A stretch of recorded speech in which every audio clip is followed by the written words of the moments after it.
Is everything else doing alright? And are you doing alright? Anyways, so I thought I would play a bit of Rimworld today. Today is a Thursday, for reference, which is outside of a regular streaming day, but I was feeling a little bit bored, so since I don't really have anything else I was wanting to do, might as well play some Rimworld, eh? Yeah. So yesterday, spent 5 hours, give or take, redoing things that we lost in our colony in the main save. And we should be at a location now where we can start playing again. I just recovered the toolkit settings as well, so hopefully that should be okay. And in terms of the colony, there's a few things that I have to fix in, I guess, we go forward. Mostly instances where people's colonists just don't exist, so we'll see whenever we get that stuff fixed. Guess the leaderboards on Twitch not working for the chatters. Peculiar. Also been working on a Patreon page today, but I'll share that more directly when I feel it's ready. It's technically live, but I still need to sort out the logistics of giving people what they essentially sign up for. All right, close that. We're streaming the correct game, the correct tags, correct title. Never. This is never gonna get easy, is it? Maybe one day. So, still waiting for Rimworld to load. Do I want to get a drink? Maybe. Let me get a drink and I'll be right back. Not like a lot of shit's going on anyway.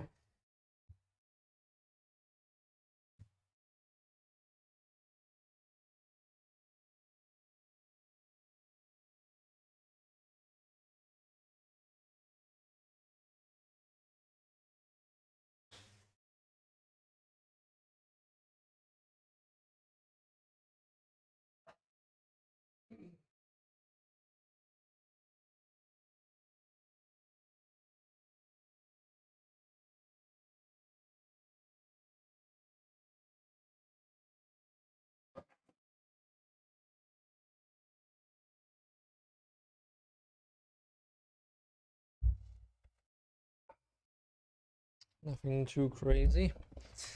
Don't want to overdo it today either because we are streaming tomorrow after all.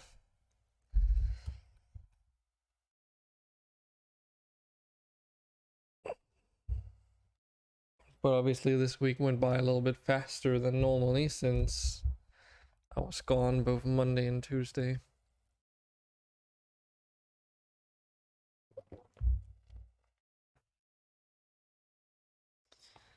Weather today has been okay. It's definitely getting warmer, but I'm still a freezing thin guy, so I still need to use like blankets and shit to keep myself warm. At least my feet. That's always been my main issue. I mostly think it's because I have wooden flooring in my apartment, so it doesn't really retain heat all that well. And obviously all the cold gathered through the planks is gonna just transfer to my feet, so have contemplated that maybe I should get a more fluffy carpet or something for my feet, but I also know how that area underneath the desk gets kind of nasty over time if you don't have an easy way to clean it. And obviously cleaning wooden floors is way easier than like actual carpet material. But I guess I could just get like a smaller one for my feet specifically. Okay, so Toolkit Core has connected to chat, which means we should be pretty close now. Obviously, because this is the day after I tweaked and fixed up our main save. Means that I haven't had the time to quite test to see if all the store settings are as they should be. But it should be. I mean, it should be. So I basically took a copy of the entire folder so I could just replace the current files that the game sort of changes and then load up the same, and then everything should be okay. But I guess we can take a look. Do I want to do that now? No. That was like a mod that I just remember that I wanted to disable, but let's not worry about that. It doesn't really do much anyway. So, to which toolkit would be under T?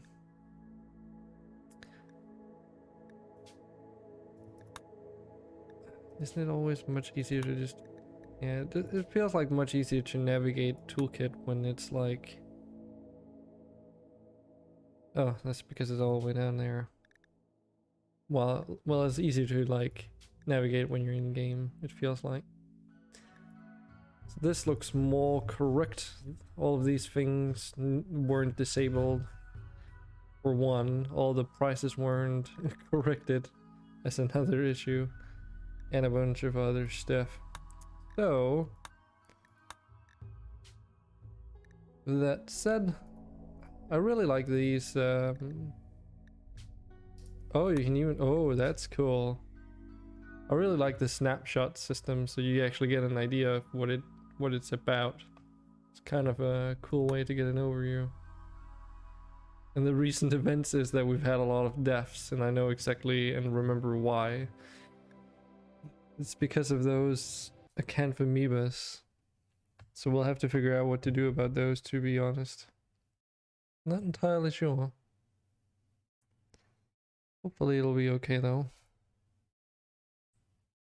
Let's put Streamlabs into performance mode. Anything else? Close Discord, close Steam. Because Steam as a browser is quite resource intensive. Since everything is a browser on Steam these days. Like even the friends list is a freaking browser thing. A good friend of mine enlightened me to this fact recently. Epic. So, obviously there's some things here that I also have to change now that I notice it, because it's not supposed to only be 4 choices, it's supposed to be a full 10, and instead of course you can't write in 10 because the lowest number you're allowed to begin with here is like 2 for some reason.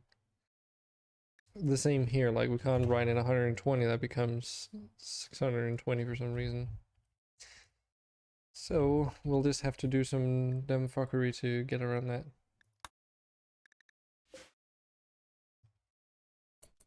And the timer isn't going down. Why is the timer not going down? Anyway, hey Andre. Polarization 120.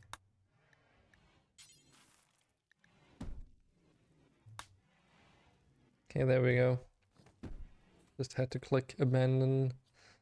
So we're back here in the colony. Okay, you can do your voting now if you want.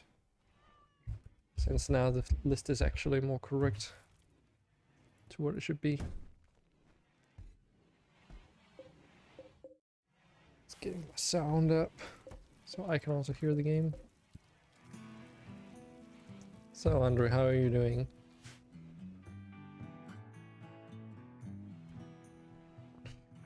Ah yes, prosthetics. That should allow us to get closer to the thing that you wanted.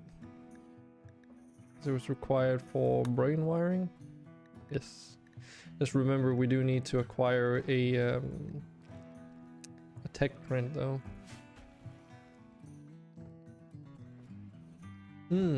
Alright. Well, good thing you can hang out in here then, so the time goes by a bit faster. I suppose. So how far did we actually get along with this? Don't see many stone chunks around anymore. I guess when we got all of that stuff moved over, I mean, it's fucking insane graveyard of stone chunks out there now. Obviously have to clean up the base still, but we'll get that eventually. Spying still not available. The storm might be disabled. Let me see. Actually, I think it's easier if we just try the command. Okay. No, it's store is back. Because I've got you here, Andre, we gotta fix up your colonists with your traits and stuff, right? First. You're not first, Muhu, you're second.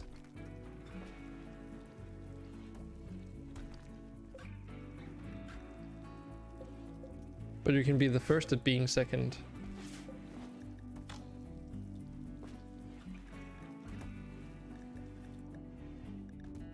Ah, jeez. So we'll need to get you some plate boots and gloves out of vibranium. I know that much.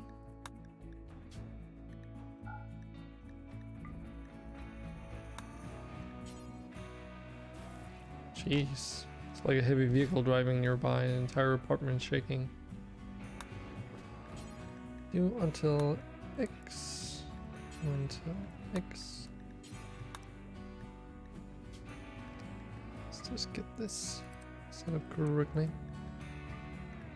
Only allowed ingredients.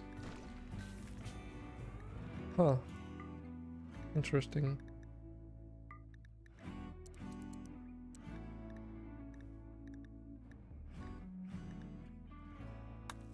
So there is oh wait. Oh, the recipe was set up. I'm freaking blind. It's up here. Like gloves and boots. Yeah, we made them already. I was just not sure if we'd queued them up, but apparently we did. So the main question is gonna be like, of course Forgotten's been safekeeping them for you, like, I mean, I'm not really surprised at this point. I'm the one who broke the map, ain't I? What? Oh, Andre. We're still talking about that.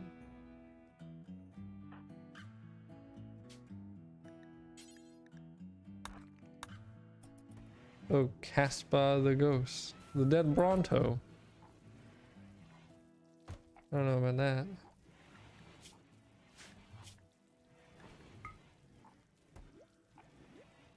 Not talking I'm writing, goddammit, stop it.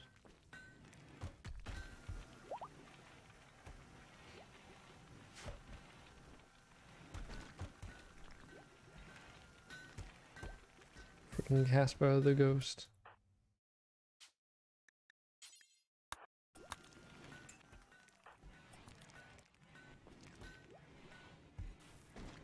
Should also be an architect shield belt.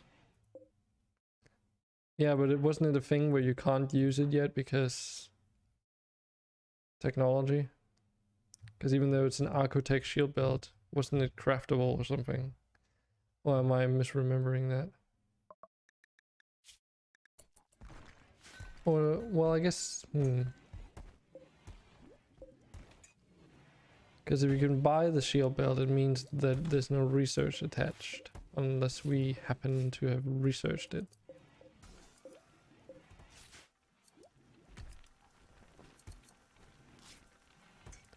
You can buy it. Let me just... I can buy it, I can't use it. Yeah.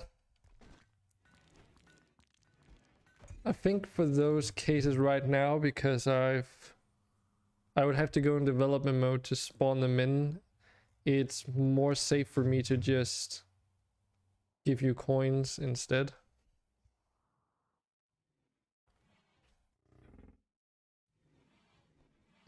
Do you have everything written down for how many coins you need to, like, you lost out on? Because that's what I kind of asked people to do yesterday, so I could take a look at it as we go forward. Also, we have a strange drop pod which we probably should check out, because if we don't, it's gonna start spawning in plant mass creatures. 20k from traits and 1 Archotechnos, and that's the full amount. What if you add, I mean, you got the Archotech Neuro Trainer already, so that one we don't have to think about, because that was 40k as well. But what about the shield belt that you just mentioned though? Because you bought that off the store, so. Wait, you're not assigned to deconstructing. The heck? Probably just because all these things were messed up as well. Andre.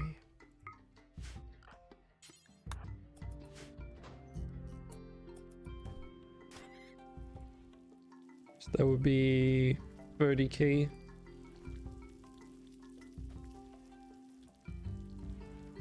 I suppose, on average. I assume you're not going to be completely anal about it being exact by a few hundreds, right?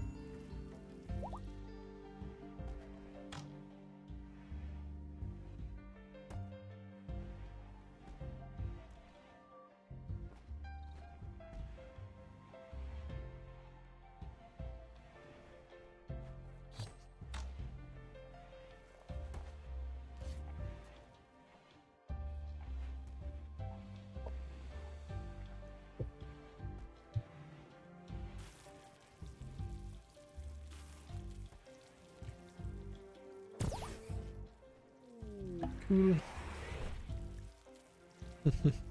Time to get the nose back.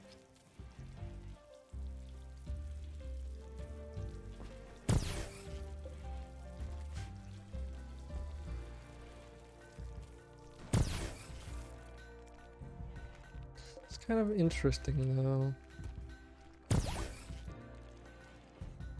Like, one thing I've never quite understood with these target practice things is why the developer didn't just say like, oh, it's a thin strip like with these. For some reason it's like a massive area, which just means that sometimes they stand like way far back and other times they're standing where I want them to.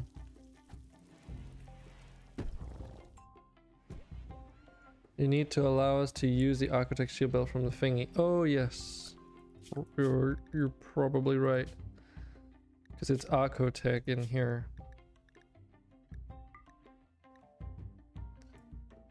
Yes. Good thing all those are sorted by technology due to my mods. That really helps out a lot. Otherwise I had to go and find them in a random unsorted list. Anything else? There was another thing that I just remembered. Oh yeah. I need to allow you all to control your colonists again. There you go.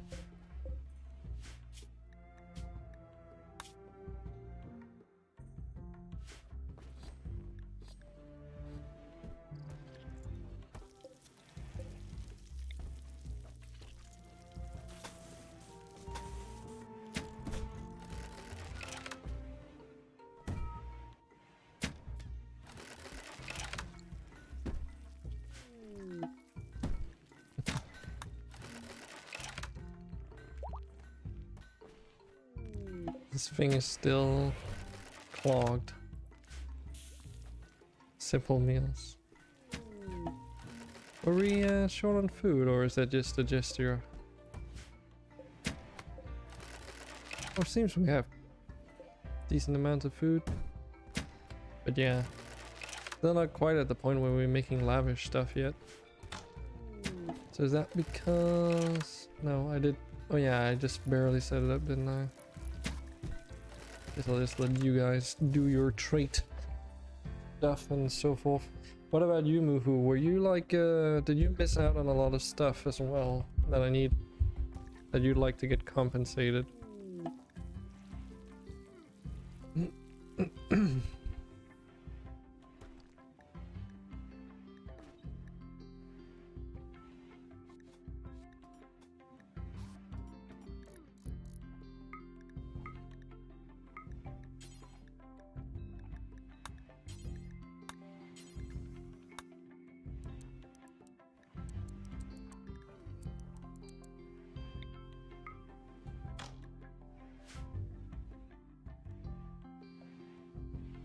Sure, Muhu.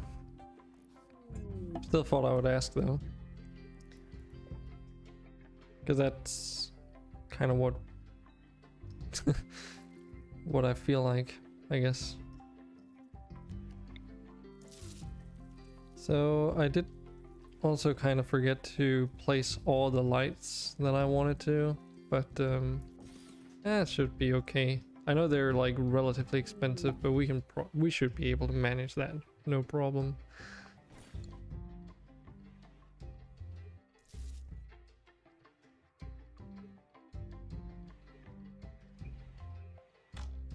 Yeah, Seven Psych. The shuffle is gonna be a little bit tricky though, because that's just gonna be a random shuffle. You sure you want that though?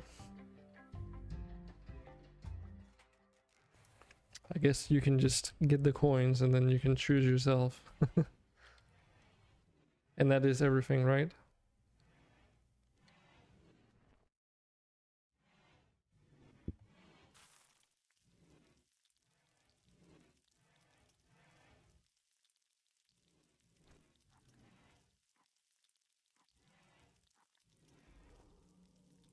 Hmm.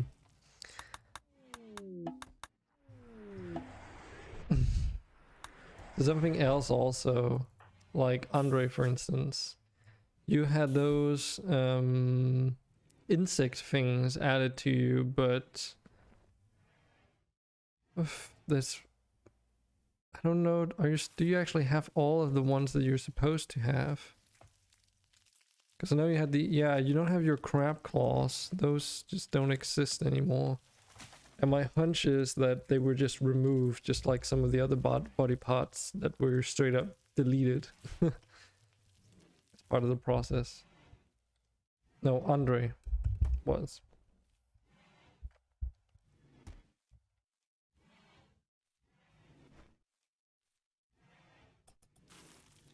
Is it because of the Architect stuff? Are you sure? Because I'm pretty certain you had Architect limbs before that. Could be wrong though. Okay, Andre. So something else which I don't quite understand. Why does this thing only allow you to make regular components? What am I missing? I feel there's something I'm missing. But what is it?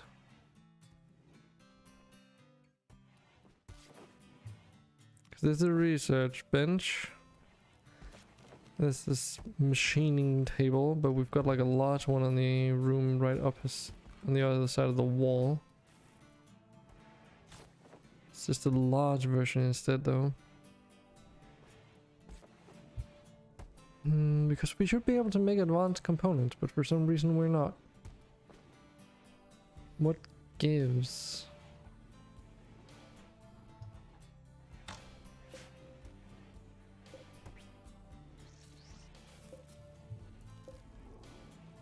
I'm kinda curious as to what's going on, because I'm correct when I'm remembering that you need to make them in the fabrication bench, right? Like it's not somewhere else and I'm just forgetting that detail. Oh yeah, we also need to do that again. Because we were making the... Yeah, fabrication, right? But for some reason they're not in here. Is it because unlocking advanced components is... Oh shit. Tied to like a... I don't know if event is the correct way to say it, but you know what I mean. Because you get those pop-ups saying like, oh, in order to get advanced components, you need to do yada yada. Okay, this is correct too. Just double checking on the signs. So a bunch of Vikings. And they're attacking immediately. Andre's in hospital, that's okay. Should be able to make do without him.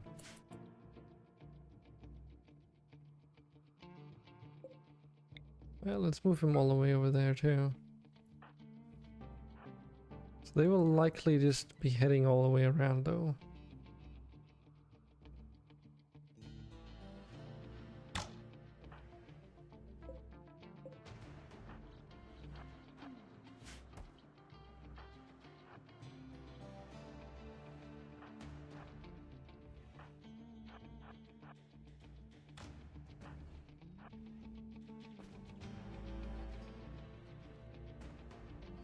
Yeah, that's what I was thinking. It was supposed to unlock through the fabrication bench, but for some reason we can't make them.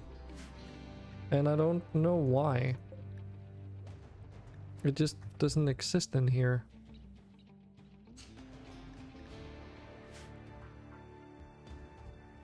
Is it because there's the assembly bench that you make prior to this, which is a smaller version, but I'm pretty sure that that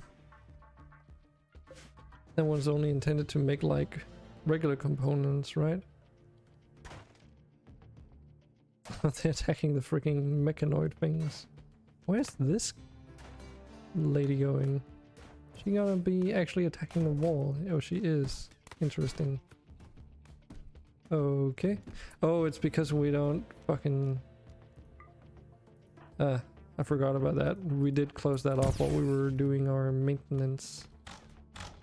So they don't know exactly where to go.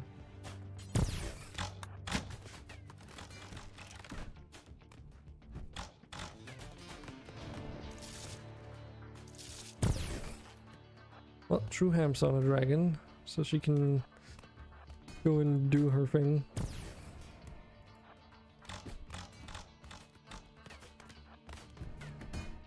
My mod moved it to the other bench.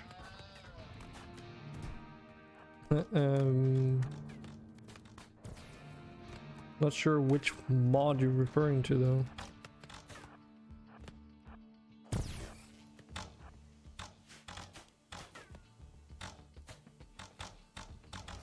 Assembly bench isn't vanilla.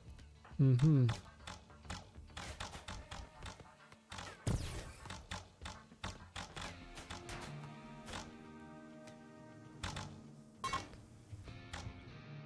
I am pretty sure though in the past it's not been an issue, which is why it's a little bit confusing to me.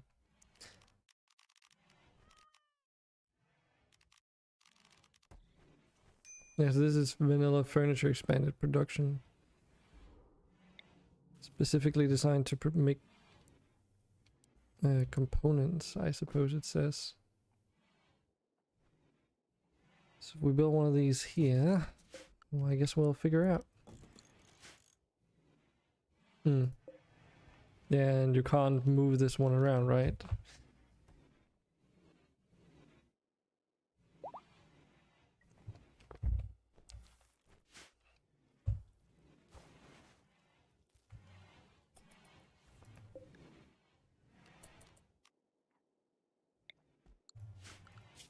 So what does it actually say on the fabrication bench? Okay, so that is still considered vanilla.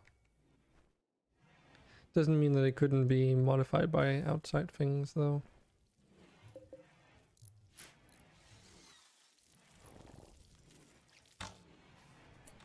So Andre had his nose replaced. If I remember correctly, someone else was also going melee, but yeah,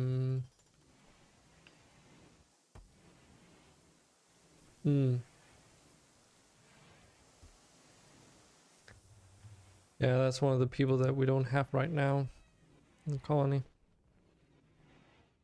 Well, let's see here. Well, this one only does regular components, so as I expected, there's literally no reason to have it.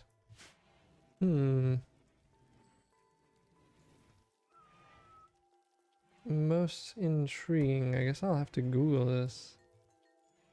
Rimworld unable to make advanced components.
So this list that I just found, the OP had a mod called Chickens Multi-Producer. We don't have that, so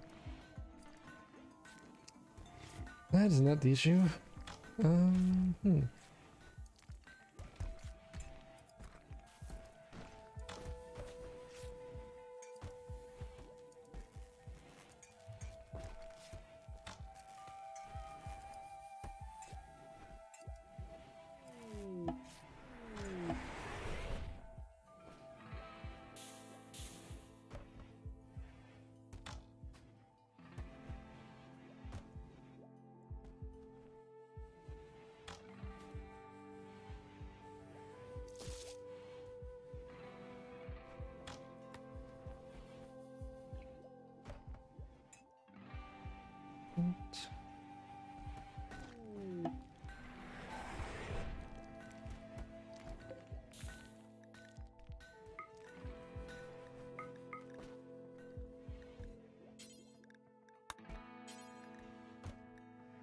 It is really scary though,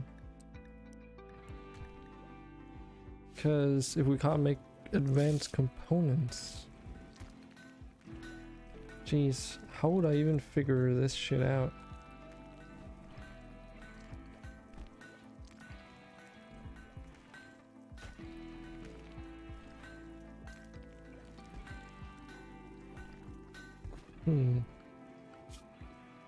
Unless it's because it's locked behind research, but no, that doesn't make any sense.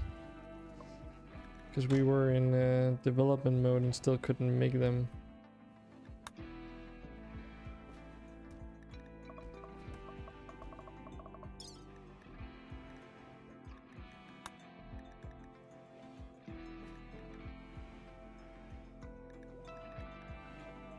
Unless it's... Oh, that's why. Okay. Do we have advanced fabrication? We did, right? Shit, I can't even remember now if we actually have it on this save then, but there it is. It's because we don't have advanced fabrication researched. Alright.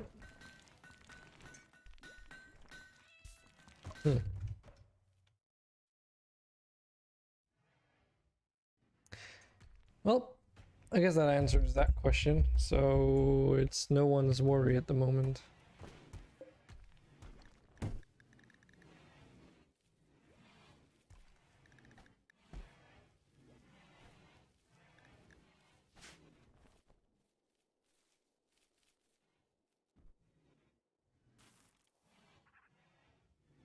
So, now that we're back in the game, I think it's about time that I figure out what to do with this lower section down here.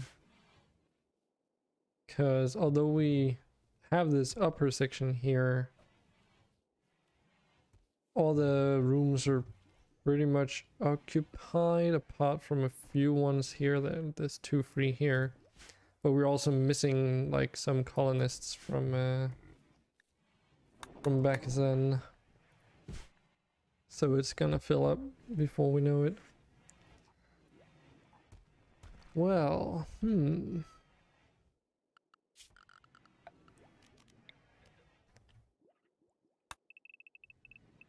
So we were supposed to have a palace here, but it's getting so cramped now that I don't think that's gonna fly.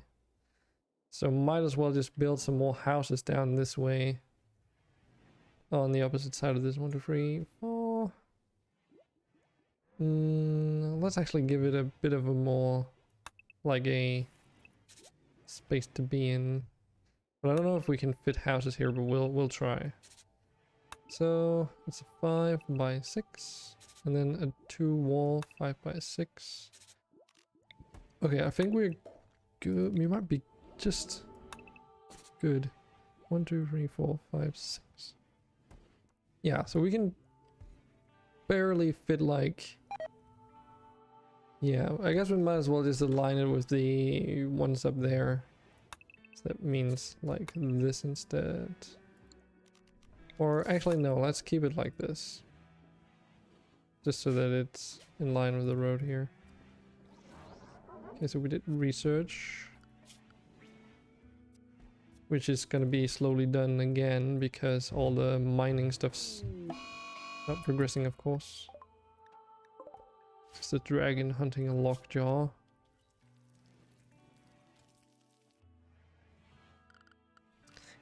So yesterday I spent a little bit of time trying out going medieval, and I actually really enjoy it.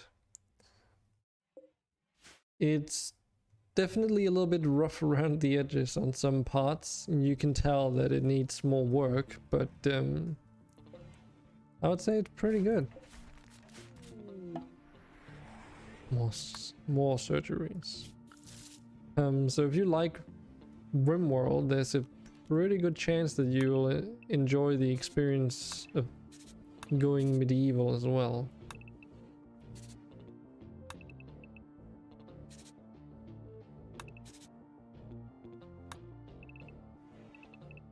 After this, you're full Archotech.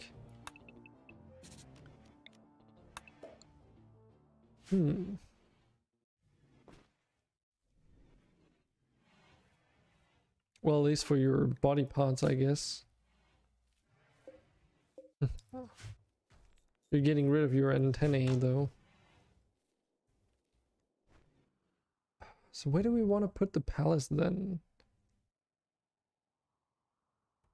Dead right and center right here?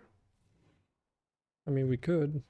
Once it's built, and it'll be the central feature of this place, I suppose. Just means that we won't be able to expand it too much once we do build it, so we'll have to be a bit careful of how we plan it out, but in essence...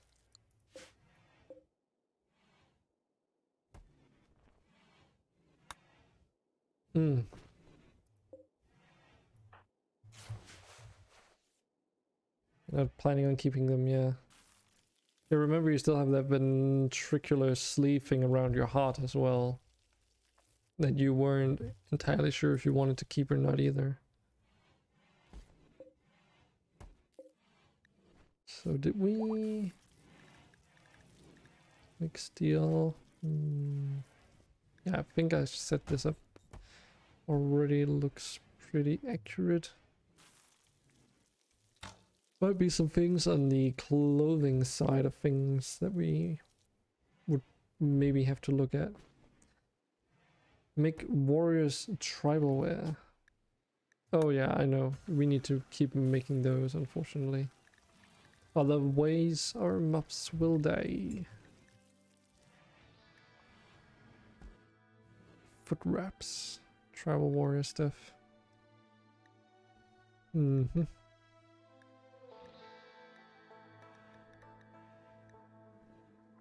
start making tabards if we really wanted to.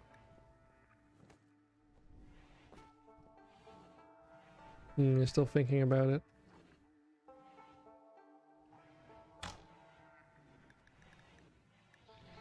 Okay, I don't think we need to queue up anything in there. Obviously, we could start making some actual armor, but I don't know if that's something we should do right now. Something we do need to do though is set people up so that they start scanning things. Preferably the people that actually find enjoyment out of it.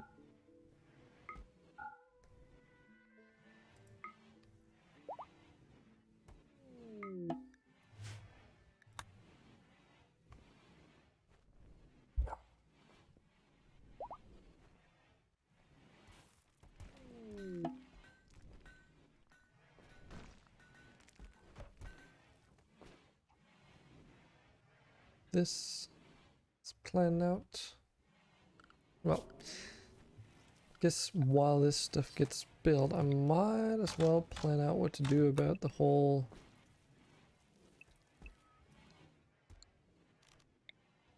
palace situation.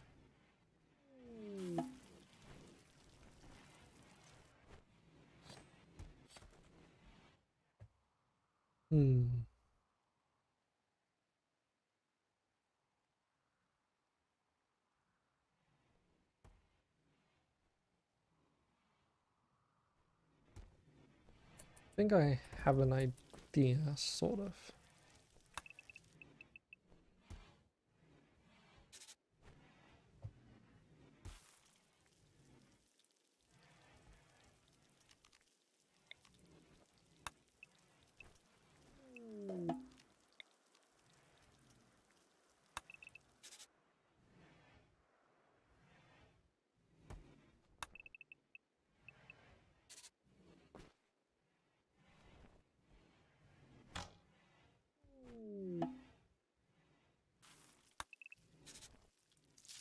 Try every time, we'll come back through hemp.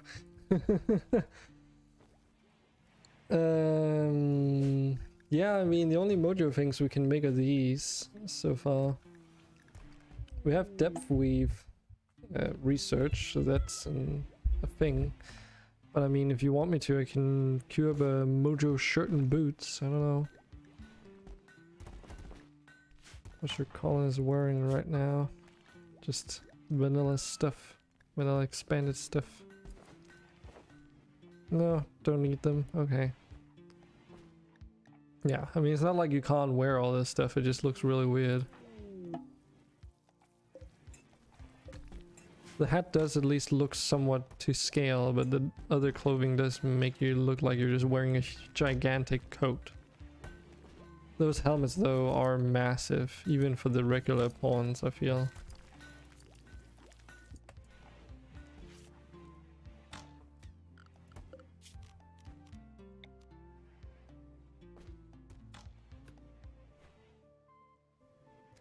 Okay, so...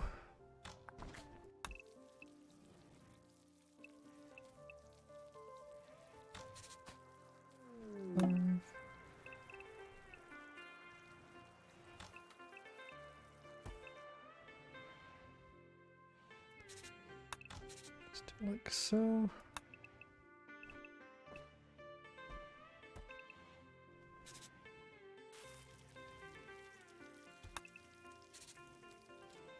Abyss steels, okay. Any plans for that? Can I not wear jewelry? I mean, you are wearing jewelry, so...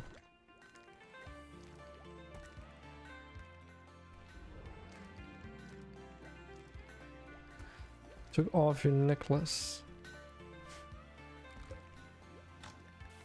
This Eltex necklace?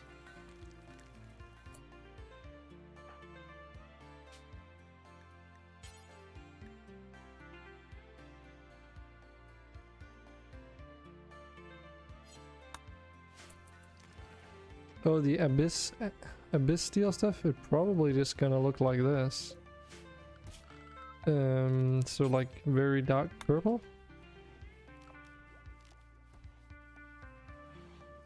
Don't know how strong it is though. Or we can make like a simple sample of it to see. Yeah, stats.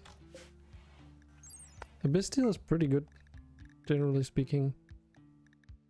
It's not the highest, but it's all around really good.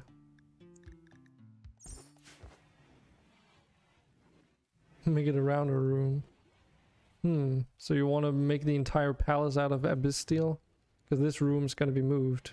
It's gonna be moved to the dragon fighting lockjaw. It's gonna be moved over here. Since there's not enough room for the throne for what I wanted to build over here, so this is gonna be regular housing instead. So yeah. We can make the palace out of Abyss Steel eventually. I'll just use wood until it's planned out, and then we can replace it gradually if it's too expensive. Huge window.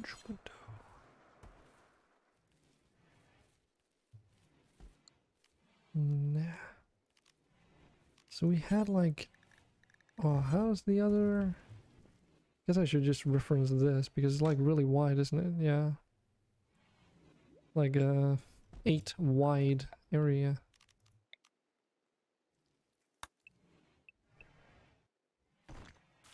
It's like this.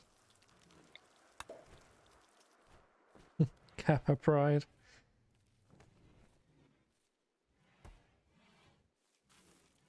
Oh yeah, it was that recently. Can I make you wear the necklace? Probably. I don't know if you're gonna replace it with something else. Also, keep in mind jewelry doesn't last long durability wise, so.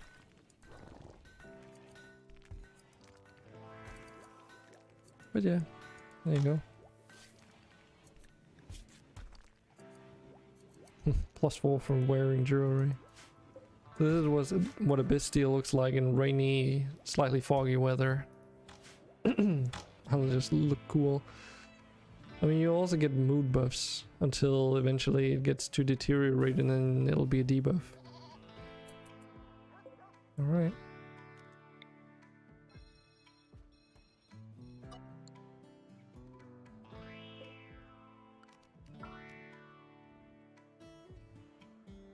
Yeah, it's pretty good.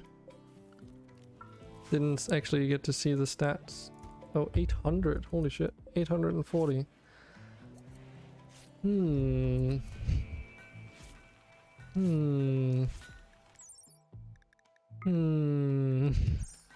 I wonder.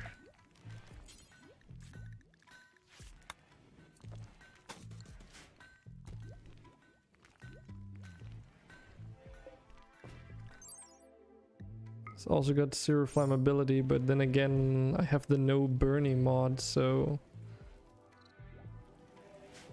Should actually, doesn't that also affect power conduits? No. Actually, I don't know if I added the no burning thing on this. Might not have yet.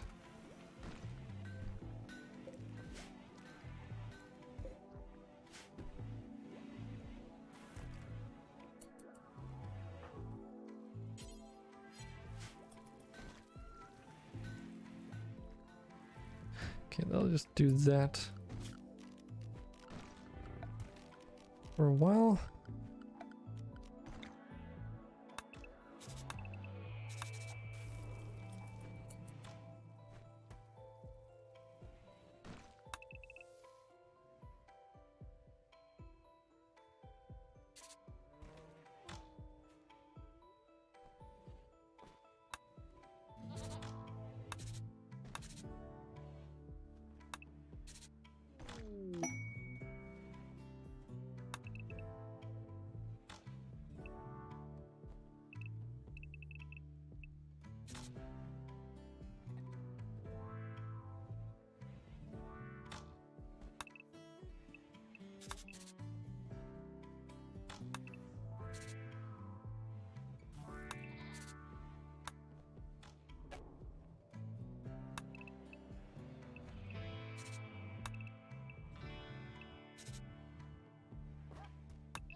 Oh, let's take a look at Animentize.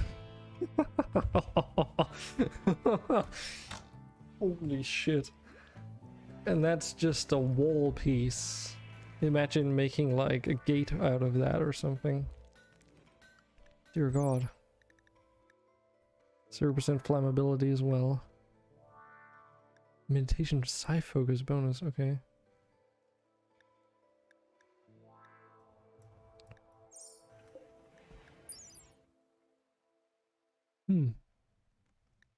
Interestingly though, none of these provide any beauty as compared to this standard oaken wooden wall. It's a bit interesting, if you ask me.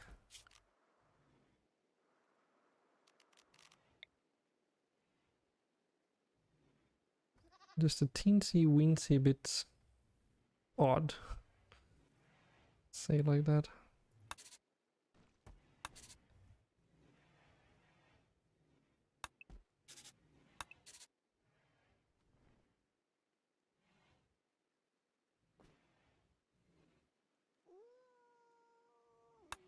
I'll have to. I totally forgot that there was one of those things here. I think we can manage though.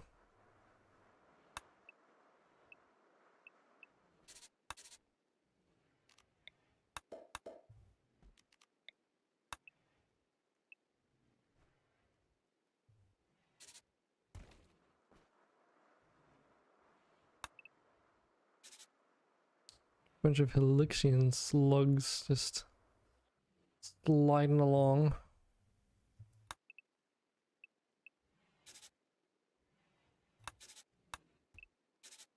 So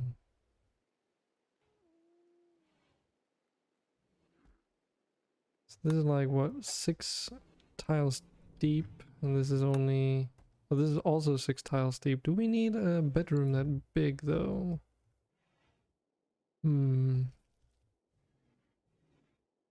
Because I made the. Get out of our bathroom, I guess. Did make the bathroom the same size here as everyone else's, but think it might be wise to try and make it a little bit bigger.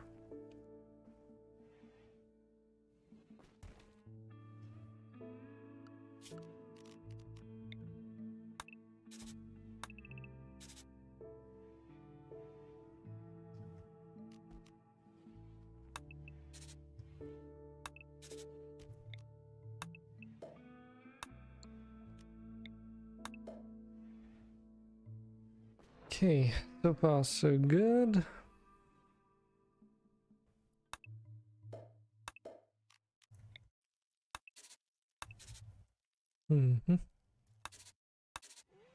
Just something like this, just to make some more interesting shapes.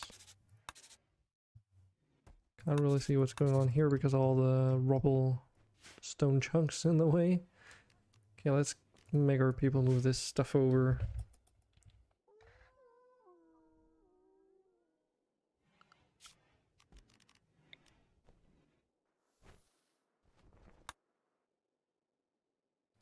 Half of 13, that's 6 plus 1.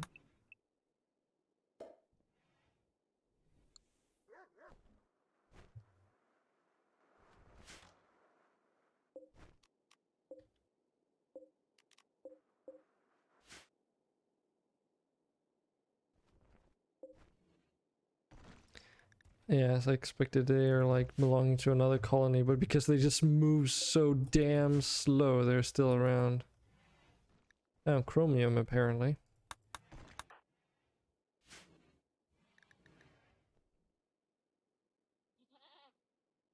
Well, I guess we don't really need to terraform that entire area, like all of this space happens to be buildable terrain, so not too shabby. Okay. Let's get the windows in first, just so that don't forget about those.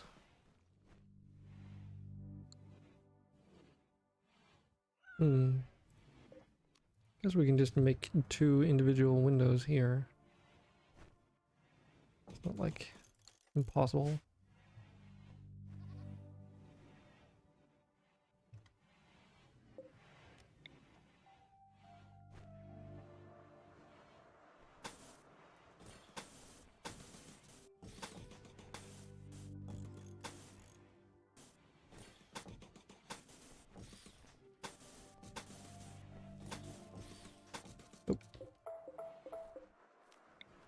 Almost got me there. And let's do like this, because this is going to be a little bit different from the other, all the other ones.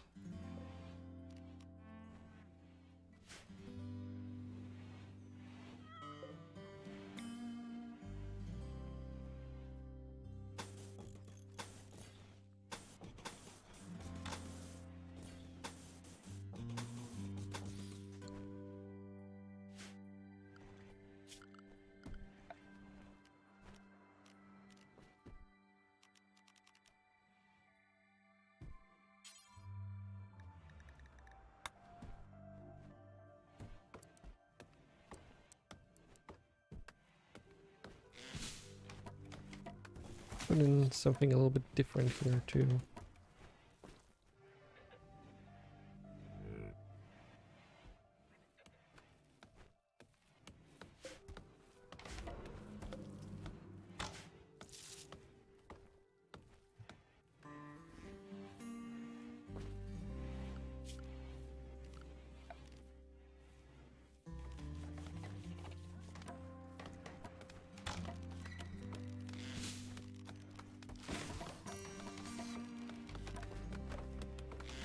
Oh, crystalline wood, somewhere on this list. There we go. A slab out of jasper light, as opposed to jasper heavy. And then carpentry here out of... I think it was just orange, wasn't it? Though I guess we could make it a different color, but we'll just do it orange for now.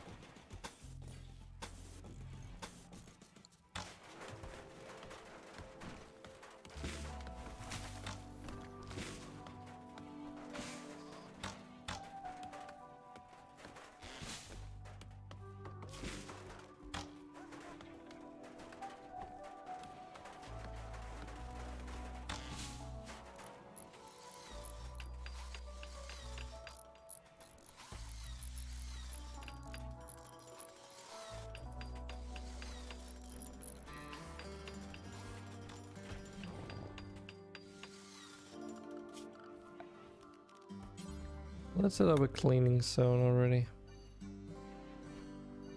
So that is also taken care of.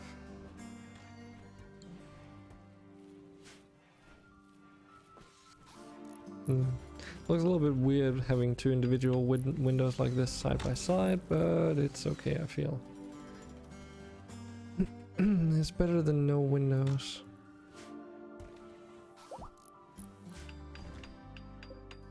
Besides, the building is so deep here that it's more of a novelty rather than anything else.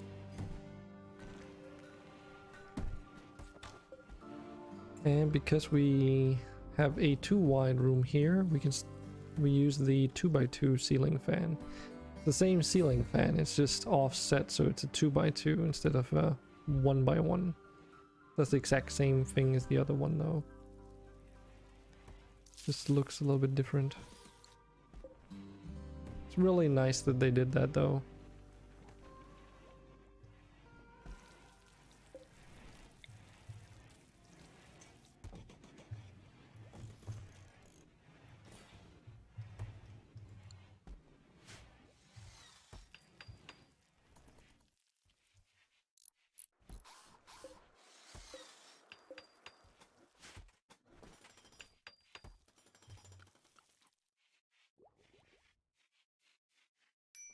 And we'll have to move all this bed stuff over.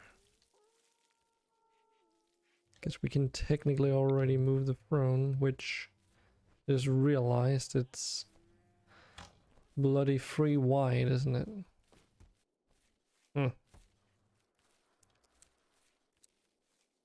Can we have a throne that's like 2 wide as an alternative, or the same model that's just offset? That would be really cool. I would really appreciate that. Well then, let me think about that for a moment.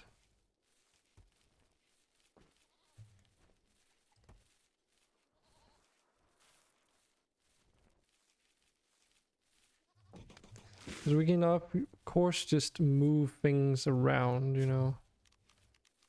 If we just move all of this stuff down 1 tile. It's not like it's gonna be the end of the world. We got a manhunter pack, okay.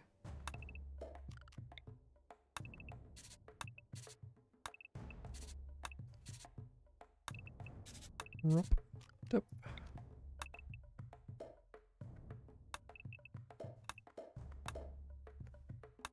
Like so. And then we'll also have to move all this.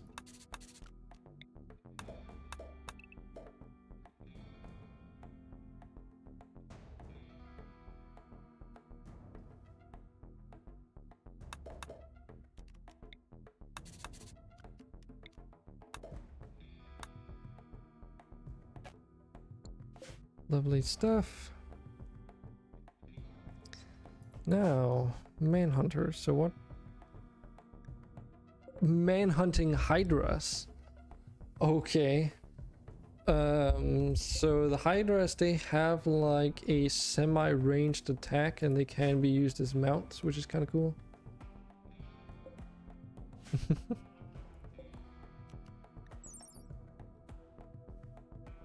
Can regenerate wounds quite fast. Hydras are dangerous in close combat, but their real danger comes from their poisonous acidic breath. Luckily, they are usually quite shy creatures and don't tend to approach humans. So, so that's what we kind of gotta deal with. There's 6 of those, correct? 6. By animal tame. Congratulations, you just tamed a buffalo.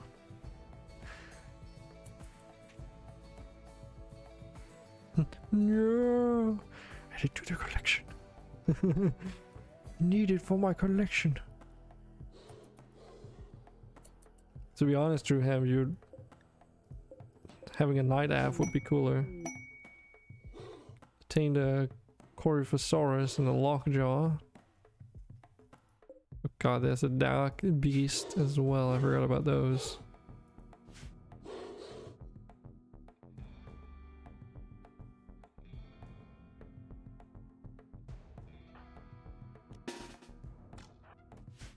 I'm not even assigned myself anymore. Interesting. Is this? No, it's not.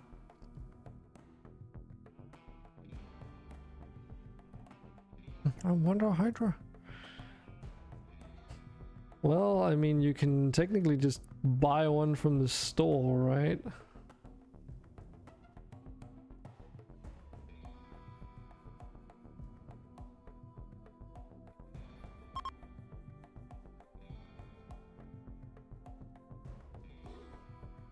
Wasn't that as fun?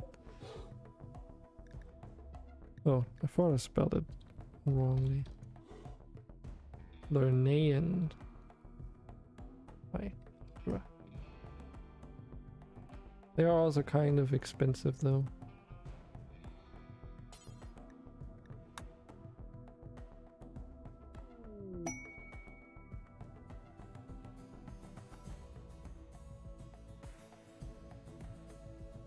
They're cheap. I mean, don't buy a lot of them though. I said one and have one. Asked for this. Yeah, but I said one.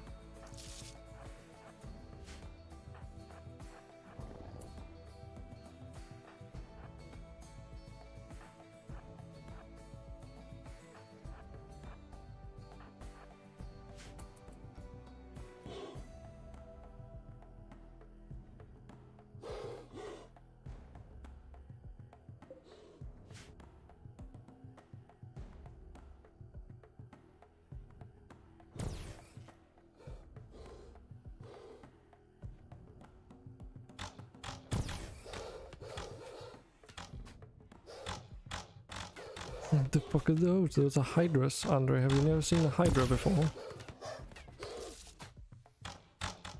You know, the one Hercules fought.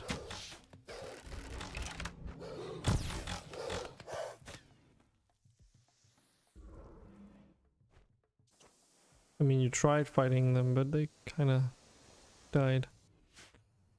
Oh, there's two more out there. Go crazy.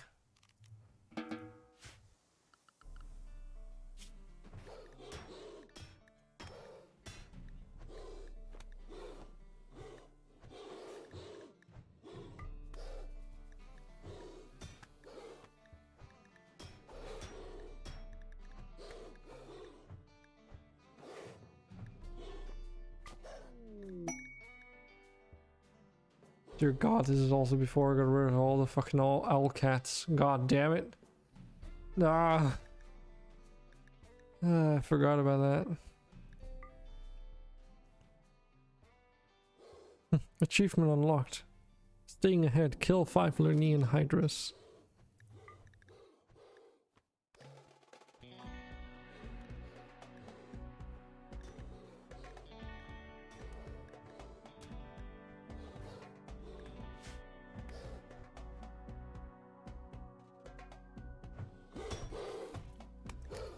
No, Andre, you're just really strong.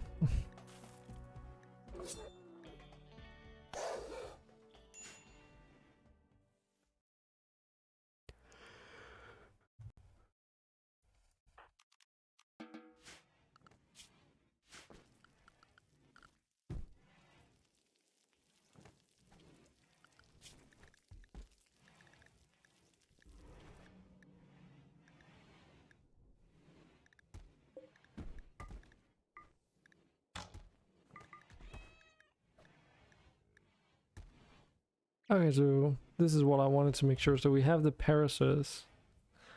That's good. I don't have to spawn those in again. Did lose all your Frumbos though.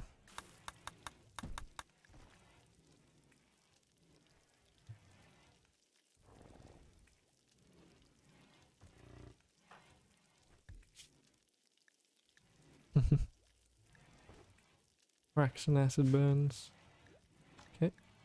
Yeah, I should probably extend this year down to 4 Luciferium, just FYI. Should probably mention that. How are we doing on the drugs thing? Is this before? Yeah, this is before I set the thing up. So you're not even allowed to eat wrapped snacks. Soda, Sibilicid cocktails, Royal Insect Jelly. Psychotropic fungus sounds a little bit like a dangerous drug more than anything else though. Oh, this is absolutely mint.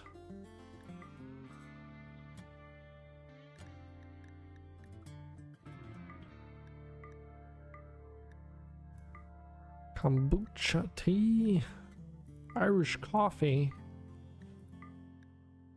gourmet,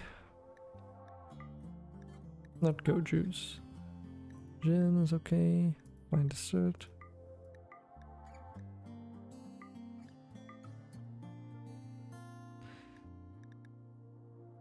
Yeah, just give me a moment.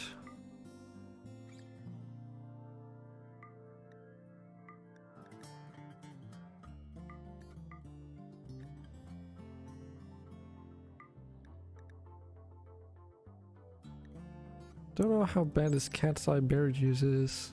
Cat's eye berries pressed and concentrated into delicious and energizing juice, one of the most popular drinks in Eurasia. Does this become... yeah, this is an addiction prone thing, huh?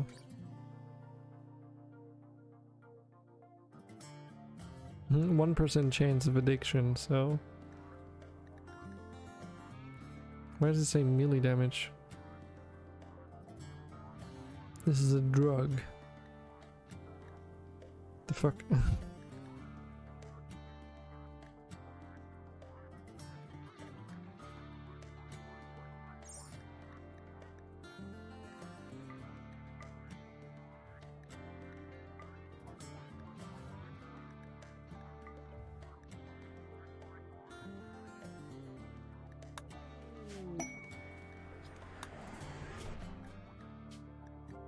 Okay, Andre, seeing you a bit.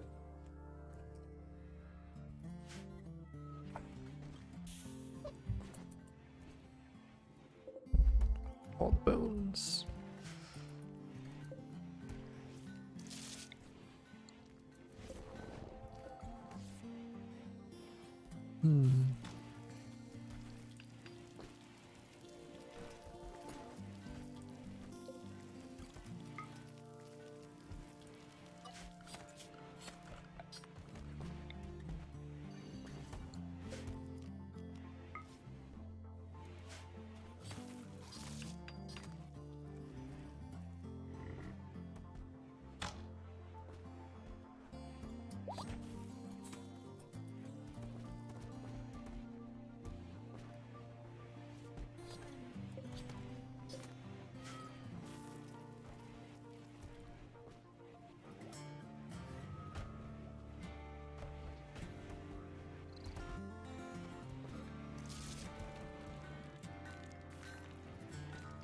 Jackhammer. Well, I don't think they can use the power tools yet because they're not allowed to equip them.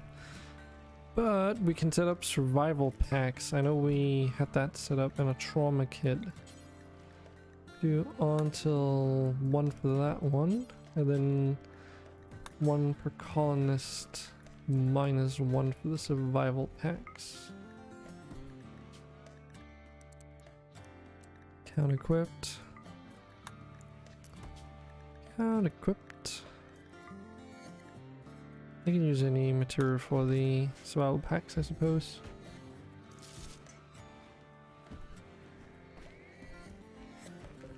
Is this installed? Oh yeah, it is. This needs to be deconstructed.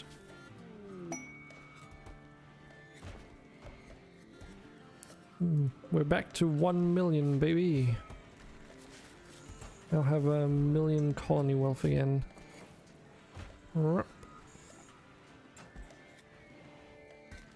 it doesn't quite say it yet, but we did just get the achievement, so I'm gonna trust it.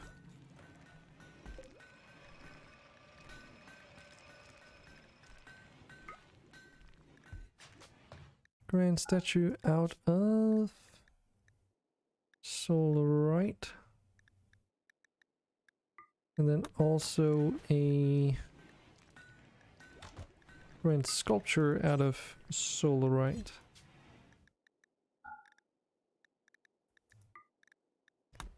And that is how much again?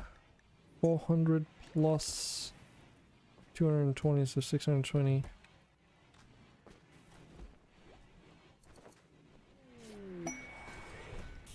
Not cheap stuff.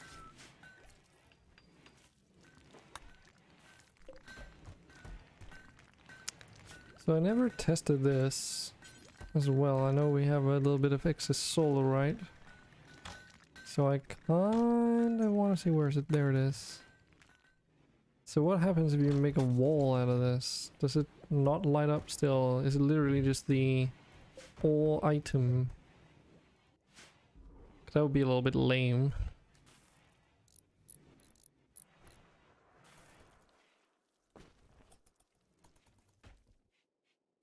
So this room is being worked on still.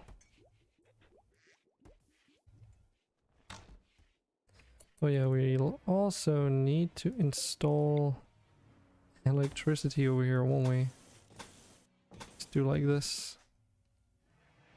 And then we can just make the connection here. Do the same for the pipeline, though I'll wait until we have the exact placement of everything inside here. So why is all this all these clothing articles being put into the freaking freezer? How did they land there? Why?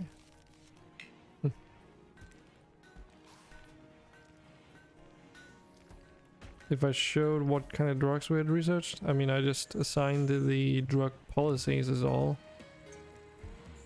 I'm pretty sure that one just lists everything. It doesn't list according to what you've researched. Oh.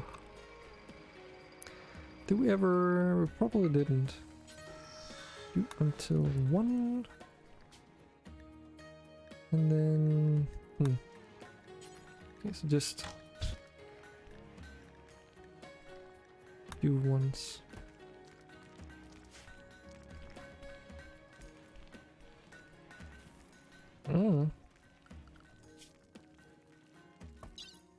Hard to say. Because we still need to research mixology. Like, energy drinks also a drug, so... Under main, however, we just researched drug production, but we still need like some of the vanilla things here.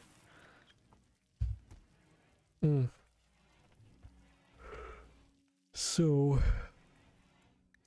Yikes.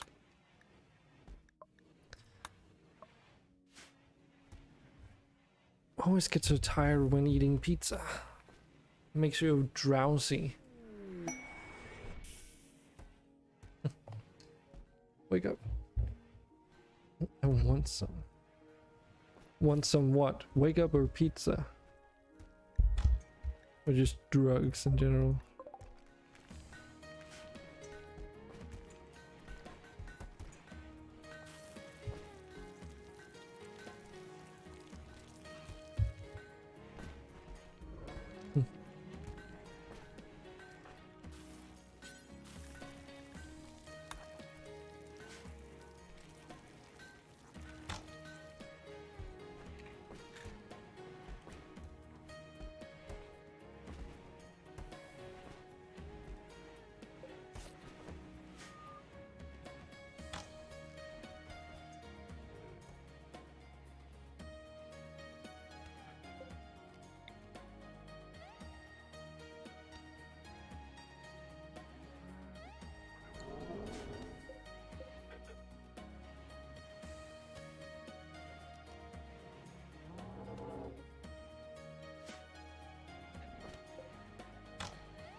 It's not really like solarite's even that pretty. It's not even that durable either, so... Oh.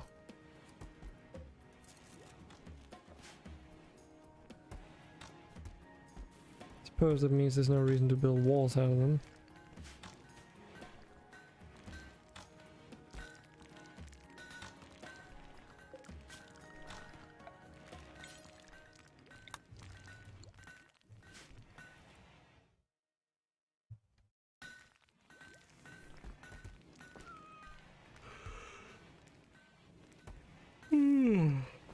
Yeah. Hiya. Oh.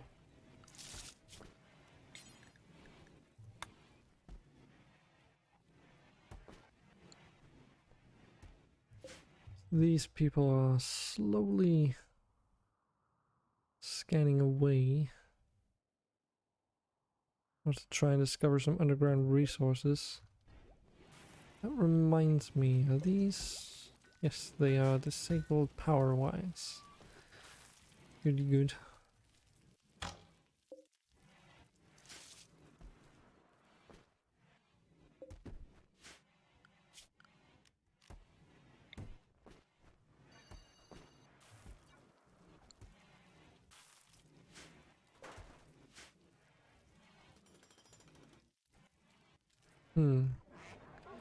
We can probably move this royal bed over now.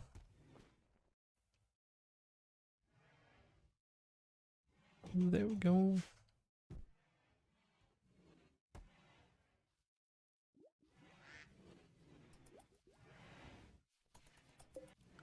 Let's move the red curtain over as well.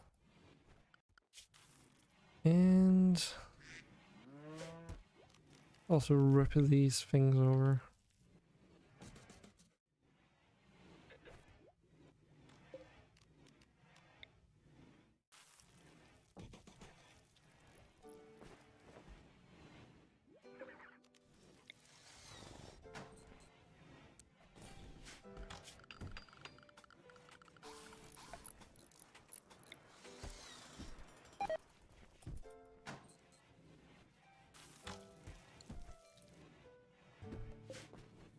We'll have to wait with the...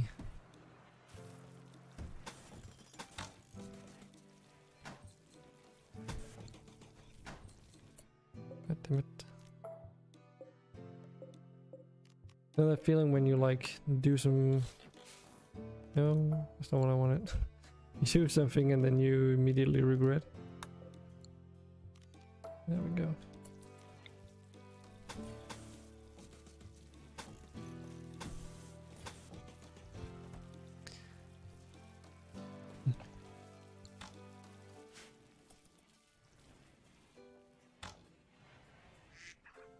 Yeah, we'll have to wait until we can install those vents. Won't be until these walls are all built.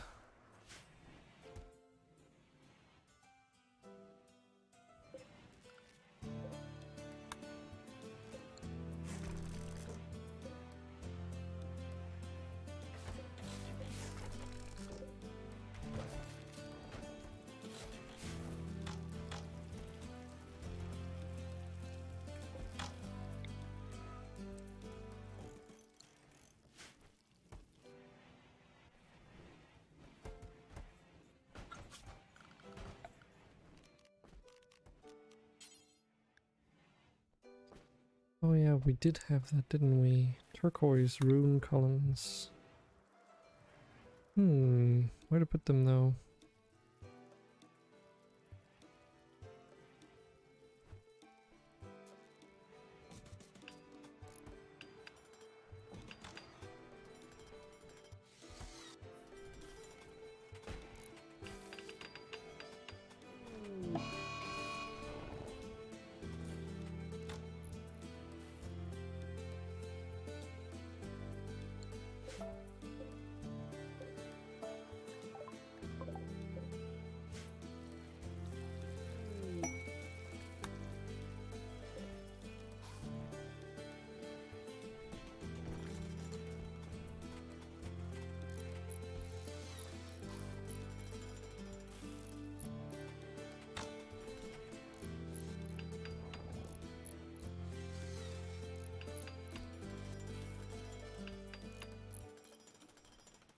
Getting all comfy like. Hopefully not too comfy so I don't fall asleep, but...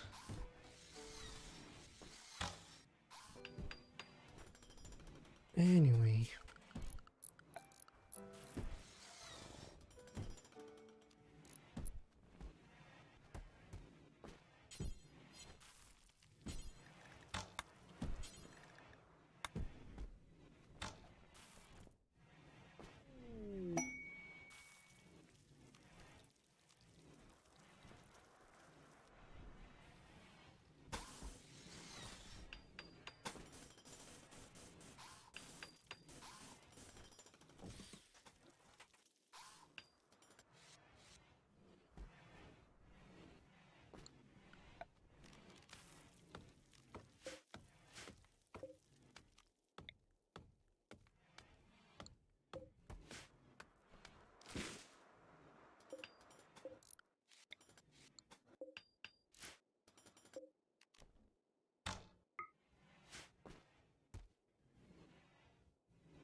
Get all this floor removed. And let's also start marking the removal of the mountain.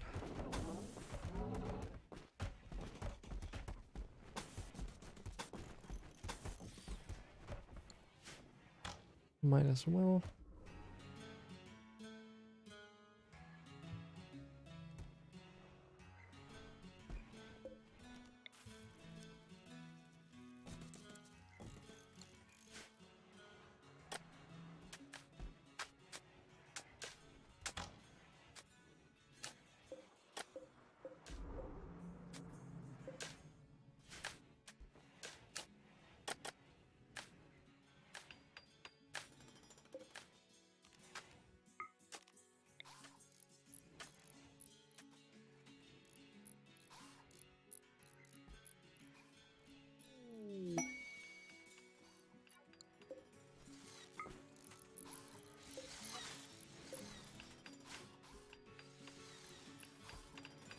Masterwork fur boots. Wait, we're still making fur boots? Hold on, what? Since when? Oh, right, okay, so it's... It's gotta be because it's boots made of, like, a specific type of fur, I suppose. Curious, because can't we also make... Oh, those are pelt boots. I get it, okay. Who this? Who's Sephiroth? I don't know, who is this?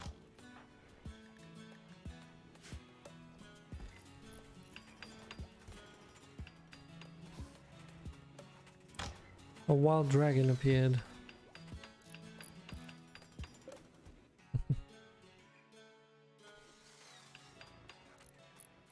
Just browsing the workshop, not finding what you're looking for. What are you looking for, though? Shenanigans?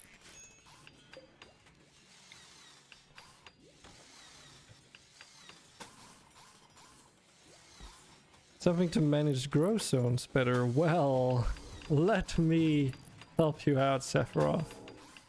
There's a couple of mods.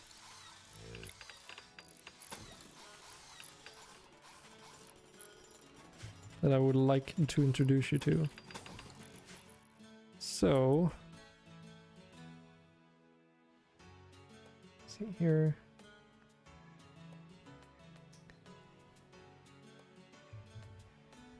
Should be on my mod list as well, so I don't remember the exact names of them, but there's two that I'm currently thinking of at least.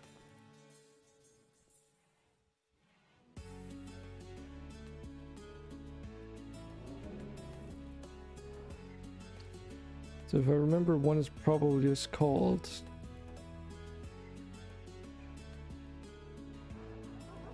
Oh, okay. Interesting, that doesn't work. There's one called Growing Zone Priorities Continued. That's something I would definitely recommend if you don't already use that. It basically just makes it so that you can assign priorities to growing zones. The other one is called Farming Hysteresis. Yes, it's very useful. I would also recommend this Farming Hysteresis. Why is that linked so much? Oh, that's because... Just ignore that link for a while. There you go, sorry. That was because it was a freaking search results, not the actual page. Farming Hysteresis is also really cool. It allows you to set thresholds for automatically disallowing and allowing the fields to be tended, grown at. And you both have global values that you can use, or you can also do it individual per field basis, which is really cool. And there might actually be one more thing which does something really simple. Is it just... Yes. Photo. So there's actually 3 things that I would recommend. The very last one isn't super useful if you use Farming Hysteresis, but it's still really neat. It literally just makes it so that you can toggle allow harvest or not. Because by default you only have toggle replanting. Yeah. Never used it. There's a few, very select few instances where it could be useful. Say for instance we're in a tight spot, but we want to like move our fields over. With toggle harvest, what it allows you to do is that we can untoggling the growing allowability, so they're not allowed to grow stuff anymore. But because harvesting is now a separate thing, you can continually allow them to actually harvest the crops.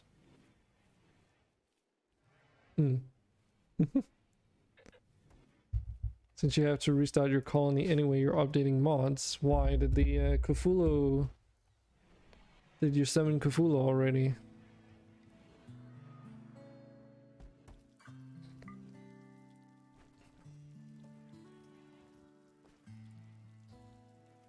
Faction the Void. Sounds pleasant.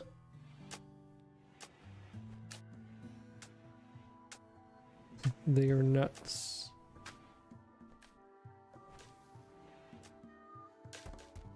Let's just say bows are not very useful against them. Yeah. Sounds similar to my experience with Rimworld of Magic. Because you were not using that, right?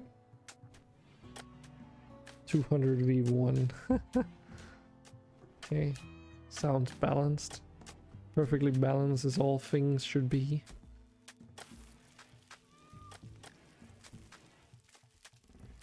Get lucky headshots.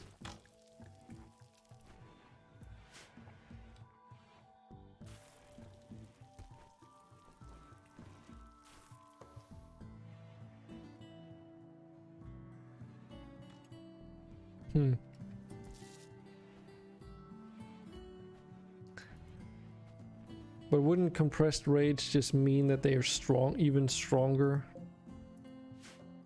Oh look, a overgrown colossus. Oh yeah. Oh, this is so long ago that we don't have our anima colossus anymore either.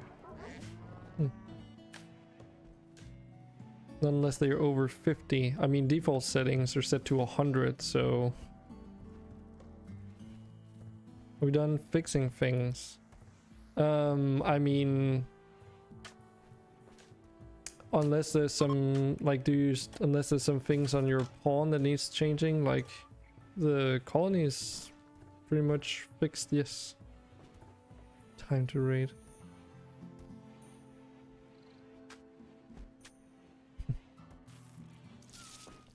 Okay, hit me. Well, not literally, but you know, just a saying. Oh, we actually also need to get a puppet over there. Another one over here. Alright, Moohoo. Sleep tight though, it's like only... Yeah, it's not super late, but I suppose you probably have stuff to do or you're just really tired.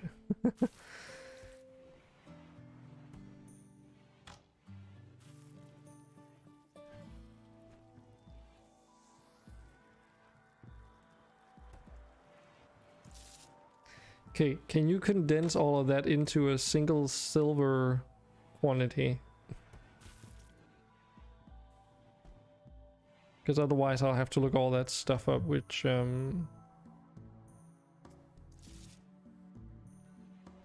remember I can't give you the specific things because it was given through the neurochain trainers. Not neurotrainers, sorry. What are they called again? The... Crap. Can't remember what they're called. You know what I'm talking about. The ones that actually give you the ability to cast the things.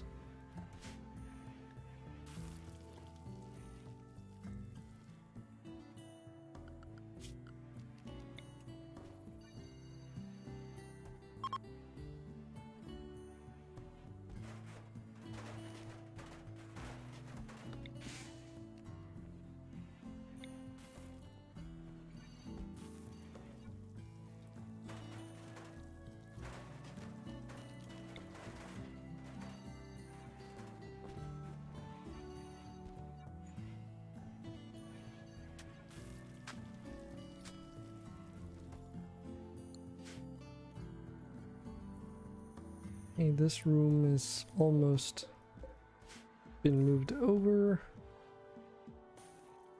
Have queued up some stuff over here. It's gonna be the next project.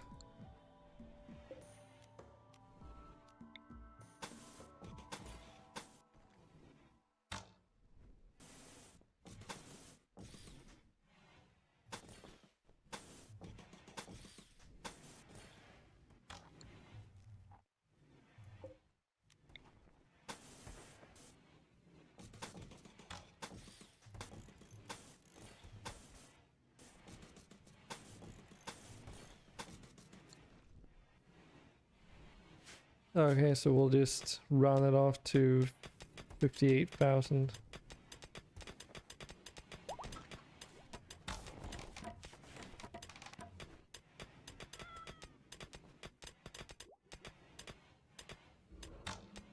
There you go.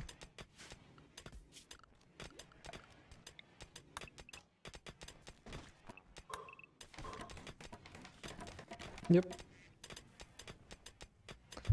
Just easier that way for me, because then I don't have to look at the individual things and actually spawn them in.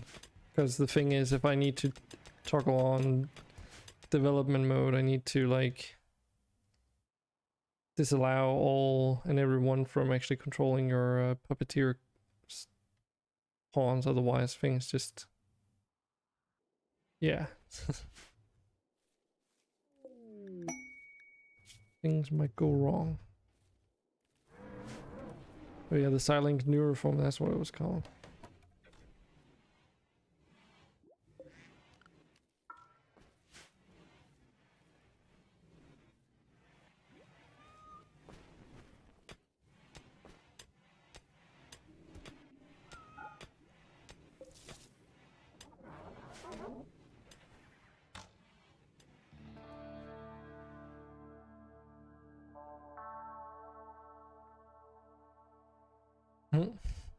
Oh, so that's what you did. I did hear that. I was like, hey, what was that? That makes sense.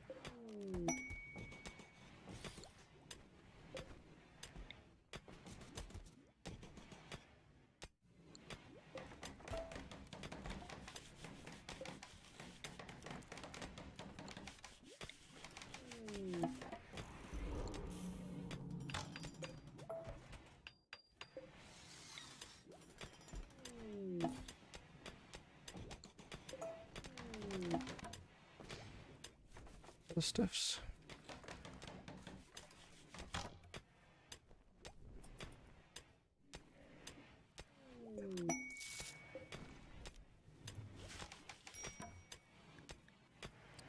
No storage. Solar flare. Bob Saget.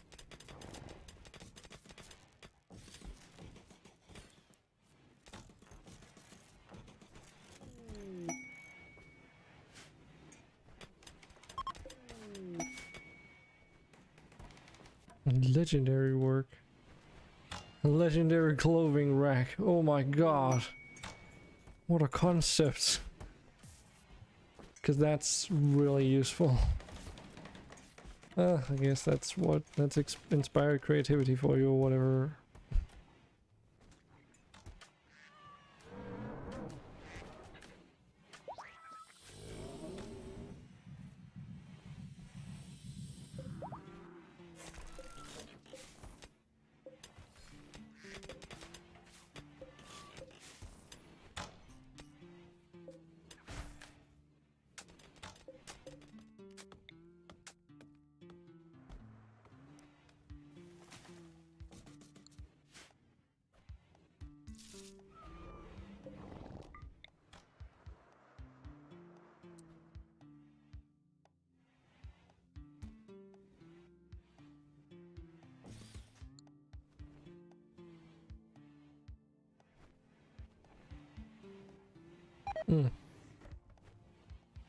Alright. You did get all your things though?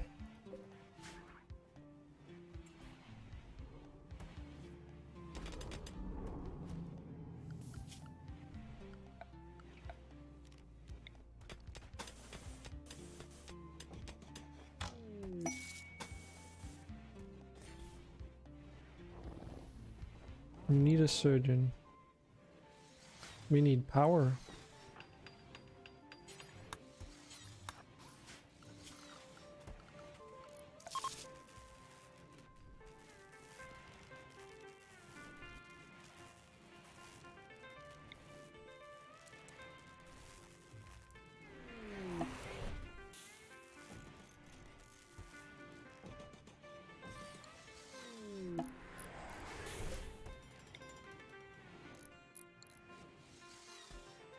Also need to queue up some stainless steel. But what to queue it up with though? Because we have a couple crafting recipe alternatives here. Ah, okay, so it's like either make it with... No, wait, what?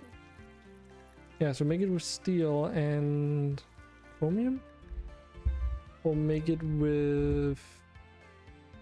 Oh, silver and tungsten, or chromium and tungsten. Or tin and tungsten. Okay.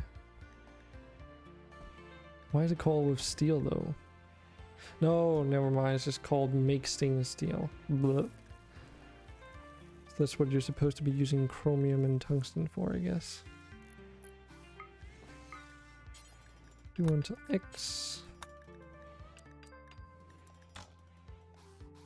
Don't know how much of this stuff we should have lying around because it's a bit of a specialty resource. We'll do 300 though. Or try. Chances are we don't have the chromium needed.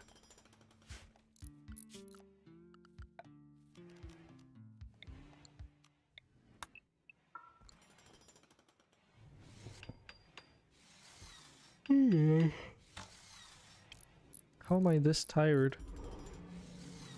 I have to be awake for another 6 hours. Otherwise I won't...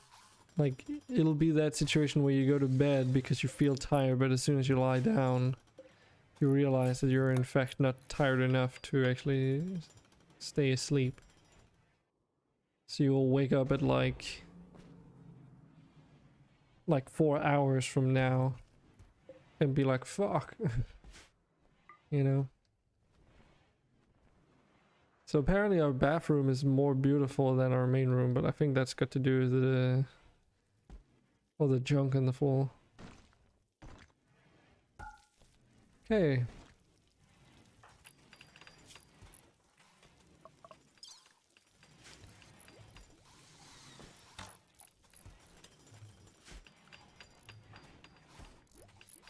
I'll send Murloc over.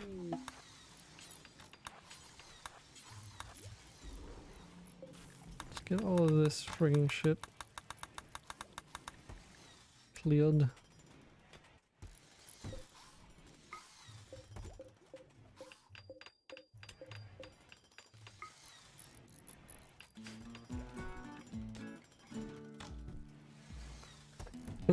You want to know? I have a suspicion.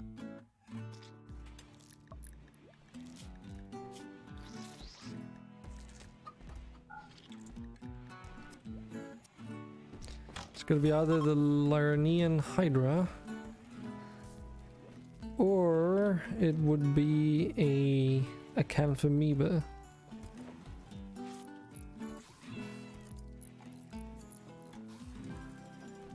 Because apparently when the... And I don't know if it's only the big ones, but when they get murdered, they spew out acid apparently. So... yeah. But it's all... I'm pretty certain it's only a specific size range. And it leaves like an acid cloud behind, which does... like damage over time to structures and people alike. So it's very interesting. A little bit worried about it too. Okay, almost got this little pool of water cleared up.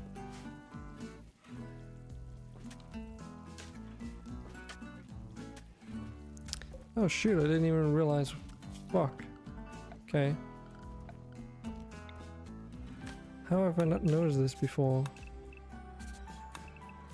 There's a freaking geothermal vent right outside our window. Well,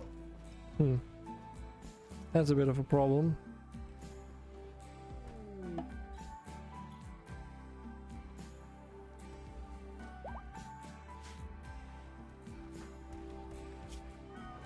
God damn it, but I friggin' told him to like queue up a bunch of them.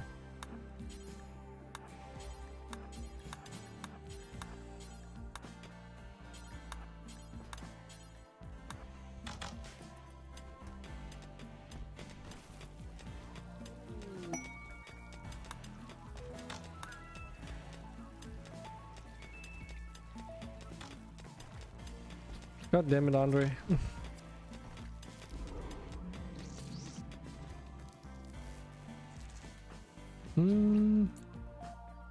Pretty sure you can.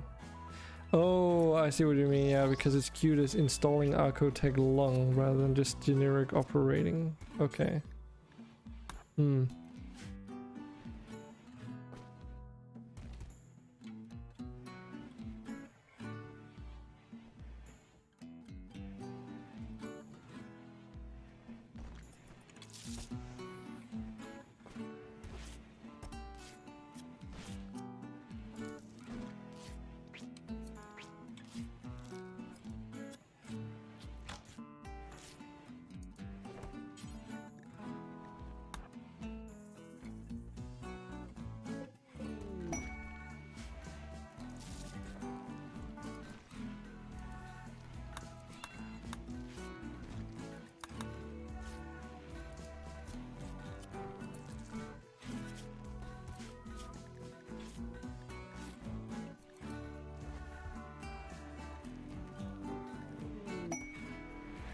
Didn't I get like rid of the other wyverns as well back then?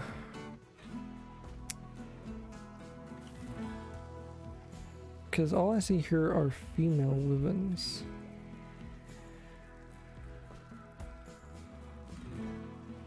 And we've got like another one somewhere else on the list. Right?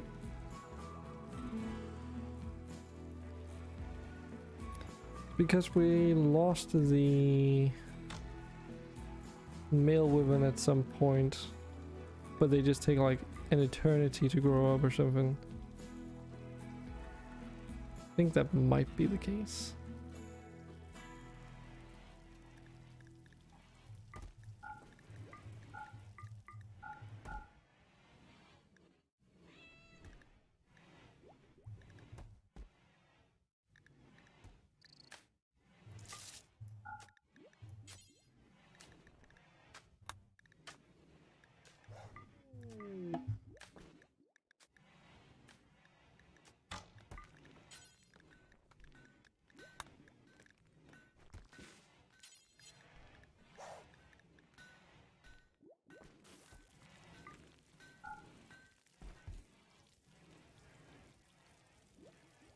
Surgeon ran away again. Okay. We'll look in a moment. Mechanoid upgrade warning. Mechanoids are close to obtaining critical mass before they receive a hardware upgrade. Destroy the ship to stop them. The fuck does that mean? That's the first. I never had that happen before.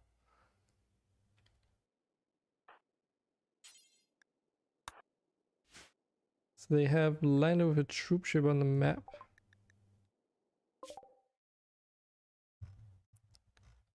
Over way down there, okay. There's like 3 mechanoid bases on the map now. No, 4, that's probably why. Wonder what that upgrade does though.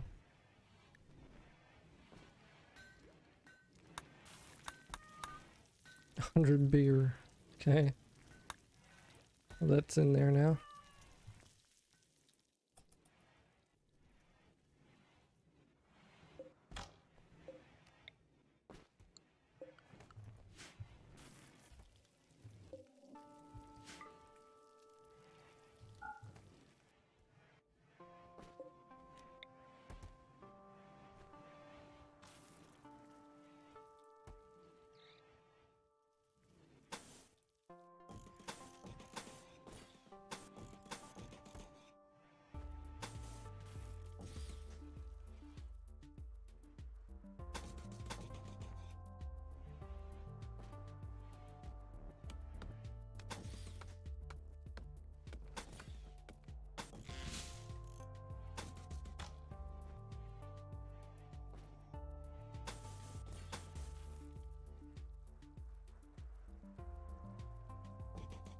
Basically, you leave them alone long enough they get stronger, but in what way though?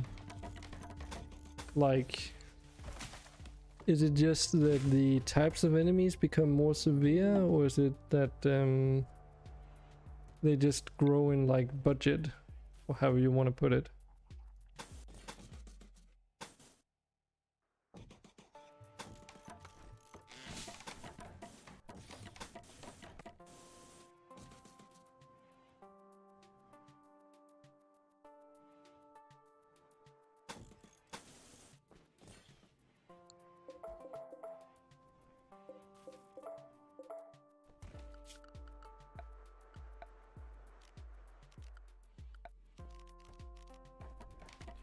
I guess we'll figure out when our tech level increases far enough, huh?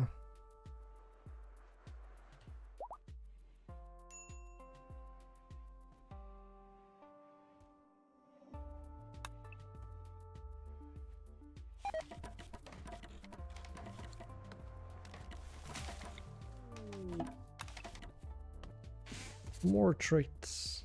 Buy all the traits. Finally reached medical 30. Well, onwards to 40, I guess.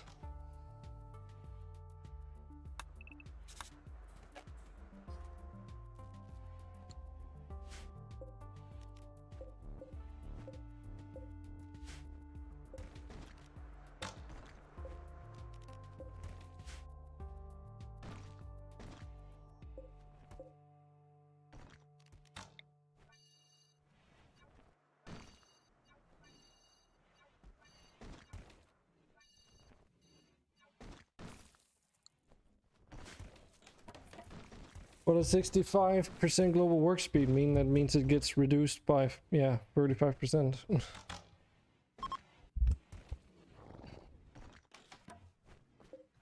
It's a multiplier, so... yeah, bad.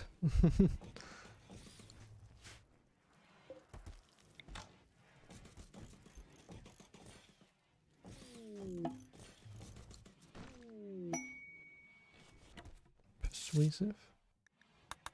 And someone's looking at traits to see which ones they should invest in, I suppose.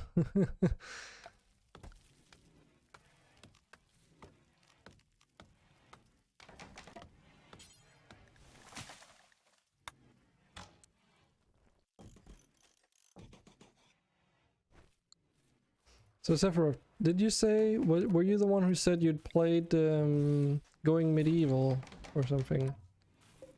Is that correct?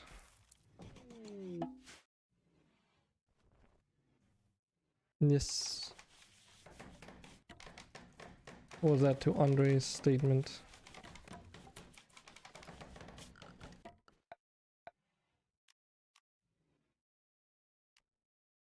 Ah, yes, you played it. Good. But you said you didn't quite like it, is that correct? I think you mentioned, you said it was a little bit, felt a bit clunky or something.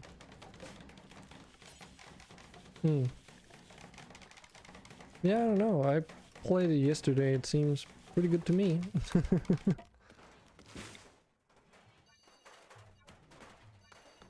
I can definitely feel that there's some things that are missing though, but it'll get there eventually.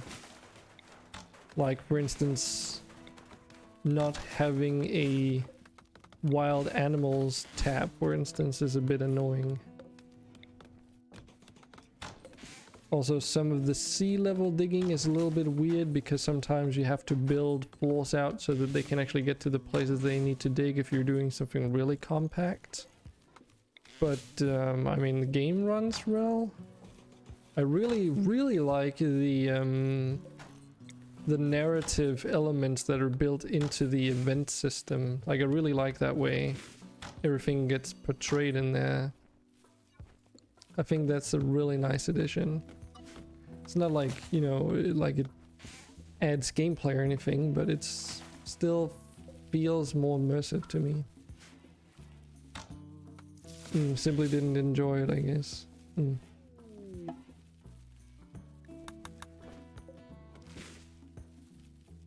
But yeah, when I was hanging out with people trying it out for the first time yesterday, I like made the statement, so you guys think that they will that modders will like put in future tech stuff into into going medieval, because that's kind of what I feel like someone might eventually do. So basically what I said was, do you think it's gonna be the reverse of Rimworld when people start modding it to shit?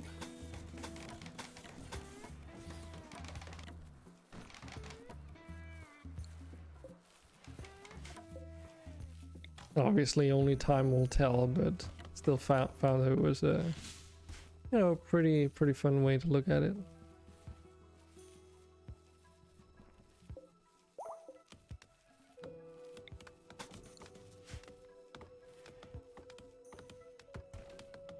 Yes, but in Rimworld, modders have started adding a lot of Neolithic and medieval tech as well. Like just recently, the person/people behind the Neolithic defenses mod have made like, you know, the one that adds these palisade walls and all. They've made another one for medieval tech. So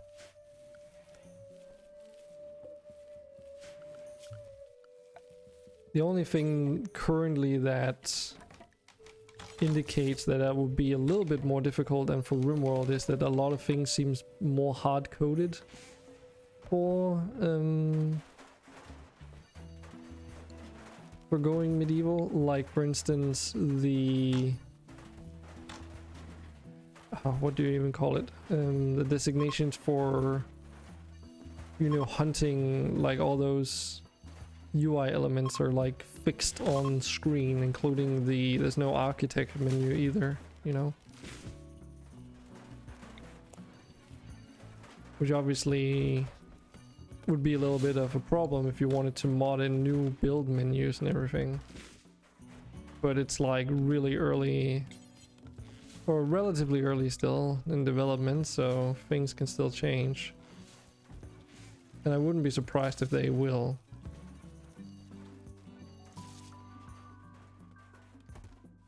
Look at your trade list. Okay. Let's see. Andre.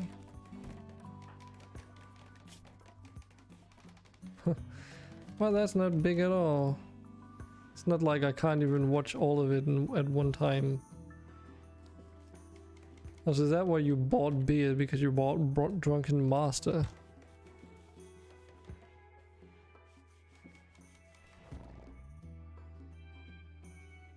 But it's just flavor text, isn't it? Does it actually require to be drunk?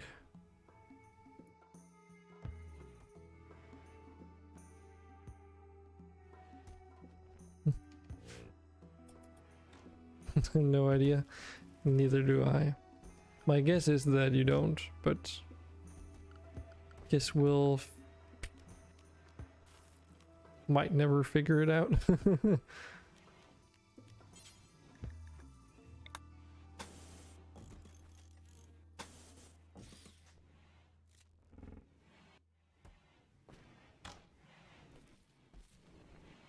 Let's set up camp in a nuclear wastelands. Reactor hives are not happy if you camp there. Yes.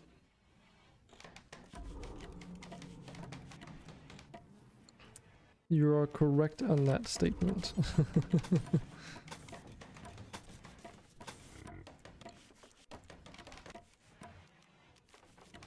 I mean, technically all it takes is it takes for you is to start shooting at it and they kind of pop out, right? If I recall.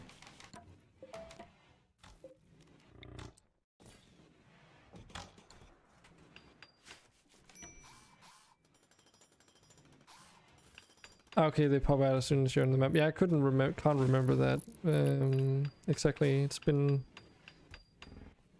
a while and I don't really get around those areas that often, so usually when I do get around, I'm like focused on a raid that I'm doing. Like I'm raiding some pirates base or something. Or something else, you know.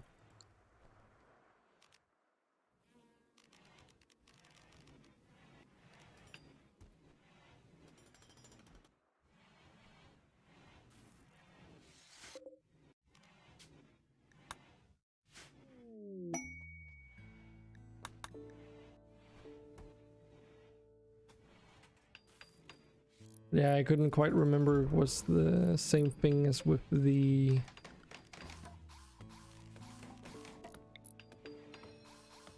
what are they called again?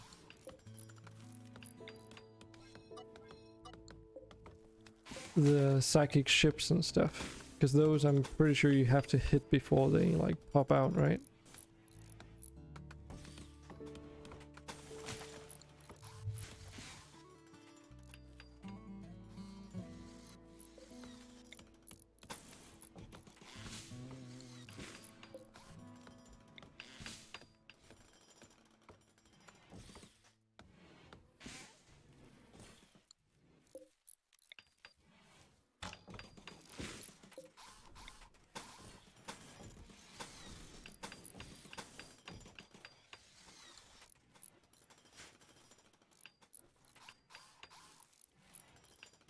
So I've kind of not given any coins today, so well, apart from the reimbursements or whatever you want to call it, damage control coins. So have some coins, everybody.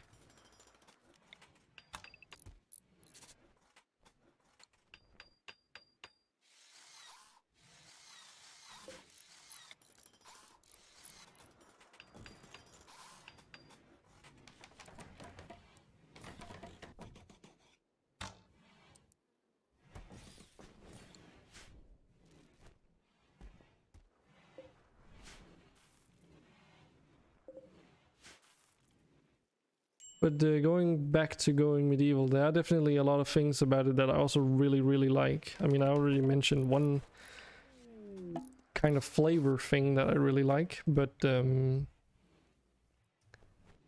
think the starter time, the sea levels implementation or feature really allows for a lot of stuff to be possible. Just having that verticality in there is really cool. And there's something about that actually that I don't quite understand, because if you go onto the Steam discussion pages, people are saying like comparing it to this or that game and such. I mean, from what I can tell, it feels very much like 90% of the concept that is Going Medieval is taking pages straight out of what Rimworld does. And I'm not just talking about the obvious things like the UI being practically the exact same, because Rimworld also took some ideas from other games in the same way. You know, Oxygen Not Included has a very similar system. But it's just, you know, having the work scheduling be the exact same, it's separated into the exact same way. Good way to do it. Having the work priorities go from numbers 1 to 5, being organized in the exact same way.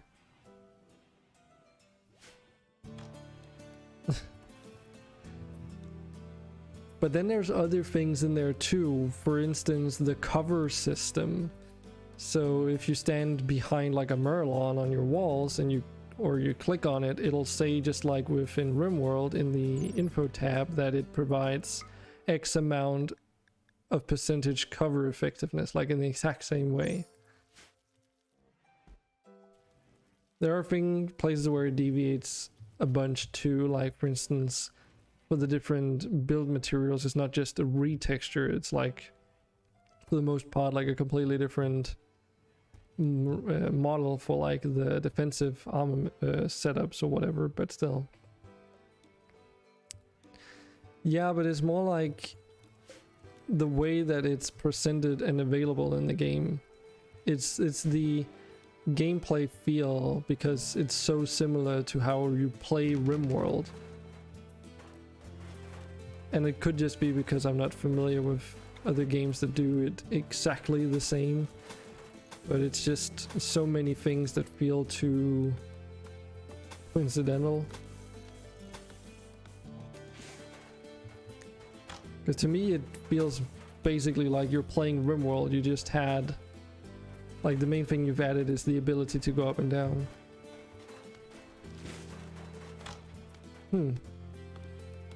Because the same things with the events, you know? Oh, this so-and-so is getting hunted by forest bandits. Do you want to help them out or not? And obviously they've taken it a step further and improved on that system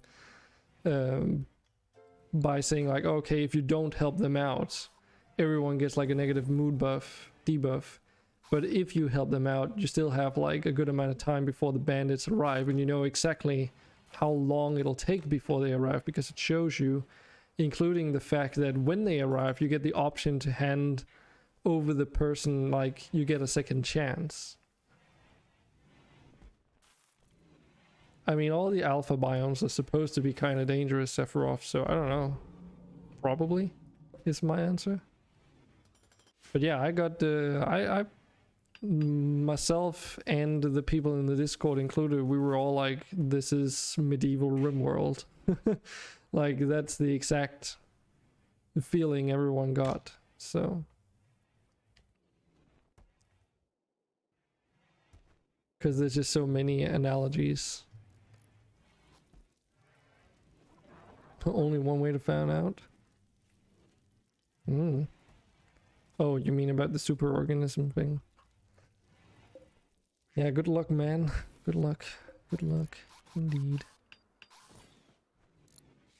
I don't know if you'll need it, but good luck.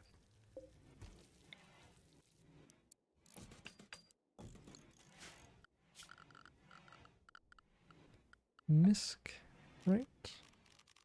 There's a large colorful doormat. Let's put that there.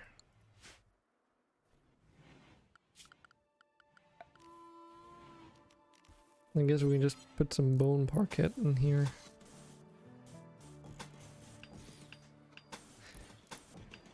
But regardless of what comparisons you can or can't make, at least I was having a good time for sure. So don't know if how much I'll be playing it until it has more features though, because right now there's like some new lovers. Monty tried to romance Cyber Fatty. Wait, what? Monty's a woman? Was Cyber Fatty a woman? I think Cyber's a woman. Yep. Okay. Interesting.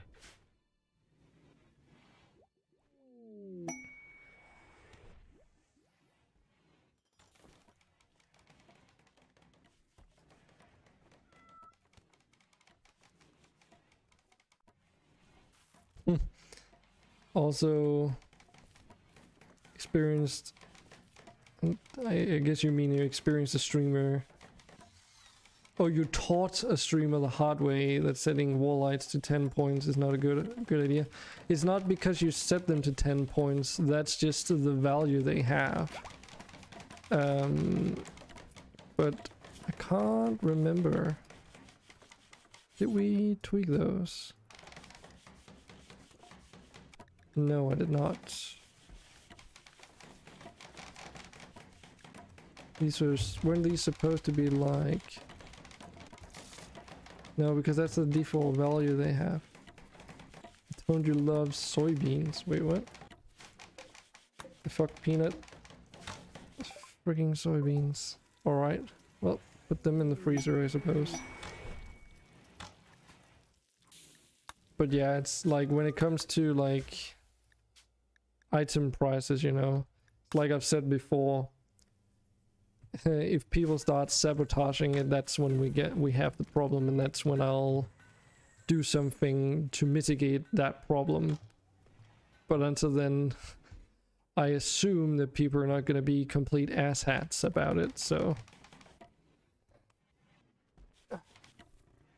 Because you have plenty of other things that you can spend your silver on, so there's literally no reason other than to just force me to shut down the stream for like half an hour. And there's no reason to do that unless you're feeling destructive, I suppose. A streamer that gave you enough coins you could buy 2 coins a minute. Are you talking about Pixel Life by any chance?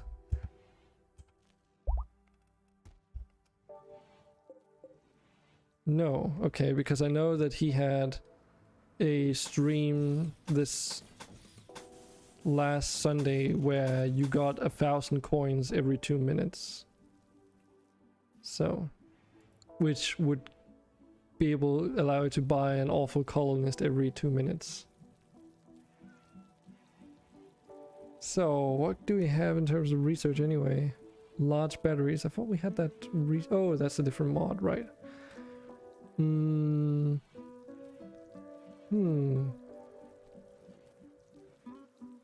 I don't know.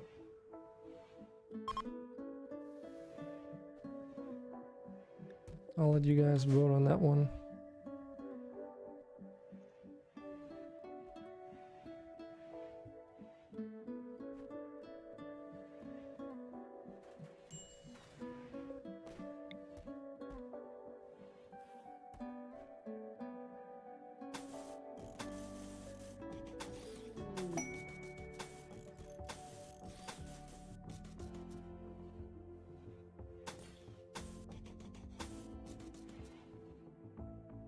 And this is turning out quite nicely, I would say.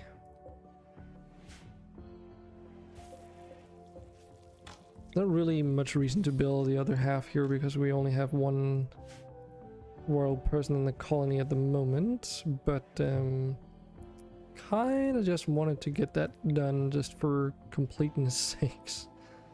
So we didn't have like a huge like empty build, like assigned area, whatever, and then it would be completely empty.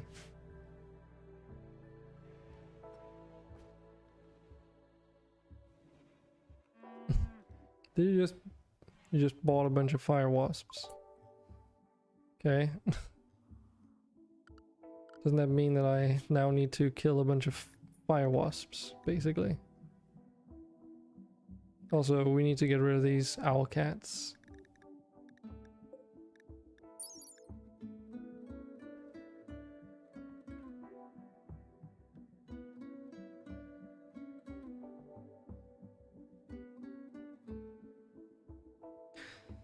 Yeah, because those eggs produce heat, and I don't really have the mental capacity to deal with that.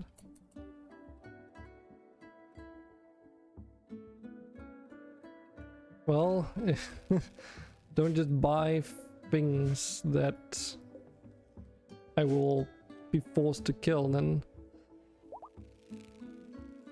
Can I get a black doormat? Probably. Can get a black everything.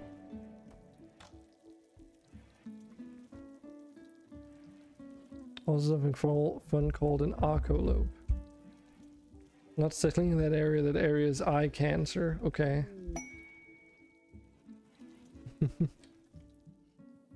It's a bit harsh. But yeah, had to kill those because I don't want to deal with eggs that are just gonna set things on fire because I leave them unattended in random places. Because it's like one of those eggs alone in the fridge will just make everything spoil. According to the description from what I remember, so.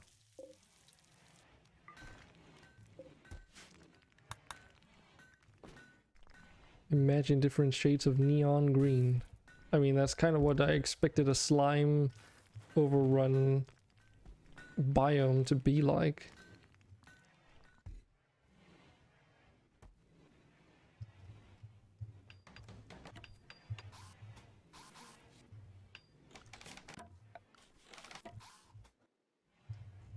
Oh, brilliant. This place is being set up. Or getting, like, the shell is ready. So we can start moving some people in here. That thing on the, oh yeah, on the window, because you can technically move through that kinda. So can you get a black doormat? Yes, you can, but I don't know if we have the materials for it.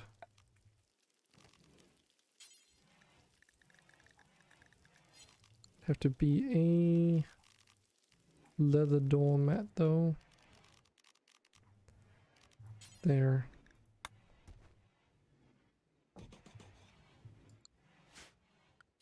I don't quite understand why you want everything to be completely black though.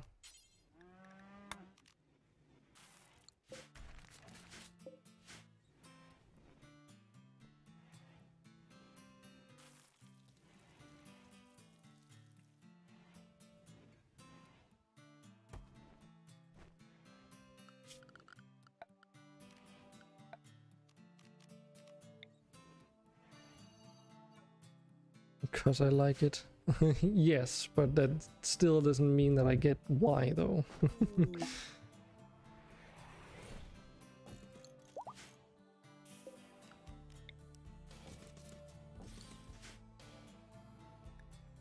More night leather. Okay.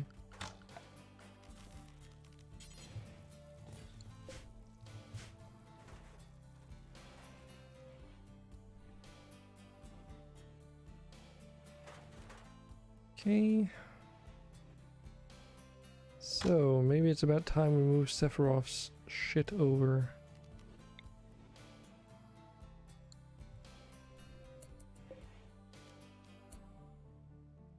Well, you don't have water in your bath because we're not producing enough. All our water is being pulled up by these wind pumps, and the colony's just grown too big.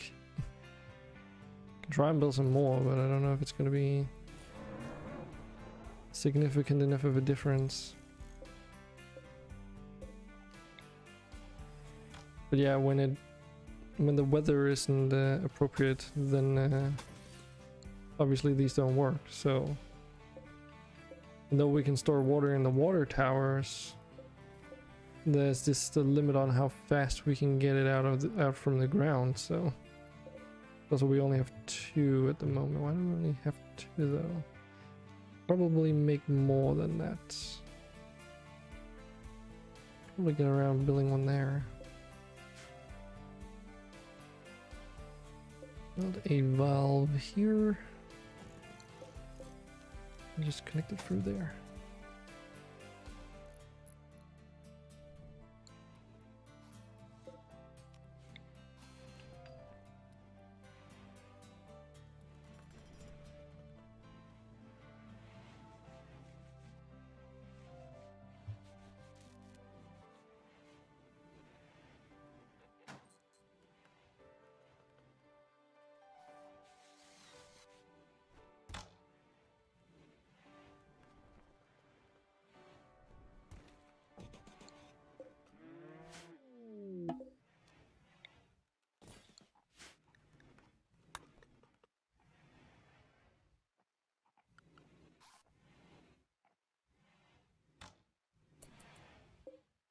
Okay, let's set this one up for Sephiroth so that I don't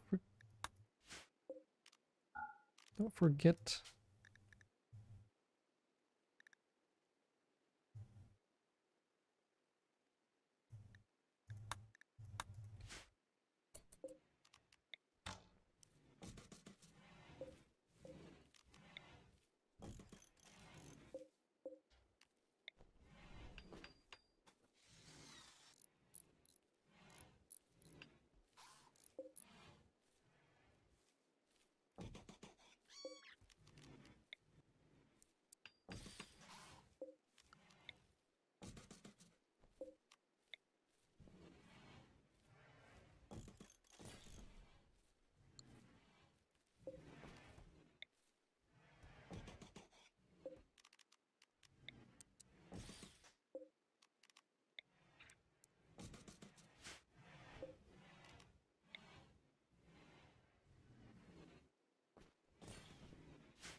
Oh, apparently there's just two doormats on top of each other. Also, you basically can't see that there's a curtain here, it's just completely gone. It's like, oh, if I go up here, I can barely see the outline. Jeez. Complete darkness. I mean, here's your doormat that you can't see. Heater, what heater? Oh, that one.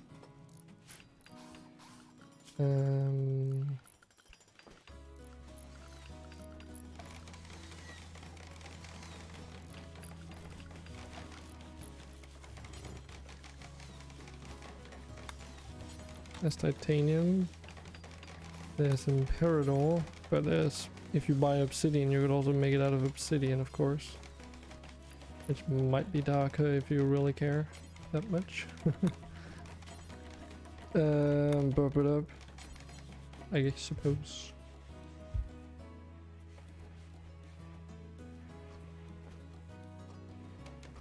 Garnet is like purplish red, very dark.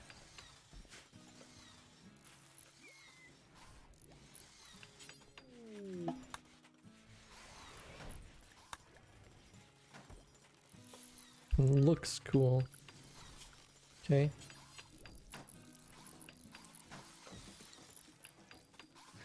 Hey Snow, I didn't notice you in chat. Welcome back. The colony is looking more like its good old self. With a bit of an addition, I suppose.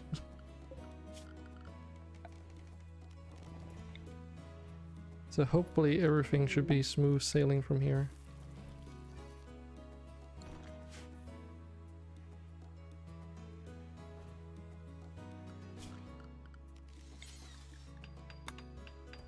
Okay, let's get all this assigned as a cleaning zone. Oh.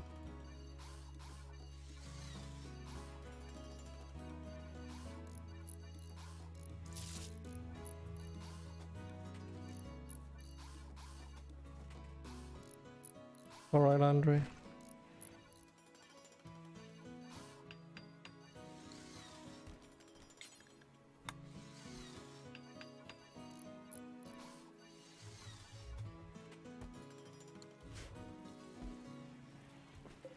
It is though.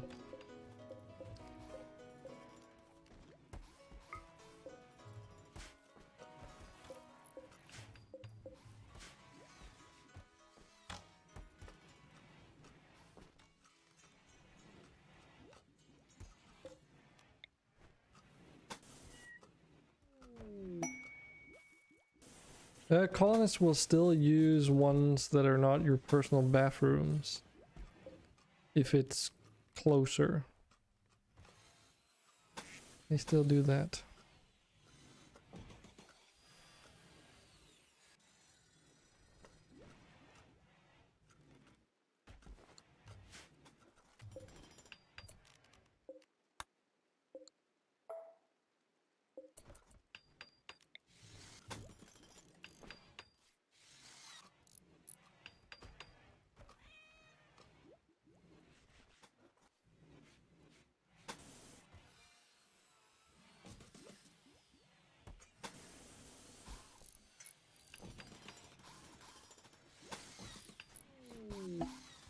Jesus Christ.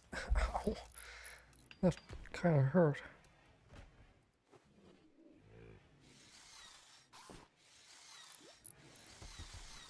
Don't have any relations with other viewers. Okay. Interesting. Got a lot of... Oh, it's probably because it's being a son or mom or dad and stuff, right?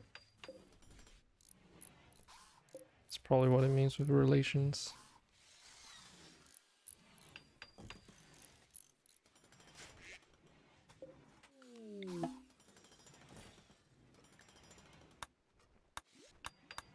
Traits galore. Snowy, have you lost traits by any chance? as part of the incident, or anything else that you would like to get, like, retrieve again.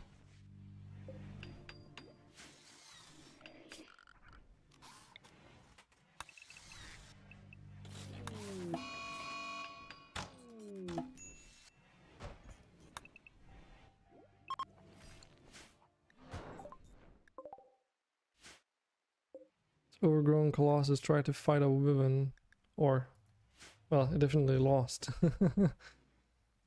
Probably more like the opposite way around though.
These are just generic oak beds, right? Yes, indeed they are.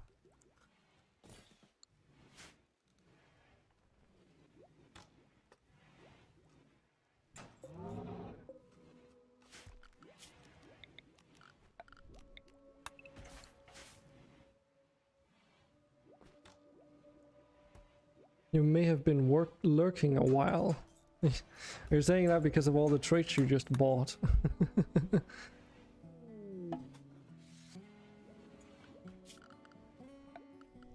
By any chance.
I don't think we have any random beds hanging around anywhere still. I think everything's pretty much hooked up at this stage. Had some good ones.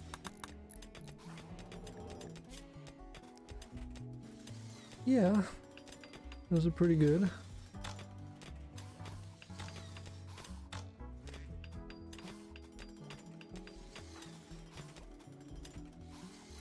Yo, Sephiroth, you need to get into your traits business as well again. Falling behind. Andre's got like way more than you do at this stage. It's fucking ridiculous. I love it.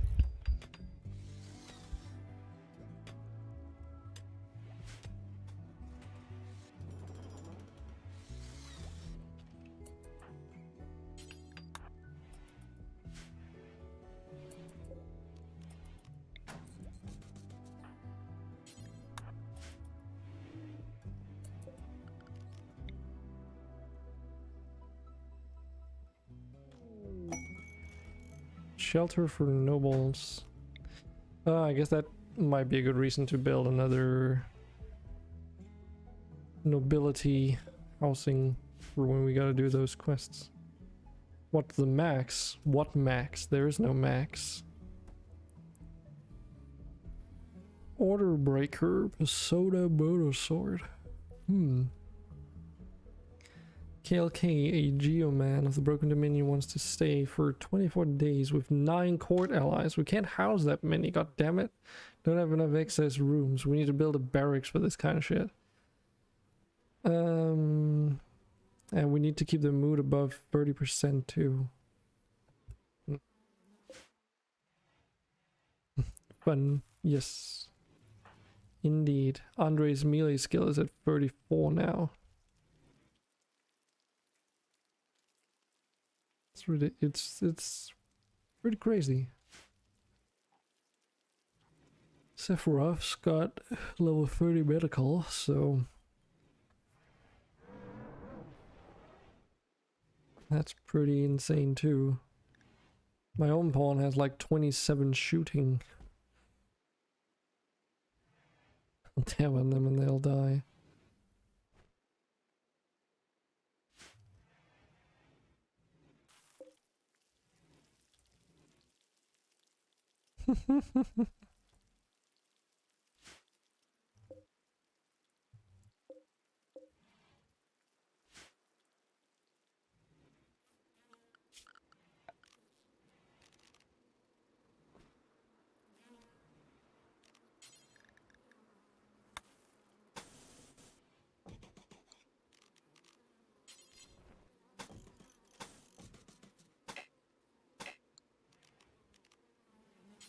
Let's just get this place here set up.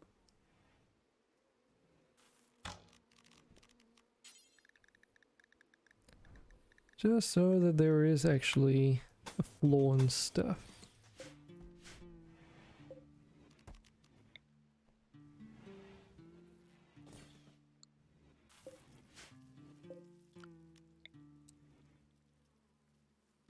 Got stung by bees. Yeah, that happens when you interact with the beehives in the colony.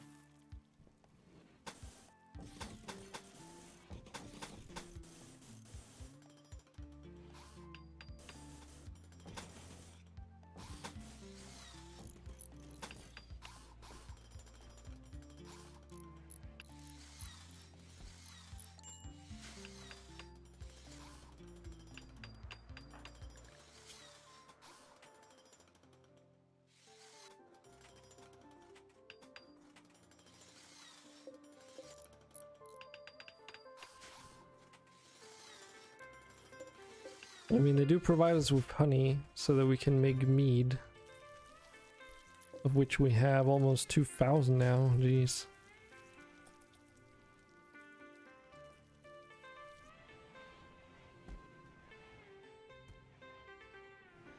Not too shabby. It's like a random hammer lying there. Okay. Who dropped that? And why?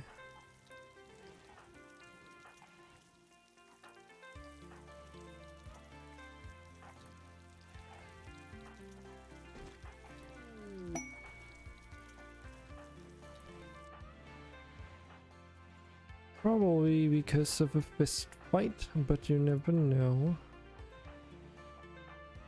But I would also use this chance to look at what everyone's wearing anyway.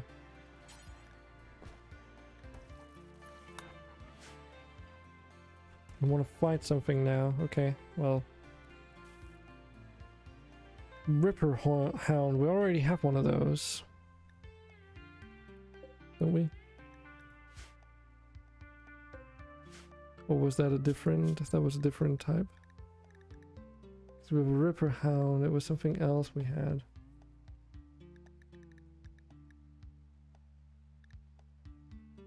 Shite. What was it again? It was a Ray Hound. That's what we had.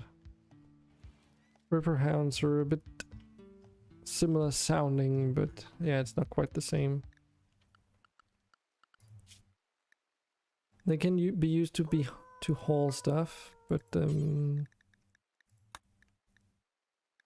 they are carnivores, as far as I remember. Yep.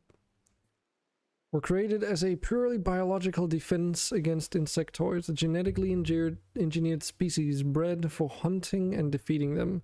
These hulking canines sport two viciously sharp claws, specially designed to attach to chitinoid plates and rip them apart.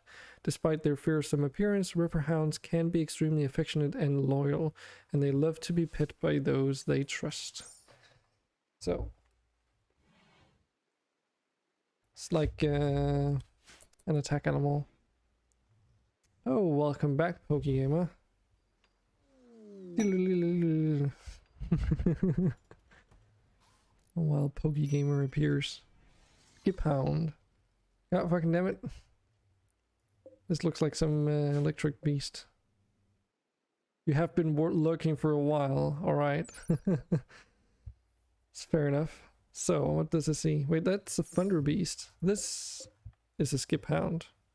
Does it do what I think it does? Concept behind the creation of Skip Hounds was conceptually simple. DNA from an animus vox spliced into the genome of loyal companion dogs to create a creature that could always come back when called, or come when called. Being capable of psionically detecting the wishes of its master. The result, however, was completely unexpected. Skip Hounds uncontrollably use their latent psionic powers to blink in and out of existence, making them extremely unpredictable. Skip Hounds will use the psionic power constantly unless eating or sleeping. An attacking Skip Hound will rapidly teleport close to its prey, rendering a lot of defenses such as barricades and walls completely useless. Huh. More looks like it's just rubber banding. But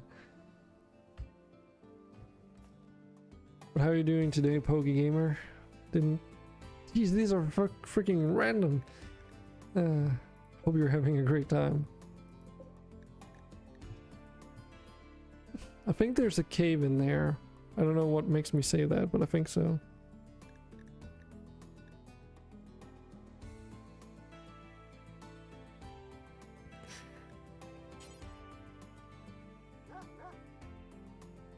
This is fucking random though. What do you even do with these? Can they haul stuff? That's good to hear. They can haul stuff, but how the fuck does that work in practice? Well, let's figure out. The Ioban Covenant is attacking. Bunch of guys with pointy sticks. Well, Andre, do you want to just solo this shit, or do you need some help?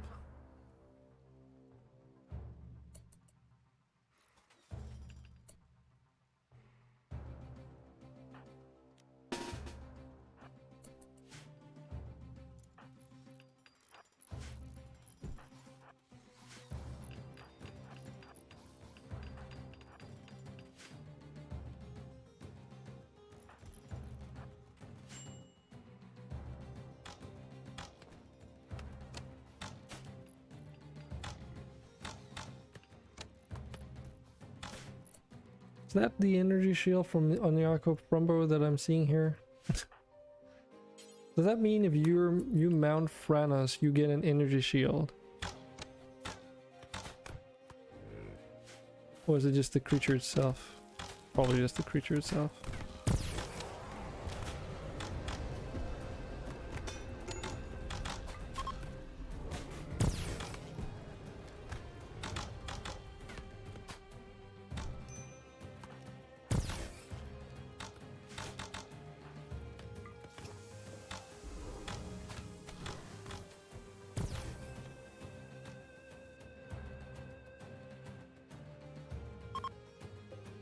Some over there. Even more some are still walking around. Might make some rooms for your pawns finally. Why? How long have they gone without though? When you say it like that.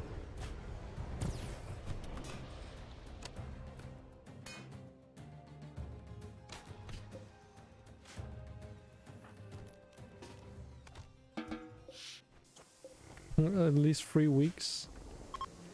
Could have been worse. Hey Brains, welcome to the chat. How are you doing? The frigging puppet master himself, I guess I could say. Thanks for dropping by.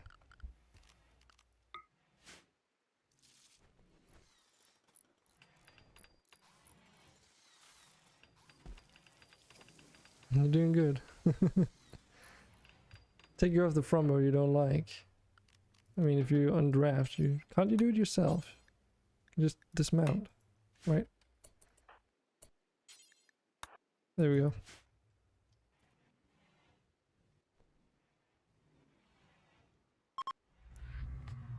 I mean, just put them in like a huge storage room. That's what I usually do. Are you here to observe how we're using your mods, Brains?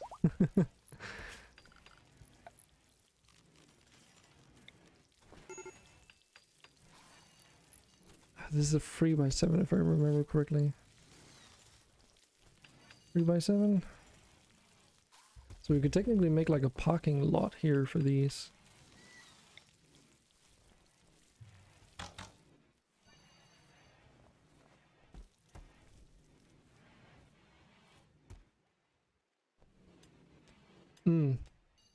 I mean, as long as your colonists aren't explicitly complaining, you should be good though, right? So...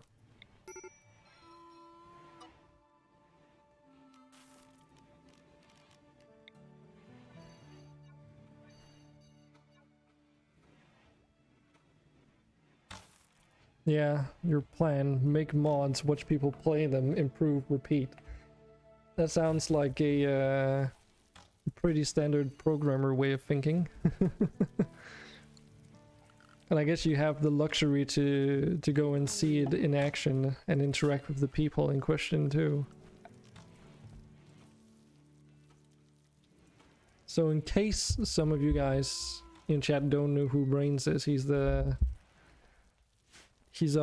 hero and savior, or whatever you want to call it, who's, to my knowledge, have you made a Puppeteer all by yourself? And of course a bunch of other mods that we're also using, coincidentally. Because obviously you never know when it comes to Steam mods.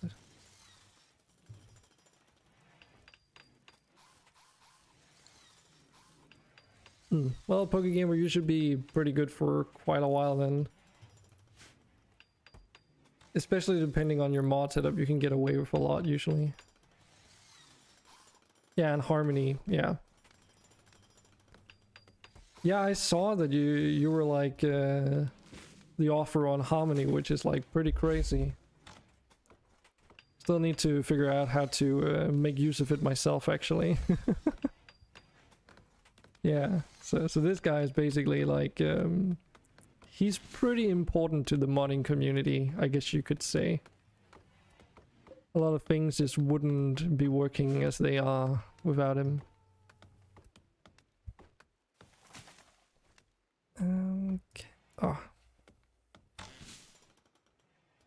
And you do like streams on your own channel, I've noticed. I was lurking in there a little while ago. Let's see if this works.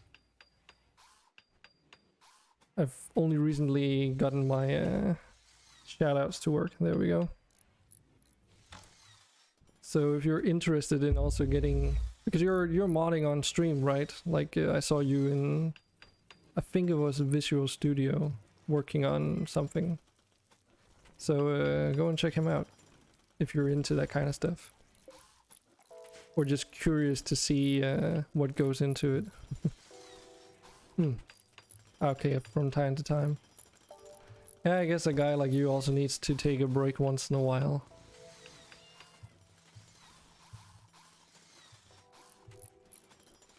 Speaking of improvements though. So I've actually made a red, no worries, don't, yeah, no problem, you're welcome. If I recall correctly, I put up a, oh god, it's on Steam, let's see, can't remember what I wrote in it, but it's basically a request for Puppeteer that I would really appreciate. How's it working? It's working pretty good. So let's take that first.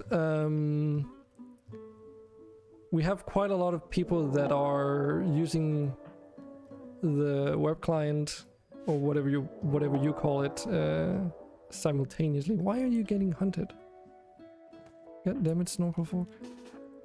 And from what my viewers have been telling me, it's been pretty stable. I keep like try to keep on tabs with it, making sure that everything works. God fucking damn it!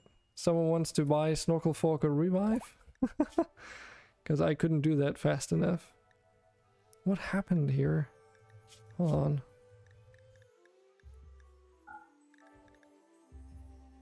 Youch. Okay. I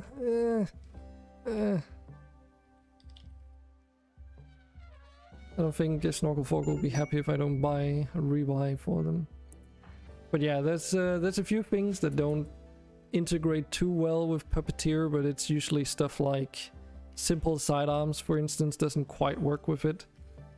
People can do like through Toolkit, they can buy things into their backpack and equip stuff that way. But they can't go over and actually equip sidearms, which obviously is a bit of a problem, but we just get around it by making me do it for them.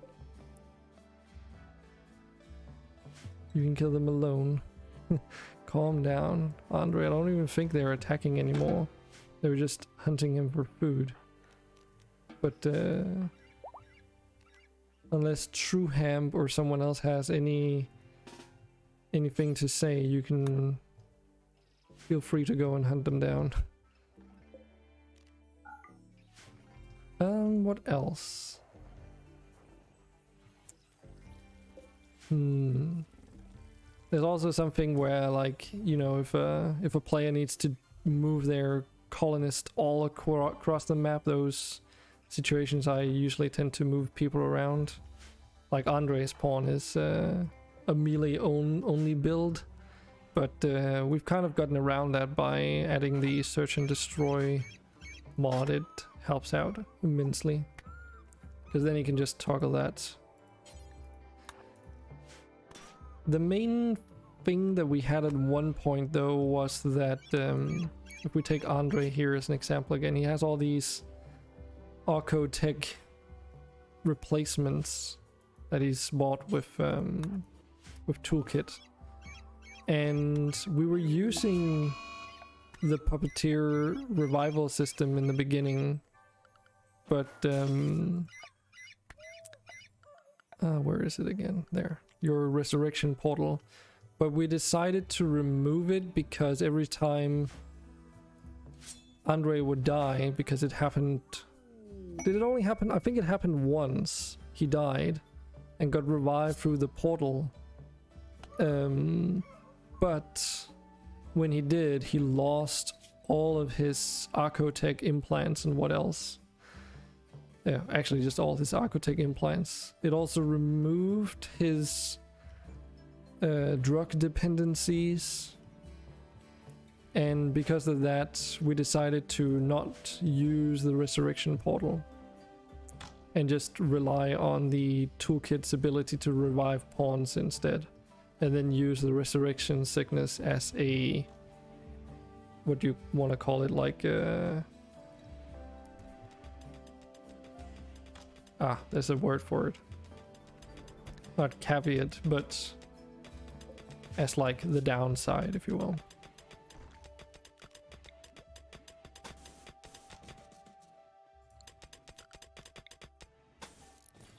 And there's also been a few instances where we've had to reload like a previous save, where sometimes Puppeteer will like freak out, but since I'm like streaming, I'm not really taking the time to actually figure out why it happens. Handicap, I guess. Oh, Banana Move, welcome back. Oh, we'll have to sort your colonist as well.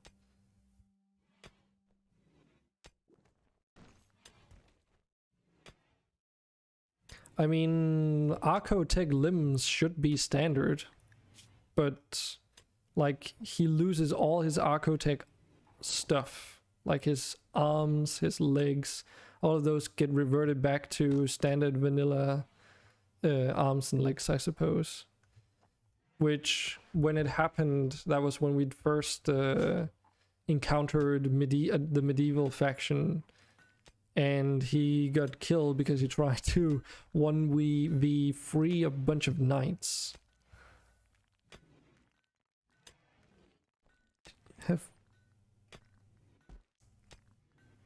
What are you saying, Andre? Yeah, it's body parts. Oh fuck, what happened here? Oh no, oh god, Muhu's gonna kill me. This wasn't supposed to happen. Why does this keep happening? God damn it. I have a mod that's supposed to improve removal of ceilings, but apparently he just got annihilated. Can I even revive his pawn because he doesn't even exist anymore? Shit.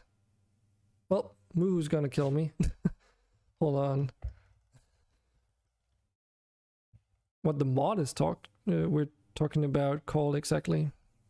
In relation to what? The body parts?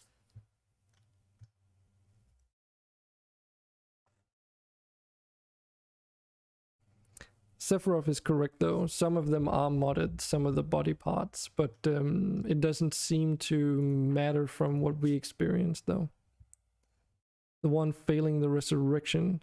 I mean, the resurrection works. It's just when a colonist gets resurrected, they lose all their implants that have been added onto them. So if you've added Archotech arms, then that are in the vanilla game, then those arms just disappear, including their addiction. So if they are addicted to Luciferium or any other kind of drug, that also gets reverted. Want to consume wake up, okay. I might have to load an autosave because it's a bit annoying that the cave-in thing. But yeah, the resurrection portal itself does function well.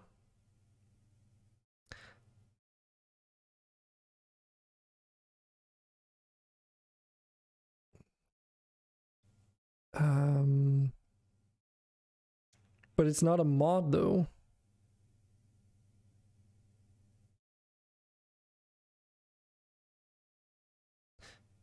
Should restore all body parts. Well, that's the thing. It restores all body parts, I suppose, but it also replaces any augments that you've put on there. So it's vanilla things that we're talking about here. So in vanilla, you can just go in, you know, I assume you know this, but just just to be clear. So if if you go in and Andre is probably a bad example, but if I were to install a bionic leg, it's in vanilla, right? And he dies and the portal triggers the resurrection, then that bionic leg just disappears from his health tab. Yes. So basically all these upgrades in here, all these body part upgrades, they just disappear. The Archotech arm or the Archotech stuff, which is just vanilla Rimworld's description for ultra tech related things that are non-researchable. Okay, so we're back here, it's not too bad. So yeah, that's basically what it is, and it seems that it doesn't matter whether it's vanilla or not.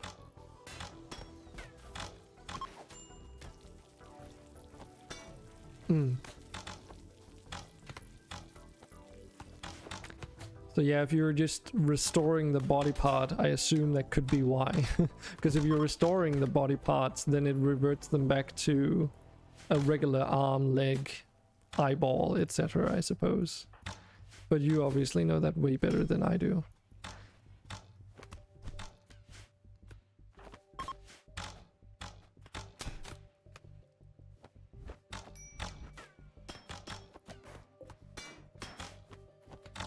Just an oversight. Yeah, sounds likely.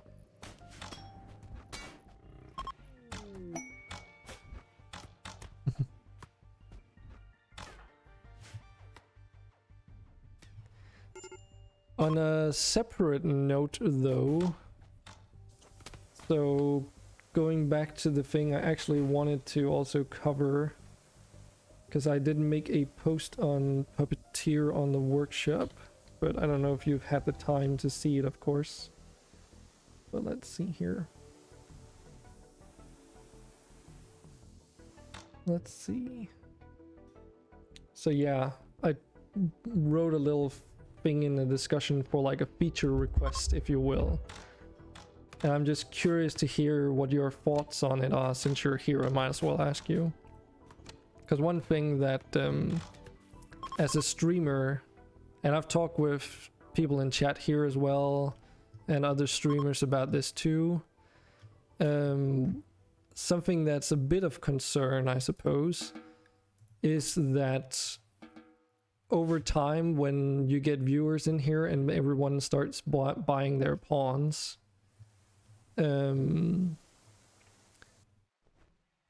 like all of these pawns are player owned, right? And on some people's streams, the pawns are very, very cheap. Like on my channel, it's like 2,500 silver because I wanted people to be able to partake, of course. But one thing that I've noticed becoming a problem is when you start having a lot of colonists, and that's, you know, a vanilla Rimworld thing. The game starts slowing down and all that. So when you combine that with players being able to populate your colony with pawns really quickly, you start running into an issue where I would really like the option to send pawns away temporarily if I need to, so that I don't get forced into completely removing a, let's call them viewer-owned colonist, you know? Because you already have the is it exclamation mark leave command, where a colonist will leave the colony, but they, you know, leave them permanently. And technically, what would be really nice if we just could have something similar to the function of, I guess, a crypto sleep casket or something, where we can put a viewer in stasis. Okay, banana move is back here. Let's see, what are you this time? Okay, you don't have any detrimental... Oh god, you're actually pretty decent.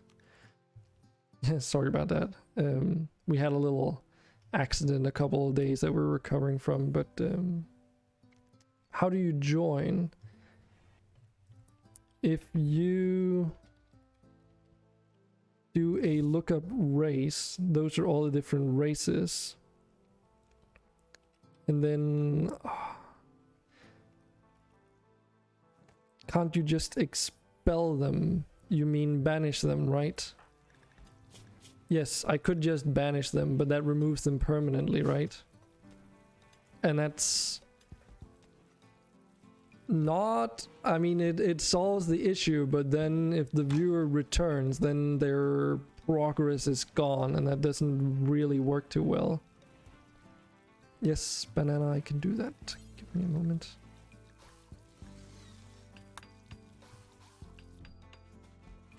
Well,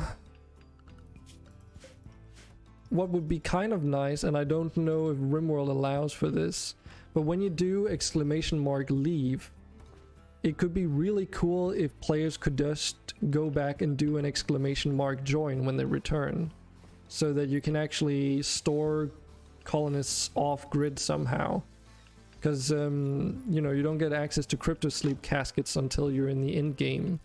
So having some other kind of gamified method of storing a colonist would be really helpful.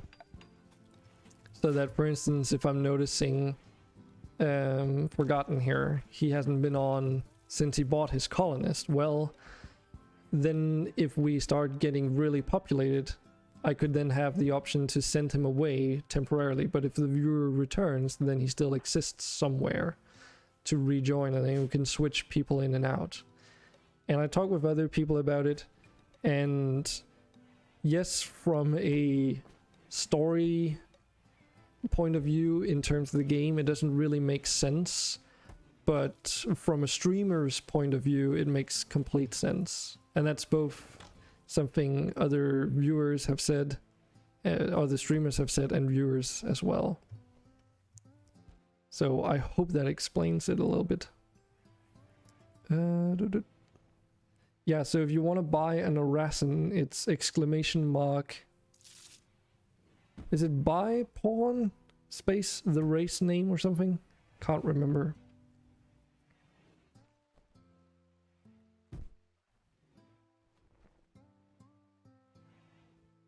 Thanks, Banana. So to recap, the viewer controlled colonist would basically wander off the map and vanish when the viewer disconnects. And later, if the viewer connects again, the colonist would walk into the map again, right? Yes, that would be very cool. I don't know if it should be like automatic whenever someone disconnects from Puppeteer, but it could be cool, like with options, of course. Because some people, like for instance in this colony, if you removed all the puppeteered colonists, that would remove everyone, like all these 20 colonists, and we'd be left with these 5 not so good ones. So making it like it doesn't necessarily have to be automatic is what I'm trying to say. But yes, being able to store them off the map would be really helpful.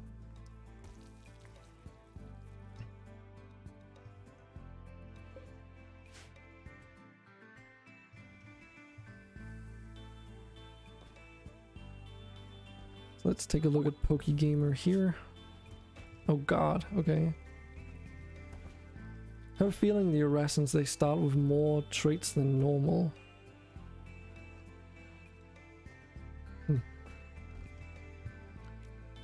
Should probably give you some weapons as well.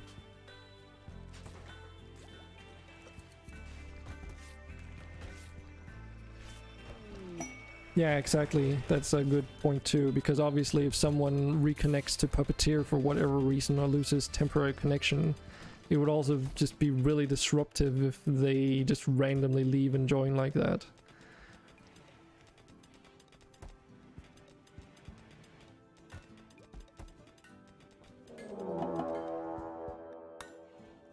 Okay, forgot these night avs are kind of alive still. Oh god. Banana, you need to move in the opposite direction.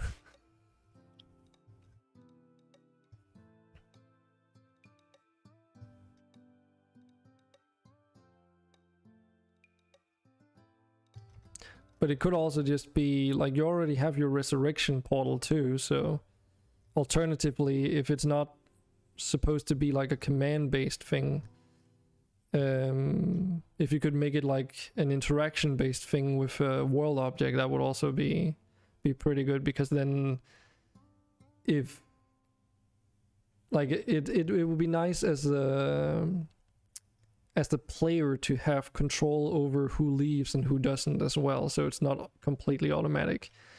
There's like pros and cons for it, and Trying to plot to solve the situation at the same time as talking is hard. But basically, let me just gather my thoughts.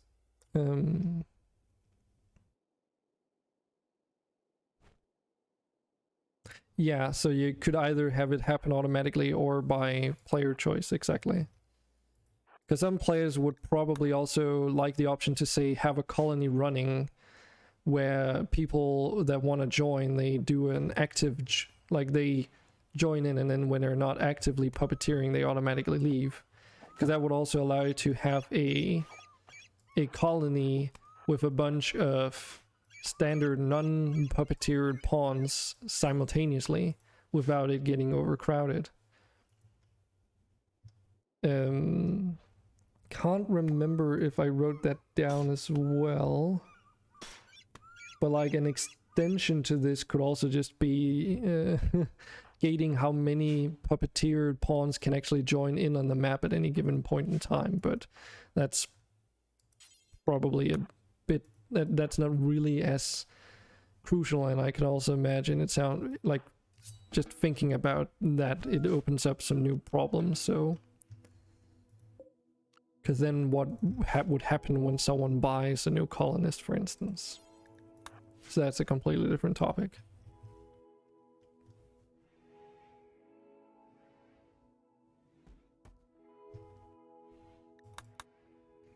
But yeah, I've like I think it's Capitolamia's stream I've been over at and seeing what he's been up to, and his previous colony before his reset had like 30 odd colonists, out of which only 5 were non-puppeteered pawns. And I mean, the game is technically, like, if you're just playing vanilla, the game is kind of designed that in a way where if you have 16 colonists, that's already like too many almost. It's like somewhere in between 8 and 16 is the optimal amount, I think it is. I can't remember, because it's related to the population stuff. And obviously a lot of people, like myself included, use the population control or whatever it's called, so we don't really have to deal with that issue anymore. Or those limitations, I suppose. But yeah, that would be really, really cool. Also, something I've just noticed as well. Yeah, I don't understand how people can play with 100 colonists. It's fucking insane. I mean, you can do it, but you'll be going at 1x speed pretty much in terms of simulation speed, I'd imagine. Or be playing on a really, really small map, I suppose. So, or maybe like 50% of your colony is a bunch of slaves that can only walk within like a small area. I don't know how you would do that.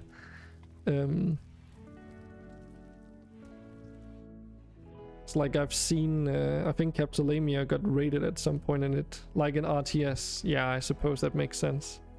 Capitolamia was getting raided at some point, and the entire game was rendering at like 5 FPS at most. Which, yeah, it's not optimal in my opinion. Okay, so the thing that I did notice right now is that after I loaded my save, Muhu is no longer assigned to his, like he's not in Puppeteer right now. But for some reason he's no longer assigned to his colonists. Which is kind of weird, because he was in this when this save was made. And what had happened to him was he was the guy who got crushed under the ceiling over here. So, to recap, I suppose. He was assigned in Puppeteer. Then he died and his pawn got completely removed. I loaded a save and now he's no longer assigned anymore.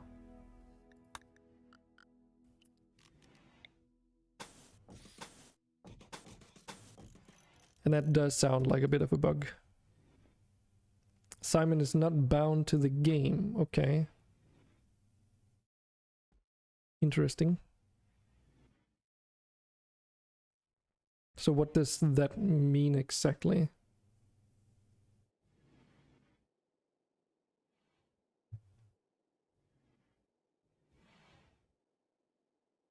In parallel with all the games I have. Okay. So does that mean then that when his pawn got essentially deleted from the map, it removed that assignment in the file or something?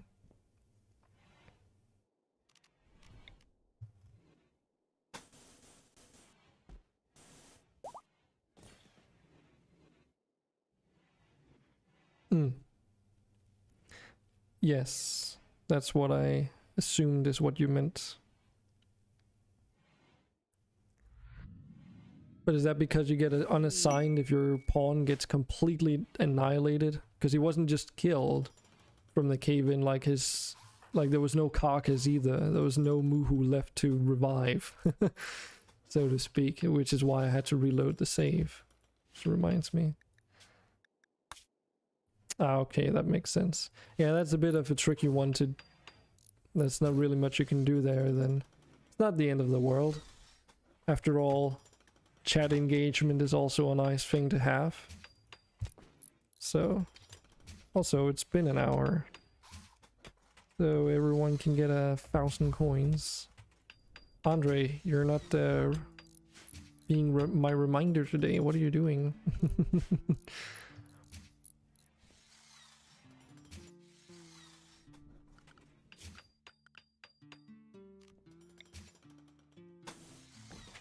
But yeah, I think that's pretty much the main things that I have to share at the moment anyway.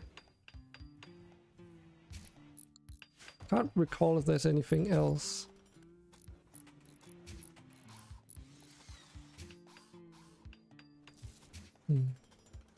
No, I think that's pretty much it.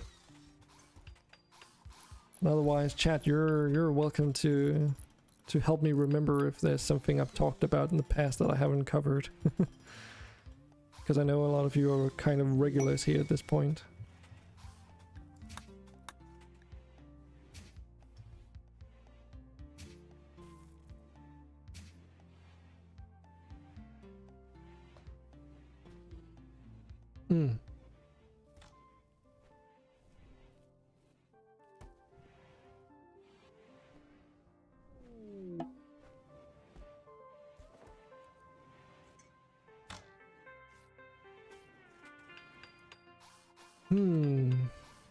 The independence of game content is halfway to the feature I wanted earlier.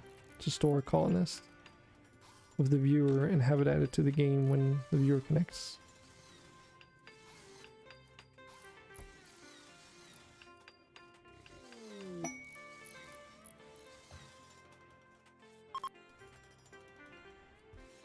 I'm reading that because I'm like... it's a bit... I'm unsure as how to understand that sentence, I guess.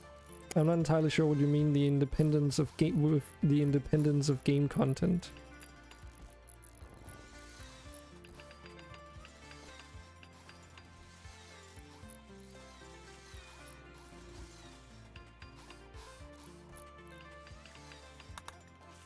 Oh yeah, also Banana, I have actually rebuilt your house.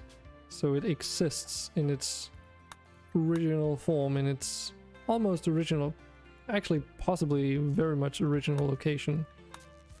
So I'll send those guys out so you can have your place. I even remembered your golden toilet. And your surprisingly disturbing dog leather tiles and Farian wallpapers. Missed my toilets. So yeah, it goes to you as well. If you can, this might be a bit hard for you, but if you can, try and remember what things you were missing, and make like a local list or whatever, and figure out what that translates in terms of coins, and then we'll figure out an reimbursement. Fix bad torso. Do you have a bad torso? Oh, you have an old gunshot wound. It's okay, okay. A I'm sure that can go still higher. Your research, oh god. Didn't you have like... Wait, what the heck? I mean, you're not wrong. As your intellectual skill increases, your research speed is just gonna go more and more insane. The relationship viewer between pawn exists outside of the game state. Save file right now. It's good because it allows you to extend the relation to viewer to full state of colonist. So allow you to add it to an ongoing game when that viewer joins. Okay. So what you're trying to say is that you're technically already halfway there or something? Is that what you meant when you said it's halfway to the feature? AKA it won't take too much work to get that in there.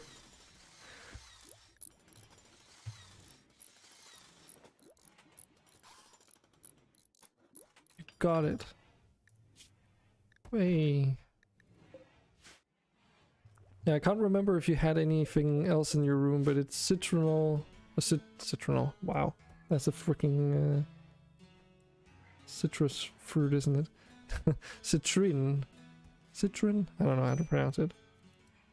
But yeah. Citrin cachon tiles.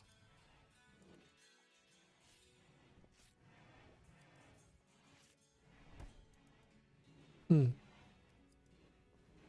before viewer joined, her colonist is not in your game. After the viewer joined, her character saved in Puppeteer is merged into your game.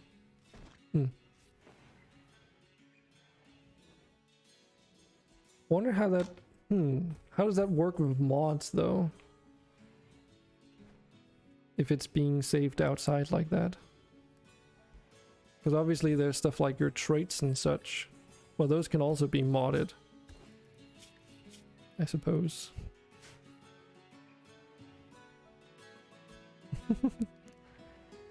Hey Snowy, do you also want a personalized room? Because right now everyone's just been... who hasn't had their room personalized. It's just like using a very generic plain canvas, literally. Like all of the floors made out of bone and the wallpaper is just regular cloth. But we can make something a bit more interesting for you if you want. Where even is your room? Now that I think about it. Should have a white room. Must be up here or something.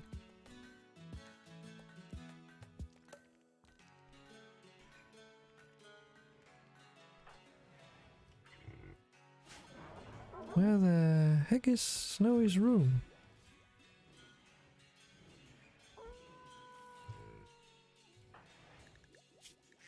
Huh?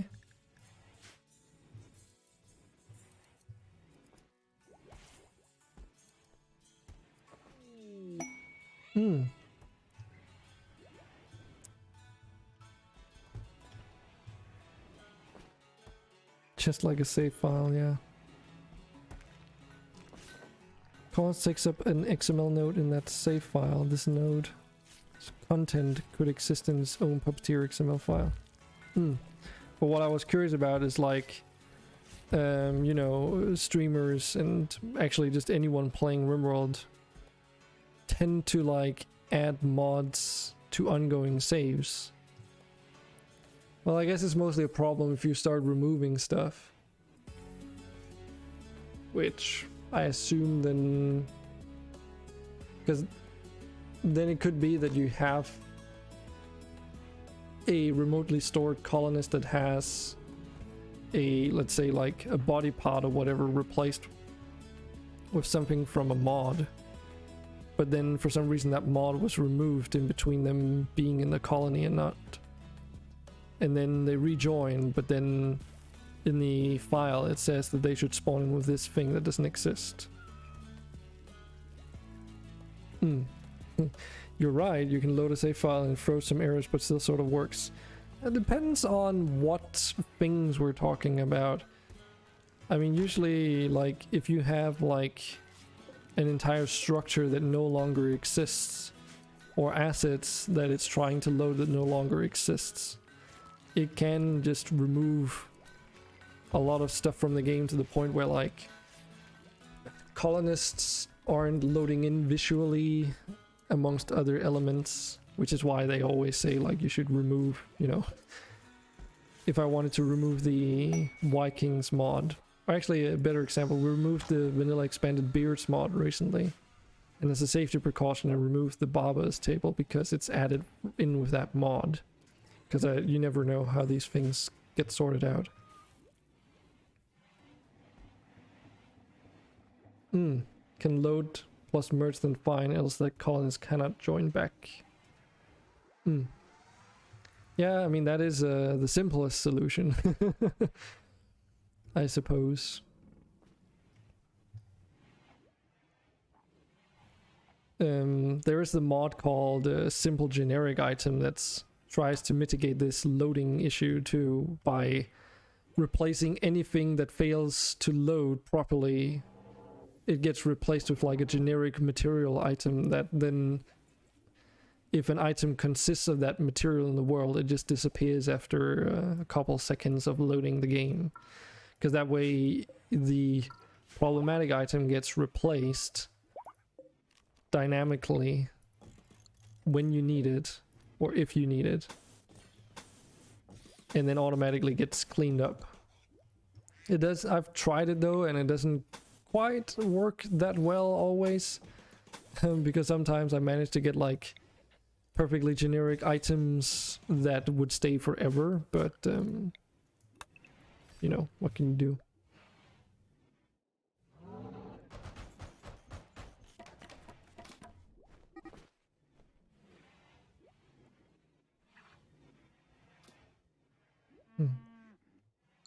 So what did you say, Snowy?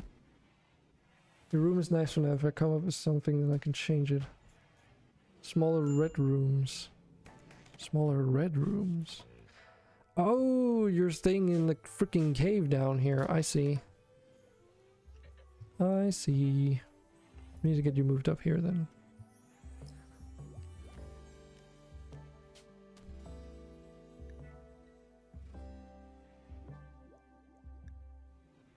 Snowy. Get reassigned there. Because I actually have a suggestion.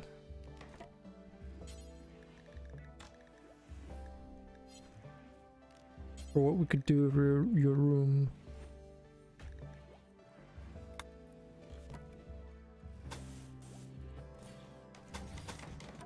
At least for now, just to make it stand out a little bit. Oh, we've done some research. So let's see what we get.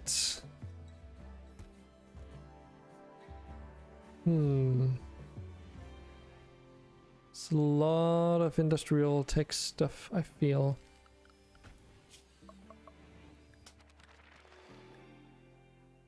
For reference, we need Royal Apparel, Harpsichord, Carpets Plus, Line Infantry, and Soybean Fermentation to go into industrial tech. Otherwise, we need like a lot of more industrial technology. So we can decide to either go for something useful or something that doesn't take too long to research. It's like a strategic choice. Black, white, gray. Maybe a colored light as an accent? Yeah, we just need to research it first. We also have more carpet options, which is what I'm building right now.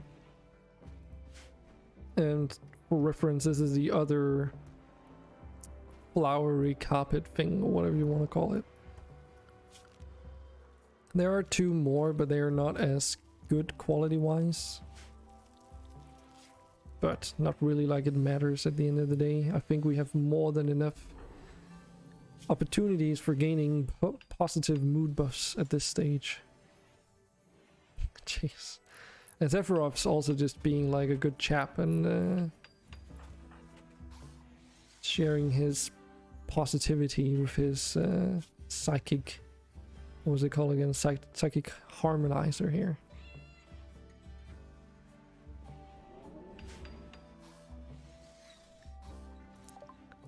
So Banana, you spawned in a Garlock's raw fungus here. Full heal. You didn't... Isn't full heal like super expensive? Wait, when did this happen? Okay. Well, we'll just have to drain our tanks to avoid sickness. No idea when that happened though. Okay, so it seems to me like we managed to get most of the overhead mountain removed without a fatal injury this time. Hopefully we can get the rest removed as well.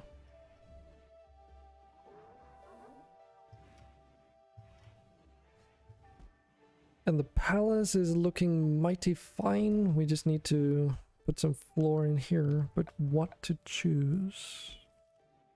Ah, I know. We can choose this. We can use this one. Rarely ever get to use most of these floor types because they, I don't always feel like they fit in too well.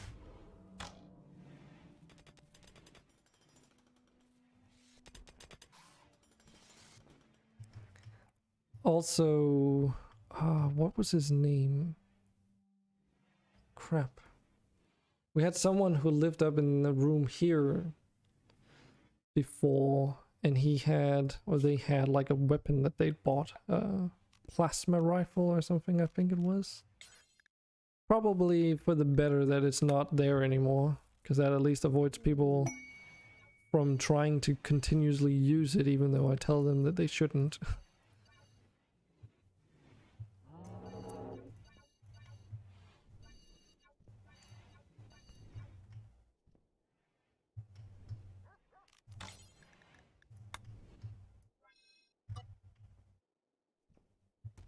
Okey-dokies. Should we... Because we can technically start taking down that stuff as well.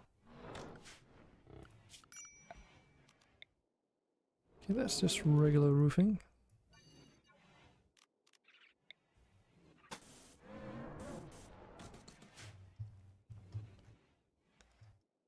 Since these rooms won't be here, or the rooms in this corner down here won't be placed exactly where they are now, since they'll be shifted outwards and stuff. Also need to figure out what to do about the animals though. Where do we want to keep those? Because I guess we kind of want to keep them relatively centralized. Maybe somewhere over here in the Stone Chunk Graveyard, or whatever we want to call this section of the base. We really need to get all this converted into something else. There were those creatures that ate stone chunks, weren't they? And I think they even produced like compacted steel as a byproduct. They just weren't that efficient. Something completely different too. What about work priorities?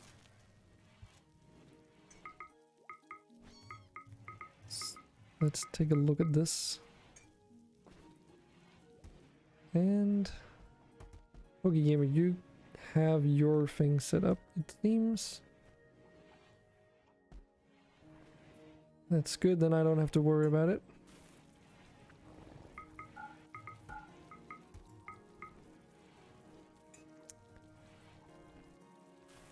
Doopy doop.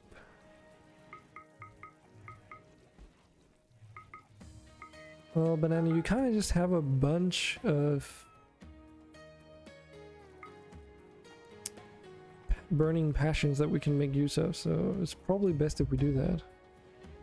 We can also have you fish, since you can get some quite interesting things through fishing.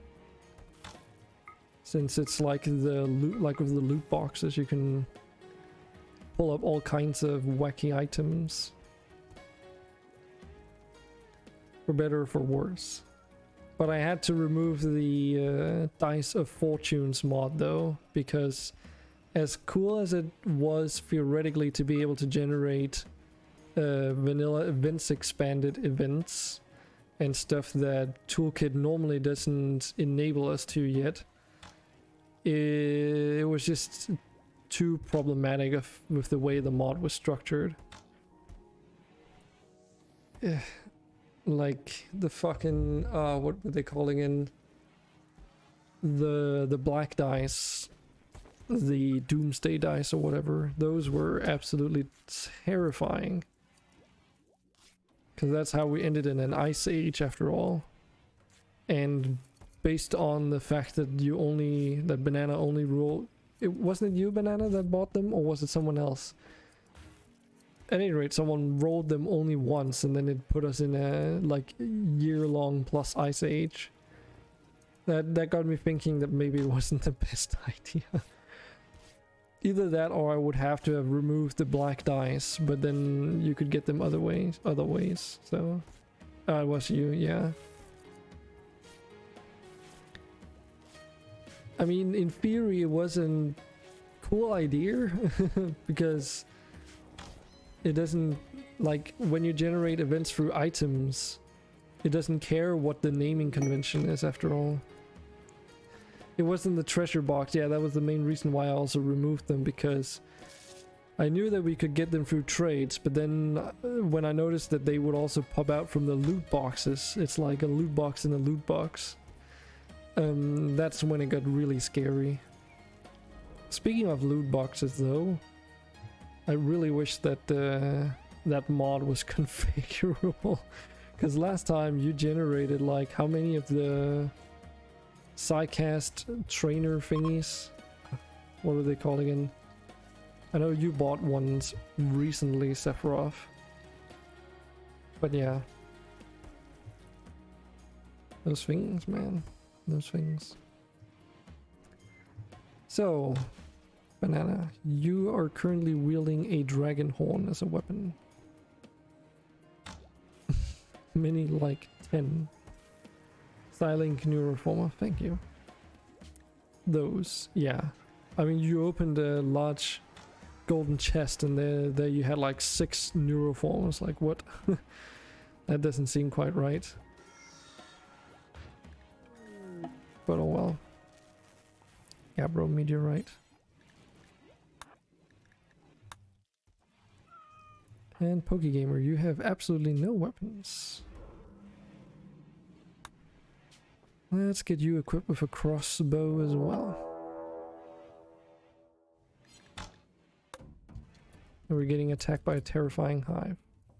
So now you definitely need to pick up a weapon.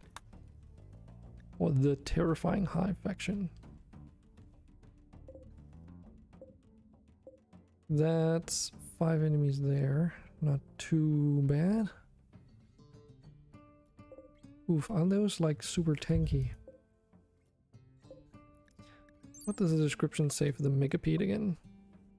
A giant heavy insectoid that glides on dozens of tiny legs. Its thick chitin armor and sharp mandibles the size of an elephant's tusk make it an excellent siege engine machine.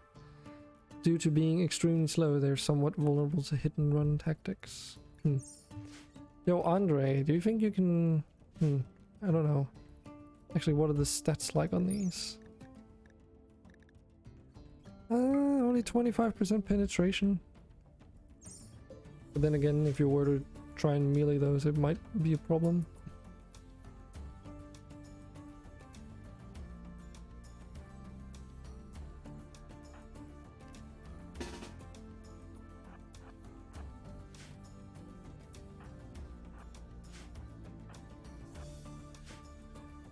As long as they don't take the short way around, then that's cool.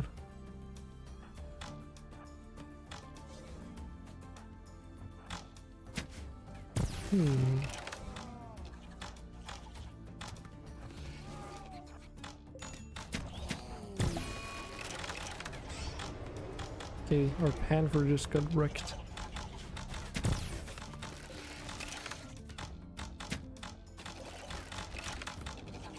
Oh, it's foggy, isn't it? Yes, it's foggy. I was wondering why everyone was doing such a terrible job at hitting those insectoids.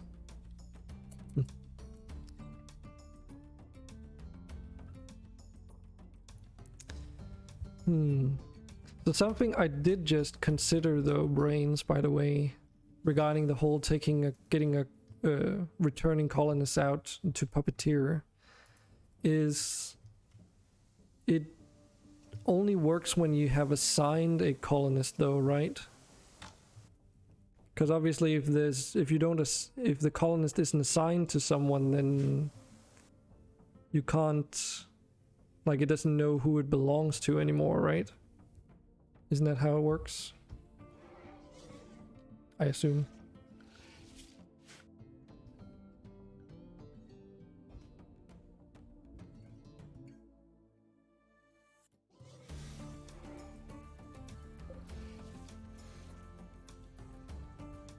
Oh, this one's just hungry. Damn, those guys are super slow.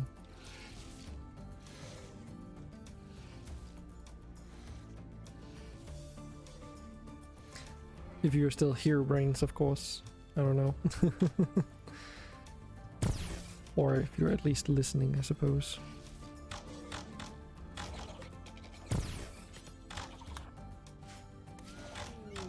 Still here. True Ham.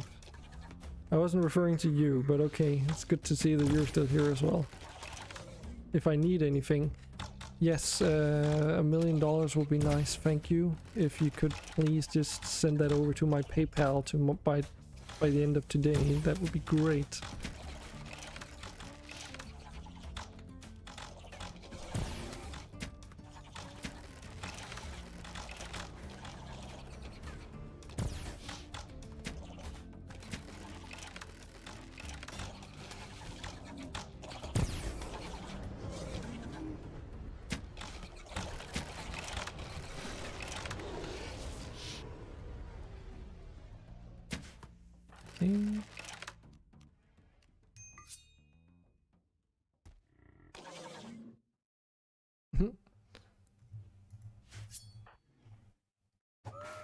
What are you trying to buy?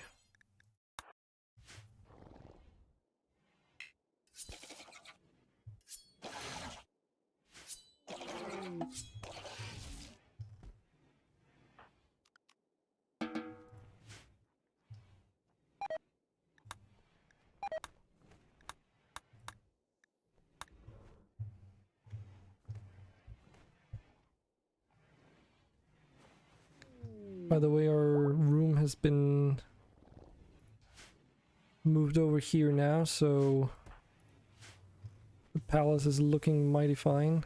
This is the floor I was referring to earlier, by the way. Looks kind of weird, but I kind of also like it. If we use imagination, this could be $1 million. Cap up, right? Read the message. Easy now. I've gotten more considerate of it, but 30 silver isn't worth that much, to be honest. But yes, let's use our imagination. I appreciate the thought. Let's put it like that. Also, something I just realized is that we'll never be able to move this stone chunk because you can't stand in the same tiles that this smelter is in, so we can never get to this unless we pull down this, the wall underneath this vent or similar. We can't move the smelter around either, so it's kind of, I don't understand why it's necessary to do it like so. There's very few structures in the game that you can place down but you can't traverse, when it comes to workstations at least. I know the crematorium, if I remember correctly, is the same deal.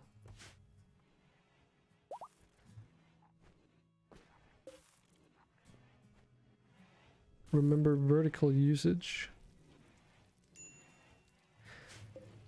I suppose. But the concept of verticality doesn't really exist in Rimworld. Apart from walls, I suppose.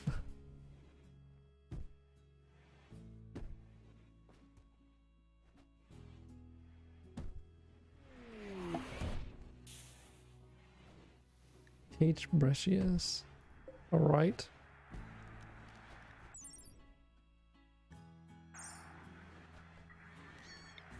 These are just decor though. Why so many? What do you want these put down? They don't, like, they're just decorative items.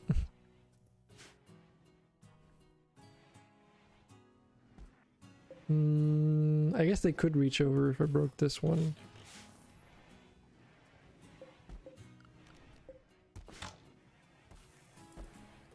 Minimum purchase price.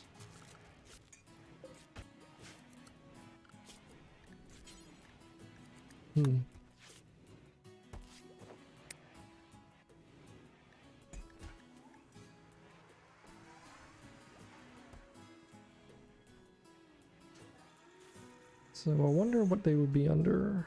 Furniture, maybe not. Actually, let's just take the brushier. Cage brushier. Okay, so it is under furniture. They're just really cheap. I see.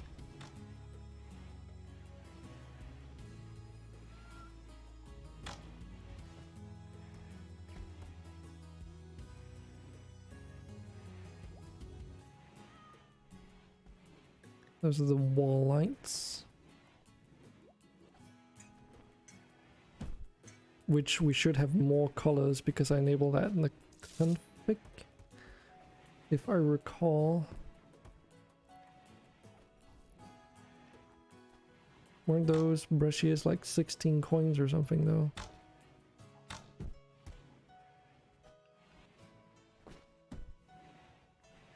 Yeah, that's...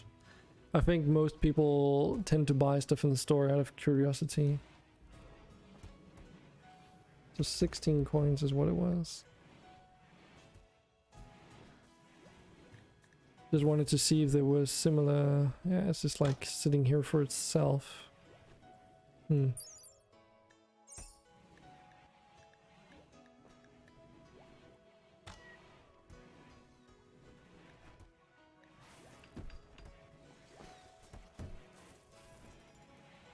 To be fair, I'll put it to 60.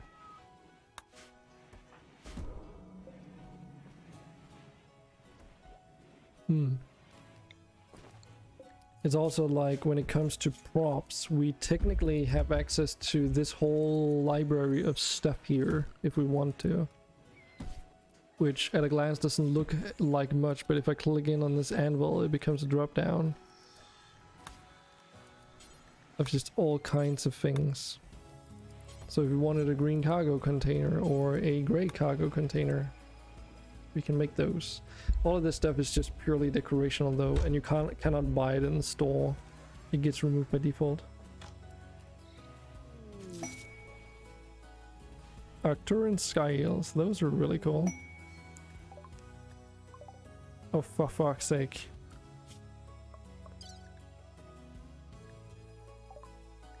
They seem... Okay, it was just a smiley. Good. So these little beauties I actually really like. The Arcturian scale is a weird space-born creature that inhabits the asteroids of a system's asteroid belt. They are usually not found on a planet's surface unless they are somehow brought to it.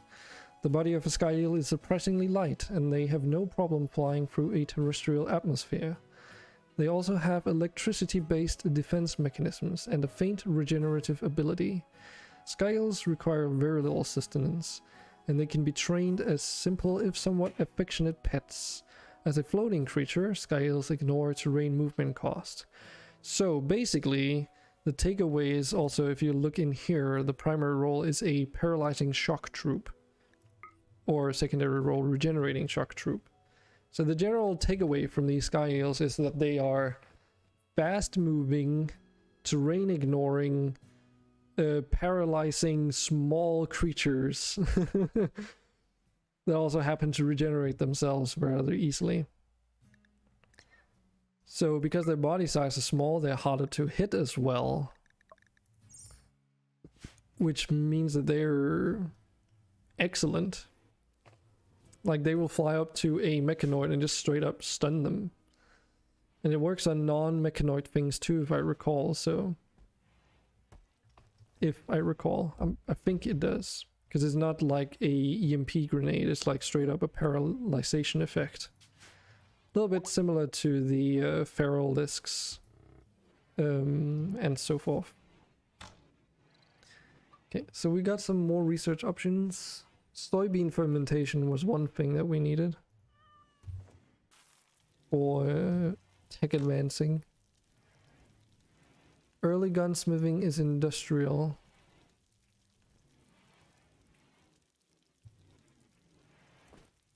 AI is R2G is industrial 2, I believe. So yeah. So yeah, sky eels I actually welcome. They're also like, usually when you get them in an asteroid, they drop down with the shiny blue metal asteroid thingy. The sky steel stuff. And they tend to come along with it in large quantities.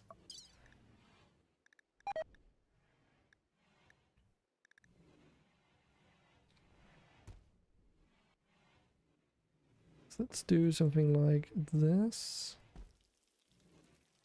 Even though we only have one, but you never know.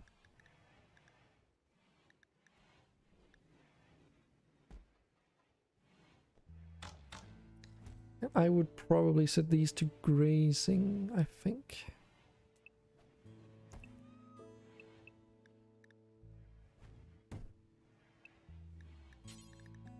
Allow everyone, and then they would follow people around.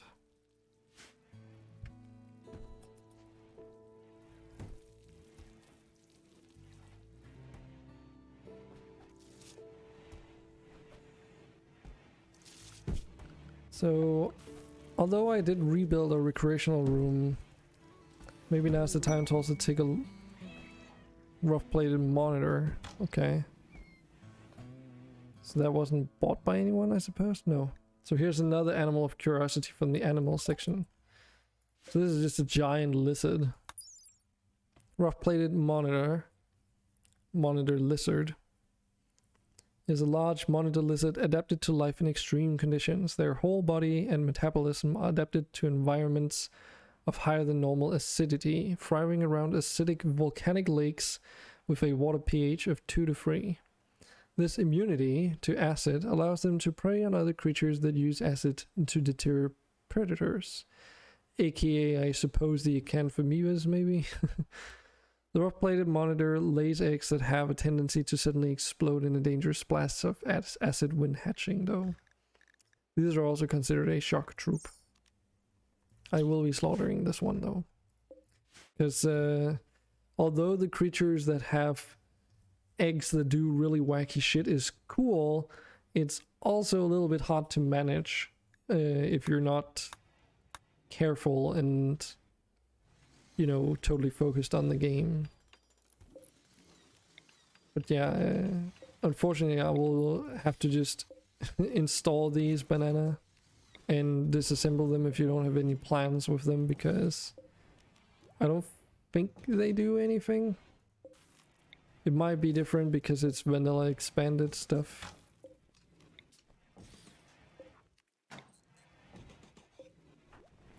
Which, if I remember correctly, the props thing is also vanilla expanded. These are just all the assets that they never ended up using for anything. So if you want a desk in your room, we can give you a desk. If you want a coffee table, there's also like some symbols here, like letters and stuff that you can put on the flooring. So like large freezer. Wow. So instead of using the mod that allows you to like dynamically put in room labels, you can also use this to put down labels. And here's the, should be the same thing, just smaller.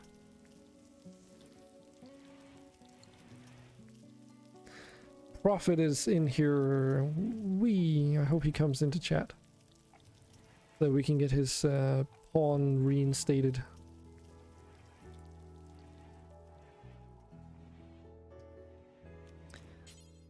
So yeah, you can do like a bunch of creative decor here, and they're all grouped in like in different categories. What we did was that when I started this whole save, I just went in and fulfilled all these research things because they don't do any functional stuff. They're just they're just eye candy.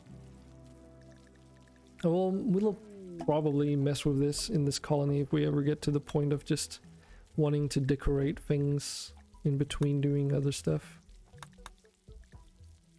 But you can make like a lot of cool things with these power modules, for instance, to make things look more lived in. Cloths from Snowy Rose. Is it because your room isn't being built?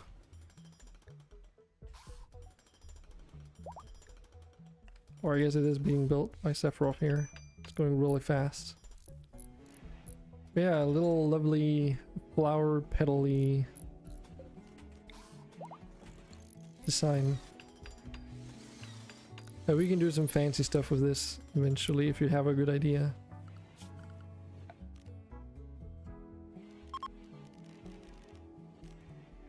And like all the cloths based floors can be built out of any type of well, fabric. So if you want them to be blue, we have all these colorful options from the basic cloth stuff. Or if you want if you want something a bit more exotic, then Hyperweave gives you like completely different color.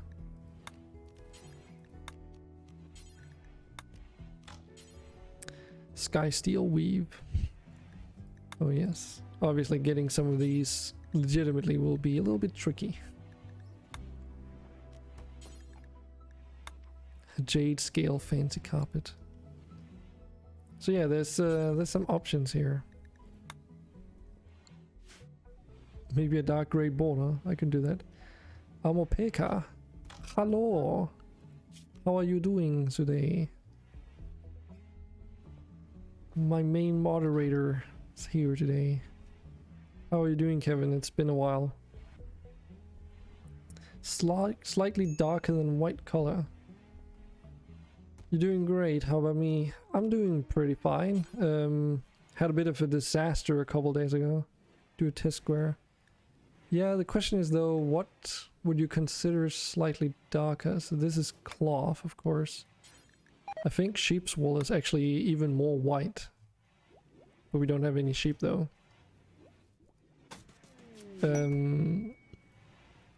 Research has been completed. A disaster, yeah.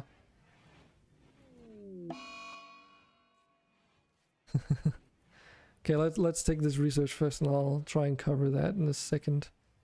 So, okay, what do we have here? Life support system. I think frontier weapons, that's like, yeah, that's still industrial though.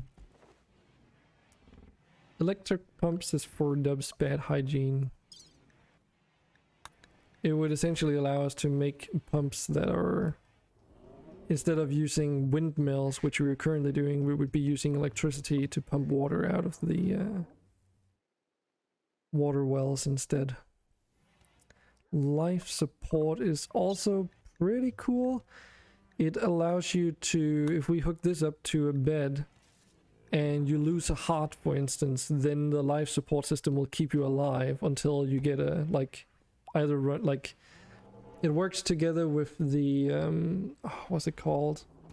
I can't remember what it's called now. But it's the mod where if you lose your heart, you don't immediately die.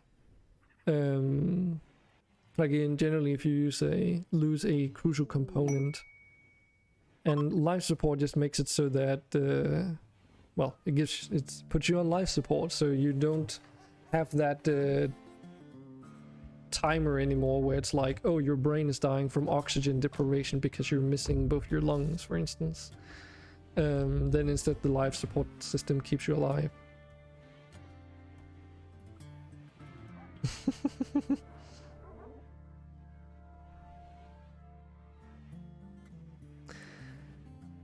Okay, so what kind of disaster? So we were trying out a mod overhaul for Rimworld called Tiberium Rim, which essentially turns the game into a Command and Conquer inspired Rimworld.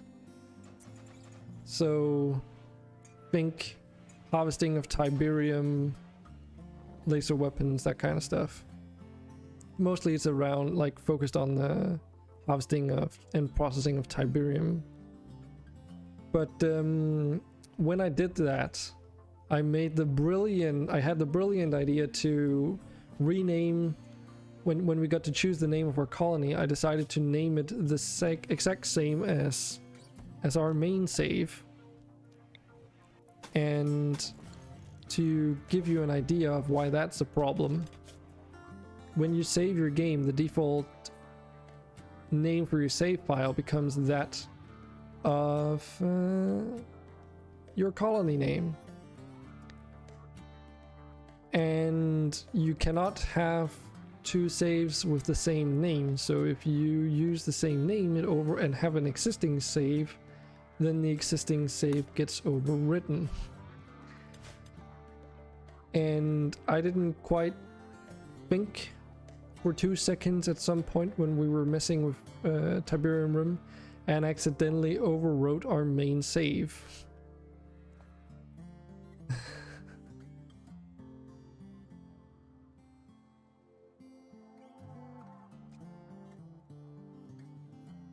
Wow, True Hamp. Yeah, True Hamp's my wife. My mojo wife. And Andre is my dad, apparently. This machine. The machine. It's just ridiculous. But yeah, so I overwrote our main save by accident, and literally the moment I pressed the save button, I realized what that single action just meant.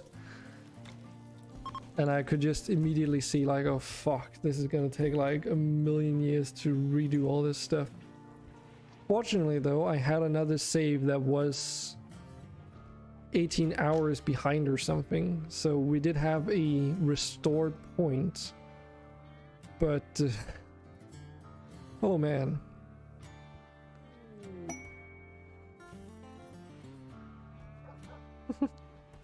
So what you're saying is that I'm not the leader anymore.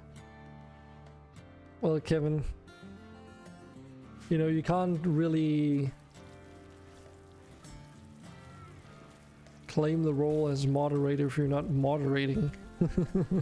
I mean, you can still claim the role, but I mean, it doesn't really mean much if you don't moderate, right? I'm just teasing you though.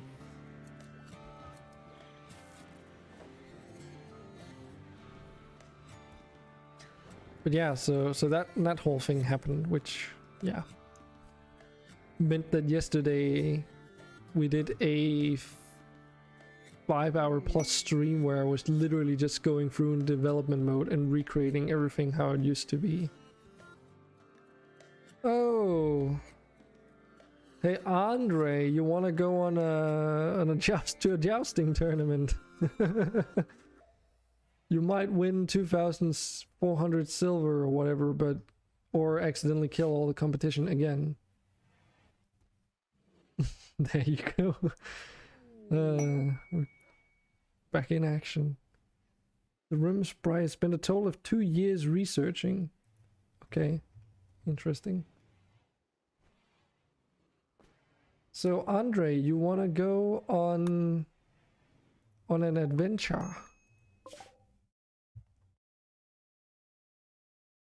Oh god, I just realized we don't have the road yet. The road doesn't exist in this timeline.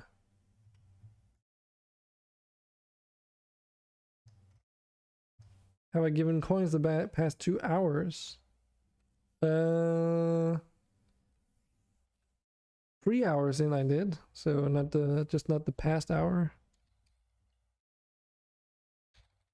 So you can have 1,000 coins for that. But I guess then we'll send you on your merry way. Whee, coins. interesting choice for a road. So how long is this gonna take? 6.6 days. But didn't it take like Sephiroth like 2 days when he did it last? Why does it take you that long though? Oh, wait. That's because we haven't added you yet, probably.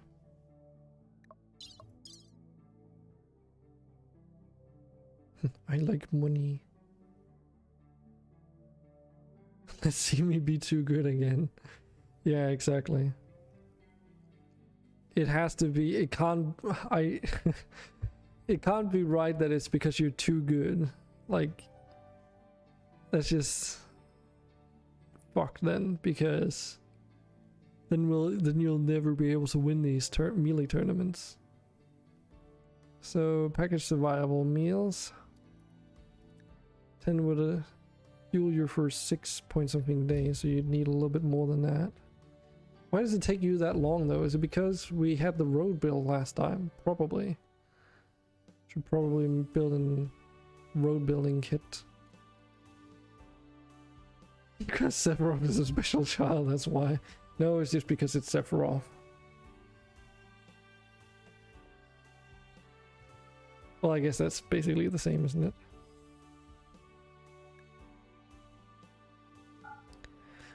Oh right, it's also we sent. Who was it that we sent last week, or whenever before the rollback?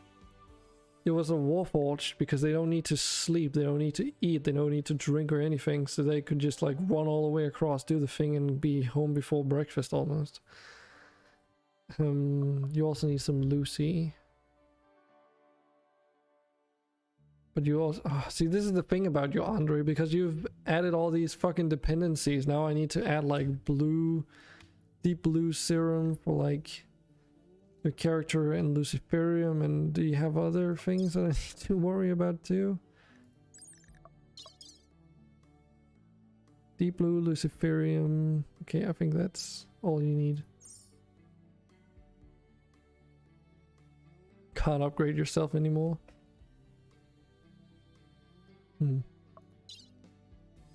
I mean, you probably can. Part of the problem is that you're wearing goddamn plate armor. It's putting a huge debuff on your movement speed. Imagine how fast you would be going without. Okay, you've got food, got a tent, you got the drugs that you need, so be off. We'll do a save because after all, Toolkit tends to be a little bit weird. Actually, I think it was Toolkit. Oh right, that's another thing actually Captalemia was talking about, now that I think about it. But we don't really know yet for sure what's causing it. Only I may enter the deep mind. Upgrade us. Wake up. So the thing I was thinking about is that Cap and I have both experienced the game crashing when people are out on the world map, to the point where Captalemia straight up needs to like he's just taking the executive decision to just toggle the store every time someone's on the map. As a result, but I wonder if it would be Toolkit or Puppeteer that's causing the issue potentially, because Cap's hypothesis is that it could potentially be related to there's a freaking ceiling fan in the middle here. It could be related to, gosh fucking damn it, to the backpack command. So it's like if people add stuff to their backpack while their pawn is like on the world map or something. But, you know, he doesn't know for sure, and neither do I. I haven't really tested it. Because it's only happened to me once, and it was at the end of the stream, so I didn't really do much about it back then. But it does hard crash Rimworld after all. And I think he also mentioned that it seems to be like most likely of happening if someone does like command-based stuff in chat while the streamer switches between areas. So like if I were to go between this area to the world map and someone maybe added something to the backpack at the same time or something, like that's the current hypothesis as to where the issue happens, at least. The Swag. Hello, the Swag. How are you doing today? I don't think I've seen you in here before.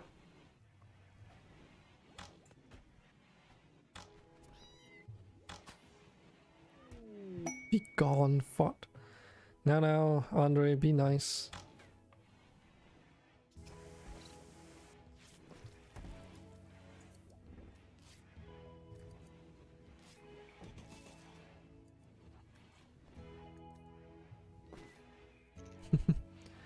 I'm doing pretty good. It's getting a little bit late, but otherwise it's pretty good.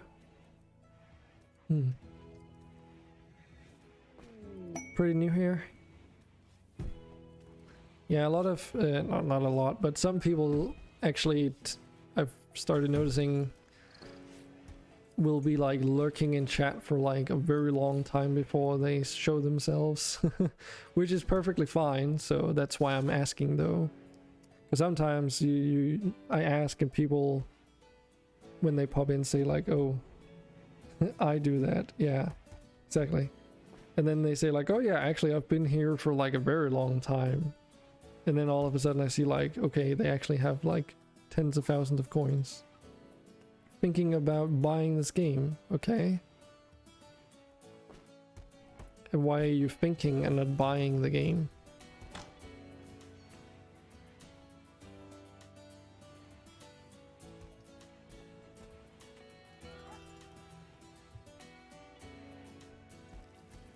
Just do it. Well, Andre, not everyone has like a lot of money to go around, so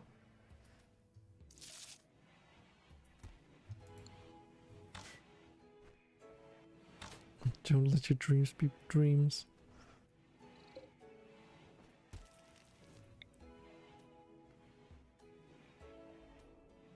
Should we put a lamp there? Or should we just put them here in front of the palace?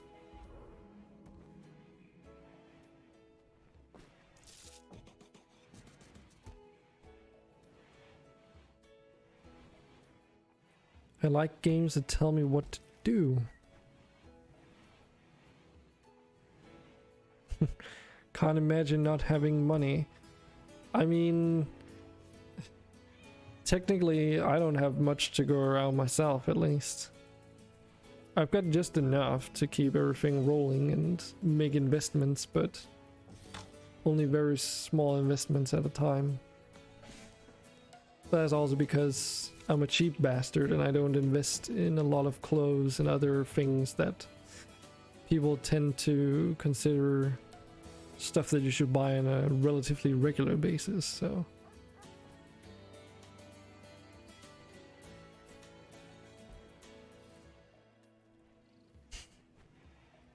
Am I playing using mods? Yes, I am.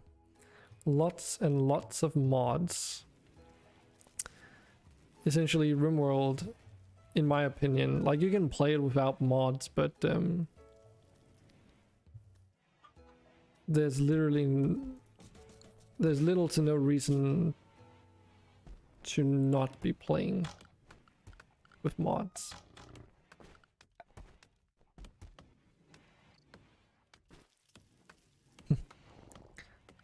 Well, Andre, I only have one pair of shoes.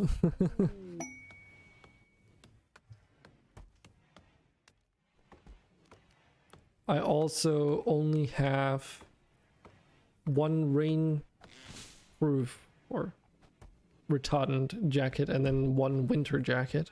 That's really worn down. People have more than one pair of shoes? I mean, I technically have more than one, but the other ones that I have are work shoes. Steel, not steel capped. I think they have. I think it's aluminum or aluminium, depending on what you prefer.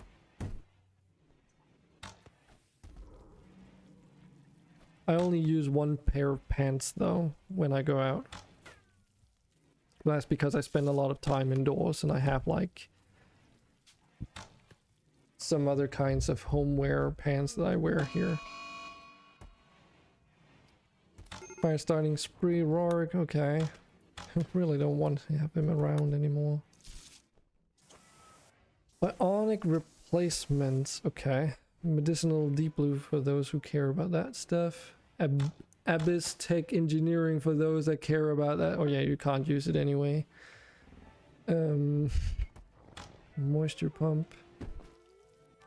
Soup cooking, is that really not medieval? What is it? No. I'm actually surprised that soup cooking is like industrial.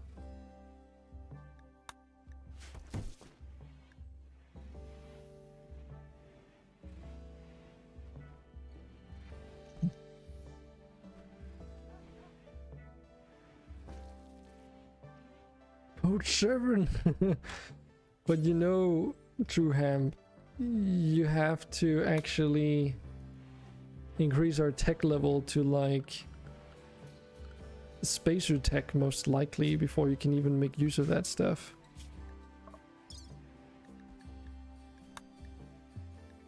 Oh no, actually I'm wrong, but this is still spacer tech though. This just unlocks the ability to create abyss steel. Unlocked with ship computer core, abyss tech persona advisor module. Oh, okay. That's cool. But yeah, you can't use neither of these clothings or these weapons, even if we were to research them. We're waiting for like 2 weeks by now. Yeah, but we also only play Rimworld 2 days of the week, and we just had like a major rollback, so when you put it in perspective, it's not really that bad, is it? It could be a lot worse. Let's move the trading spot to over here though. Cargo pods. Were those the old cargo pods? I just never cleared it. Plus. Okay. Well, Rose, your bedroom's been finished. It's just that we need sheep's wool if we want to build this test tile. People the revolution. So what did it actually choose? Geothermal power. Alright, we can actually use that. Might actually solve our power issues a little bit.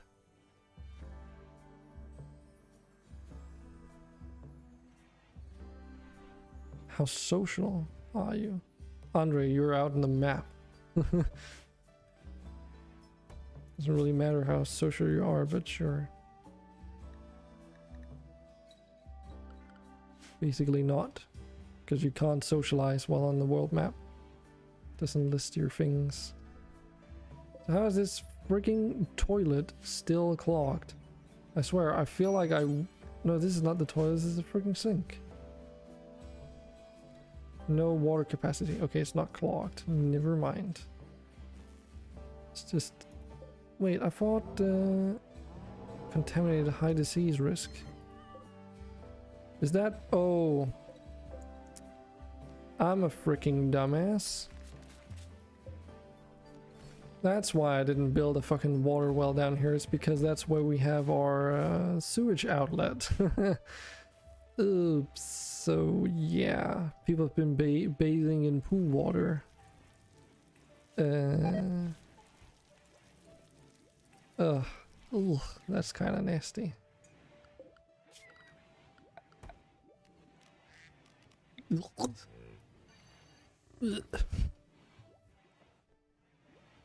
How good at trading, or can't you see that right now? I can see it. Go in here. 20.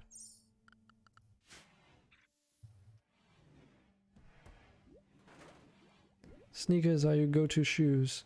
I used to wear sneakers, or not sneakers, they're like, no, sorry, not sneakers.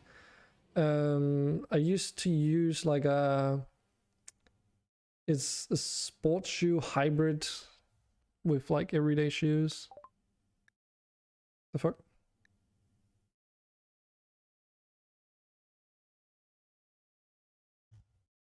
Huh?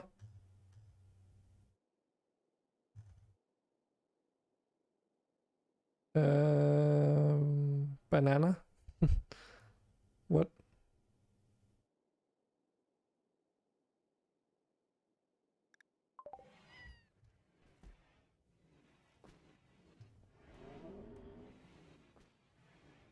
Yeah, I noticed, but he's not our best trader, so if you want us to trade, you should say so.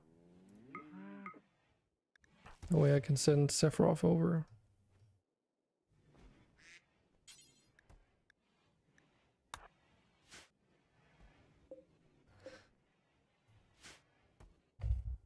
They're like tribals, if I recall, so chances of them having anything exceedingly good is, yeah, they don't really have a lot of silver to offer either, so we can sell stuff, but this list is going to be relatively short. We'll buy a large common chest. We buy a good chainsaw, but we can't use it because it's industrial. We can buy assault armor for like 6k almost. But that's spacer tech, I'm pretty sure, so. Oh yeah, that reminds me of something. So yeah, that's not really anything that I'm interested in. Maybe this cloth affix 6 just because. Crypto sleep suspender. What's this? Medical that uses partial crypto sleep to slow down the degradation of wounds and helps the body heal, though with the same side effects of crypto sleep, albeit at a lesser severity. Interesting. Don't really want to invest in that though.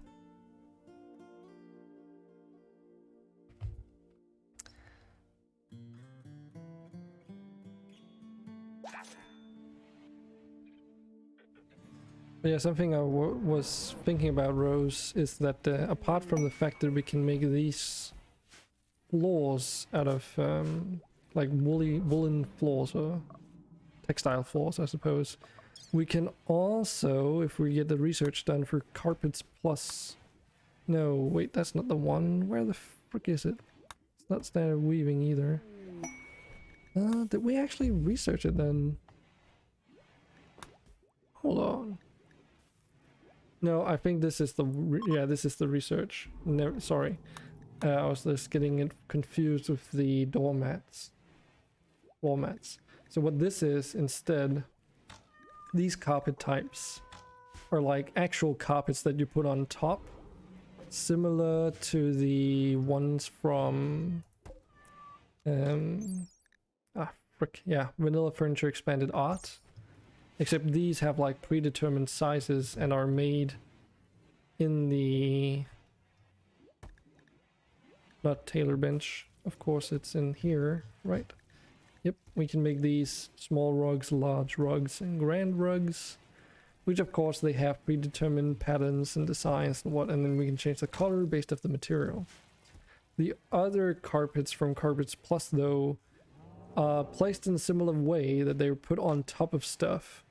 So basically at the edge of the carpet you can see like the wooden flooring or whatever you have underneath shine through. So you could put carpet on carpet as well if you wanted to, but it can be placed down as like modular things. So if you wanted like this area only to be carpet, then you could do it with it. Oh god, freaking damn it. Okay. Loot boxes. Guess who's back? Don't really have a place to store them, so let's put them up here for now. Set that to critical. And was it an item? I think it was. Loot boxes. There we go.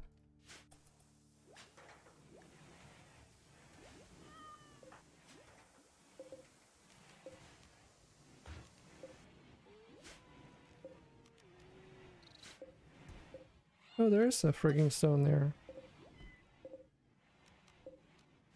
Well, not for long there isn't. Oh, Andre bought them. Oh, okay. Well, Banana Move also bought one. So you're not the only one. Apparently we also had a animal pot crash, but it's a Gigantoraptor, so I'm not interested. Well then. Banana, I guess you can open one.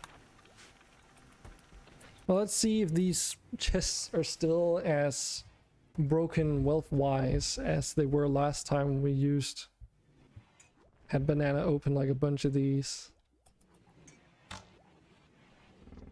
If I can put the other two in your room. Why though?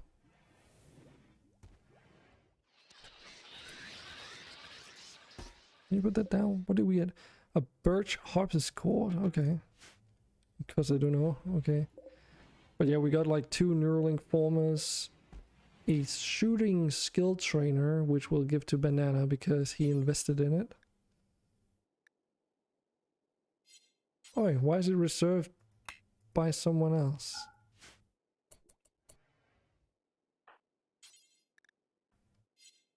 Who is fucking...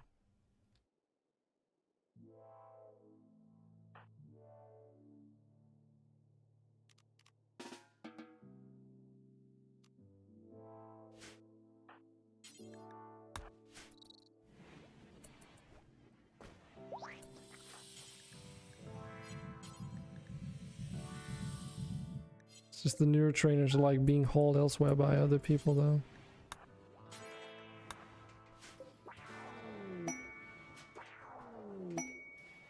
Oh, there you go. So you gained Word of Trust and Neural Heat Dump. I have to look up what those do yourself. And where do we have your character? There. So you're like a construction kind of guy, so I guess we should actually give you some tools, huh? What else have we set you to growing and harvesting? So Banana, you gotta love the hairstyle, man. Male kobold with like the most weirdest, wackiest yellow hairstyle you could probably find. Okay, let's give you a hammer as a sidearm. And then also give you, if we have one, a hatchet.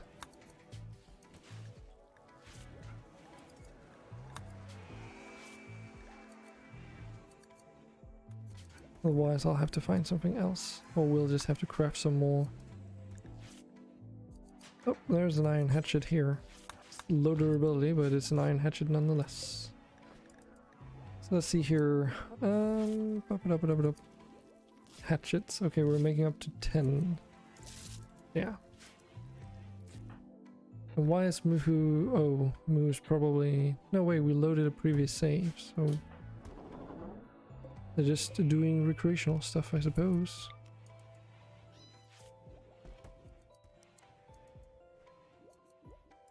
You can put the shooting targets up there, away from the stench. Okay, so we got that well removed, so let's drain these, hopefully for the last time. That should be much better. Because we still did add more pumps in other places, didn't we? Okay, just that one though.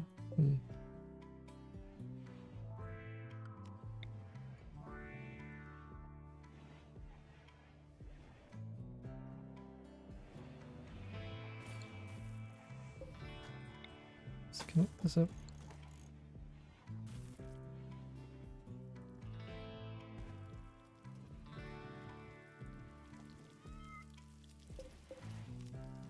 Let's add a valve just in case. You're asking if you're close, Andre. I mean, takes 3 days, so you're halfway through your ordeal, but you're almost at the place at least.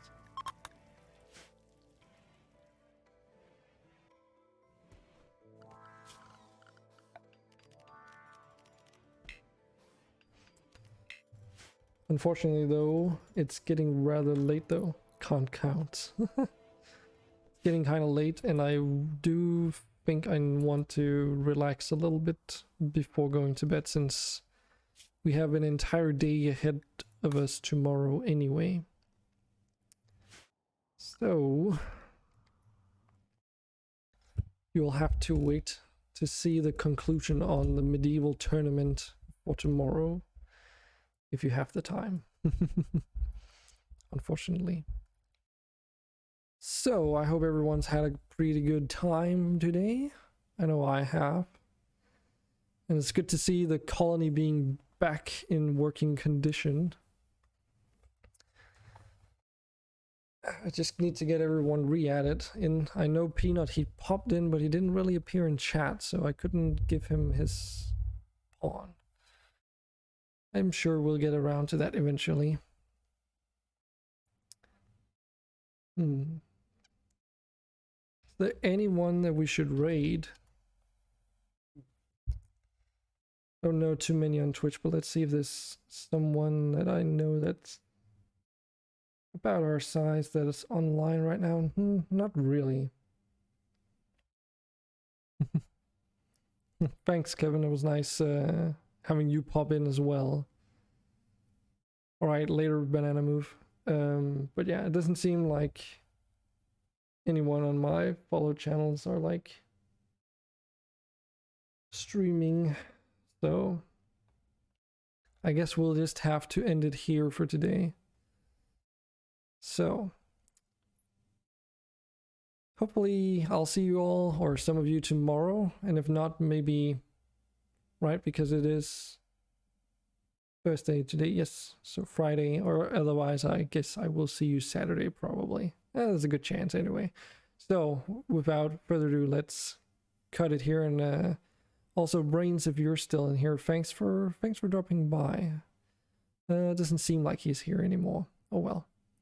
Hopefully we'll get to see some improvements on Puppeteer. That would be really cool.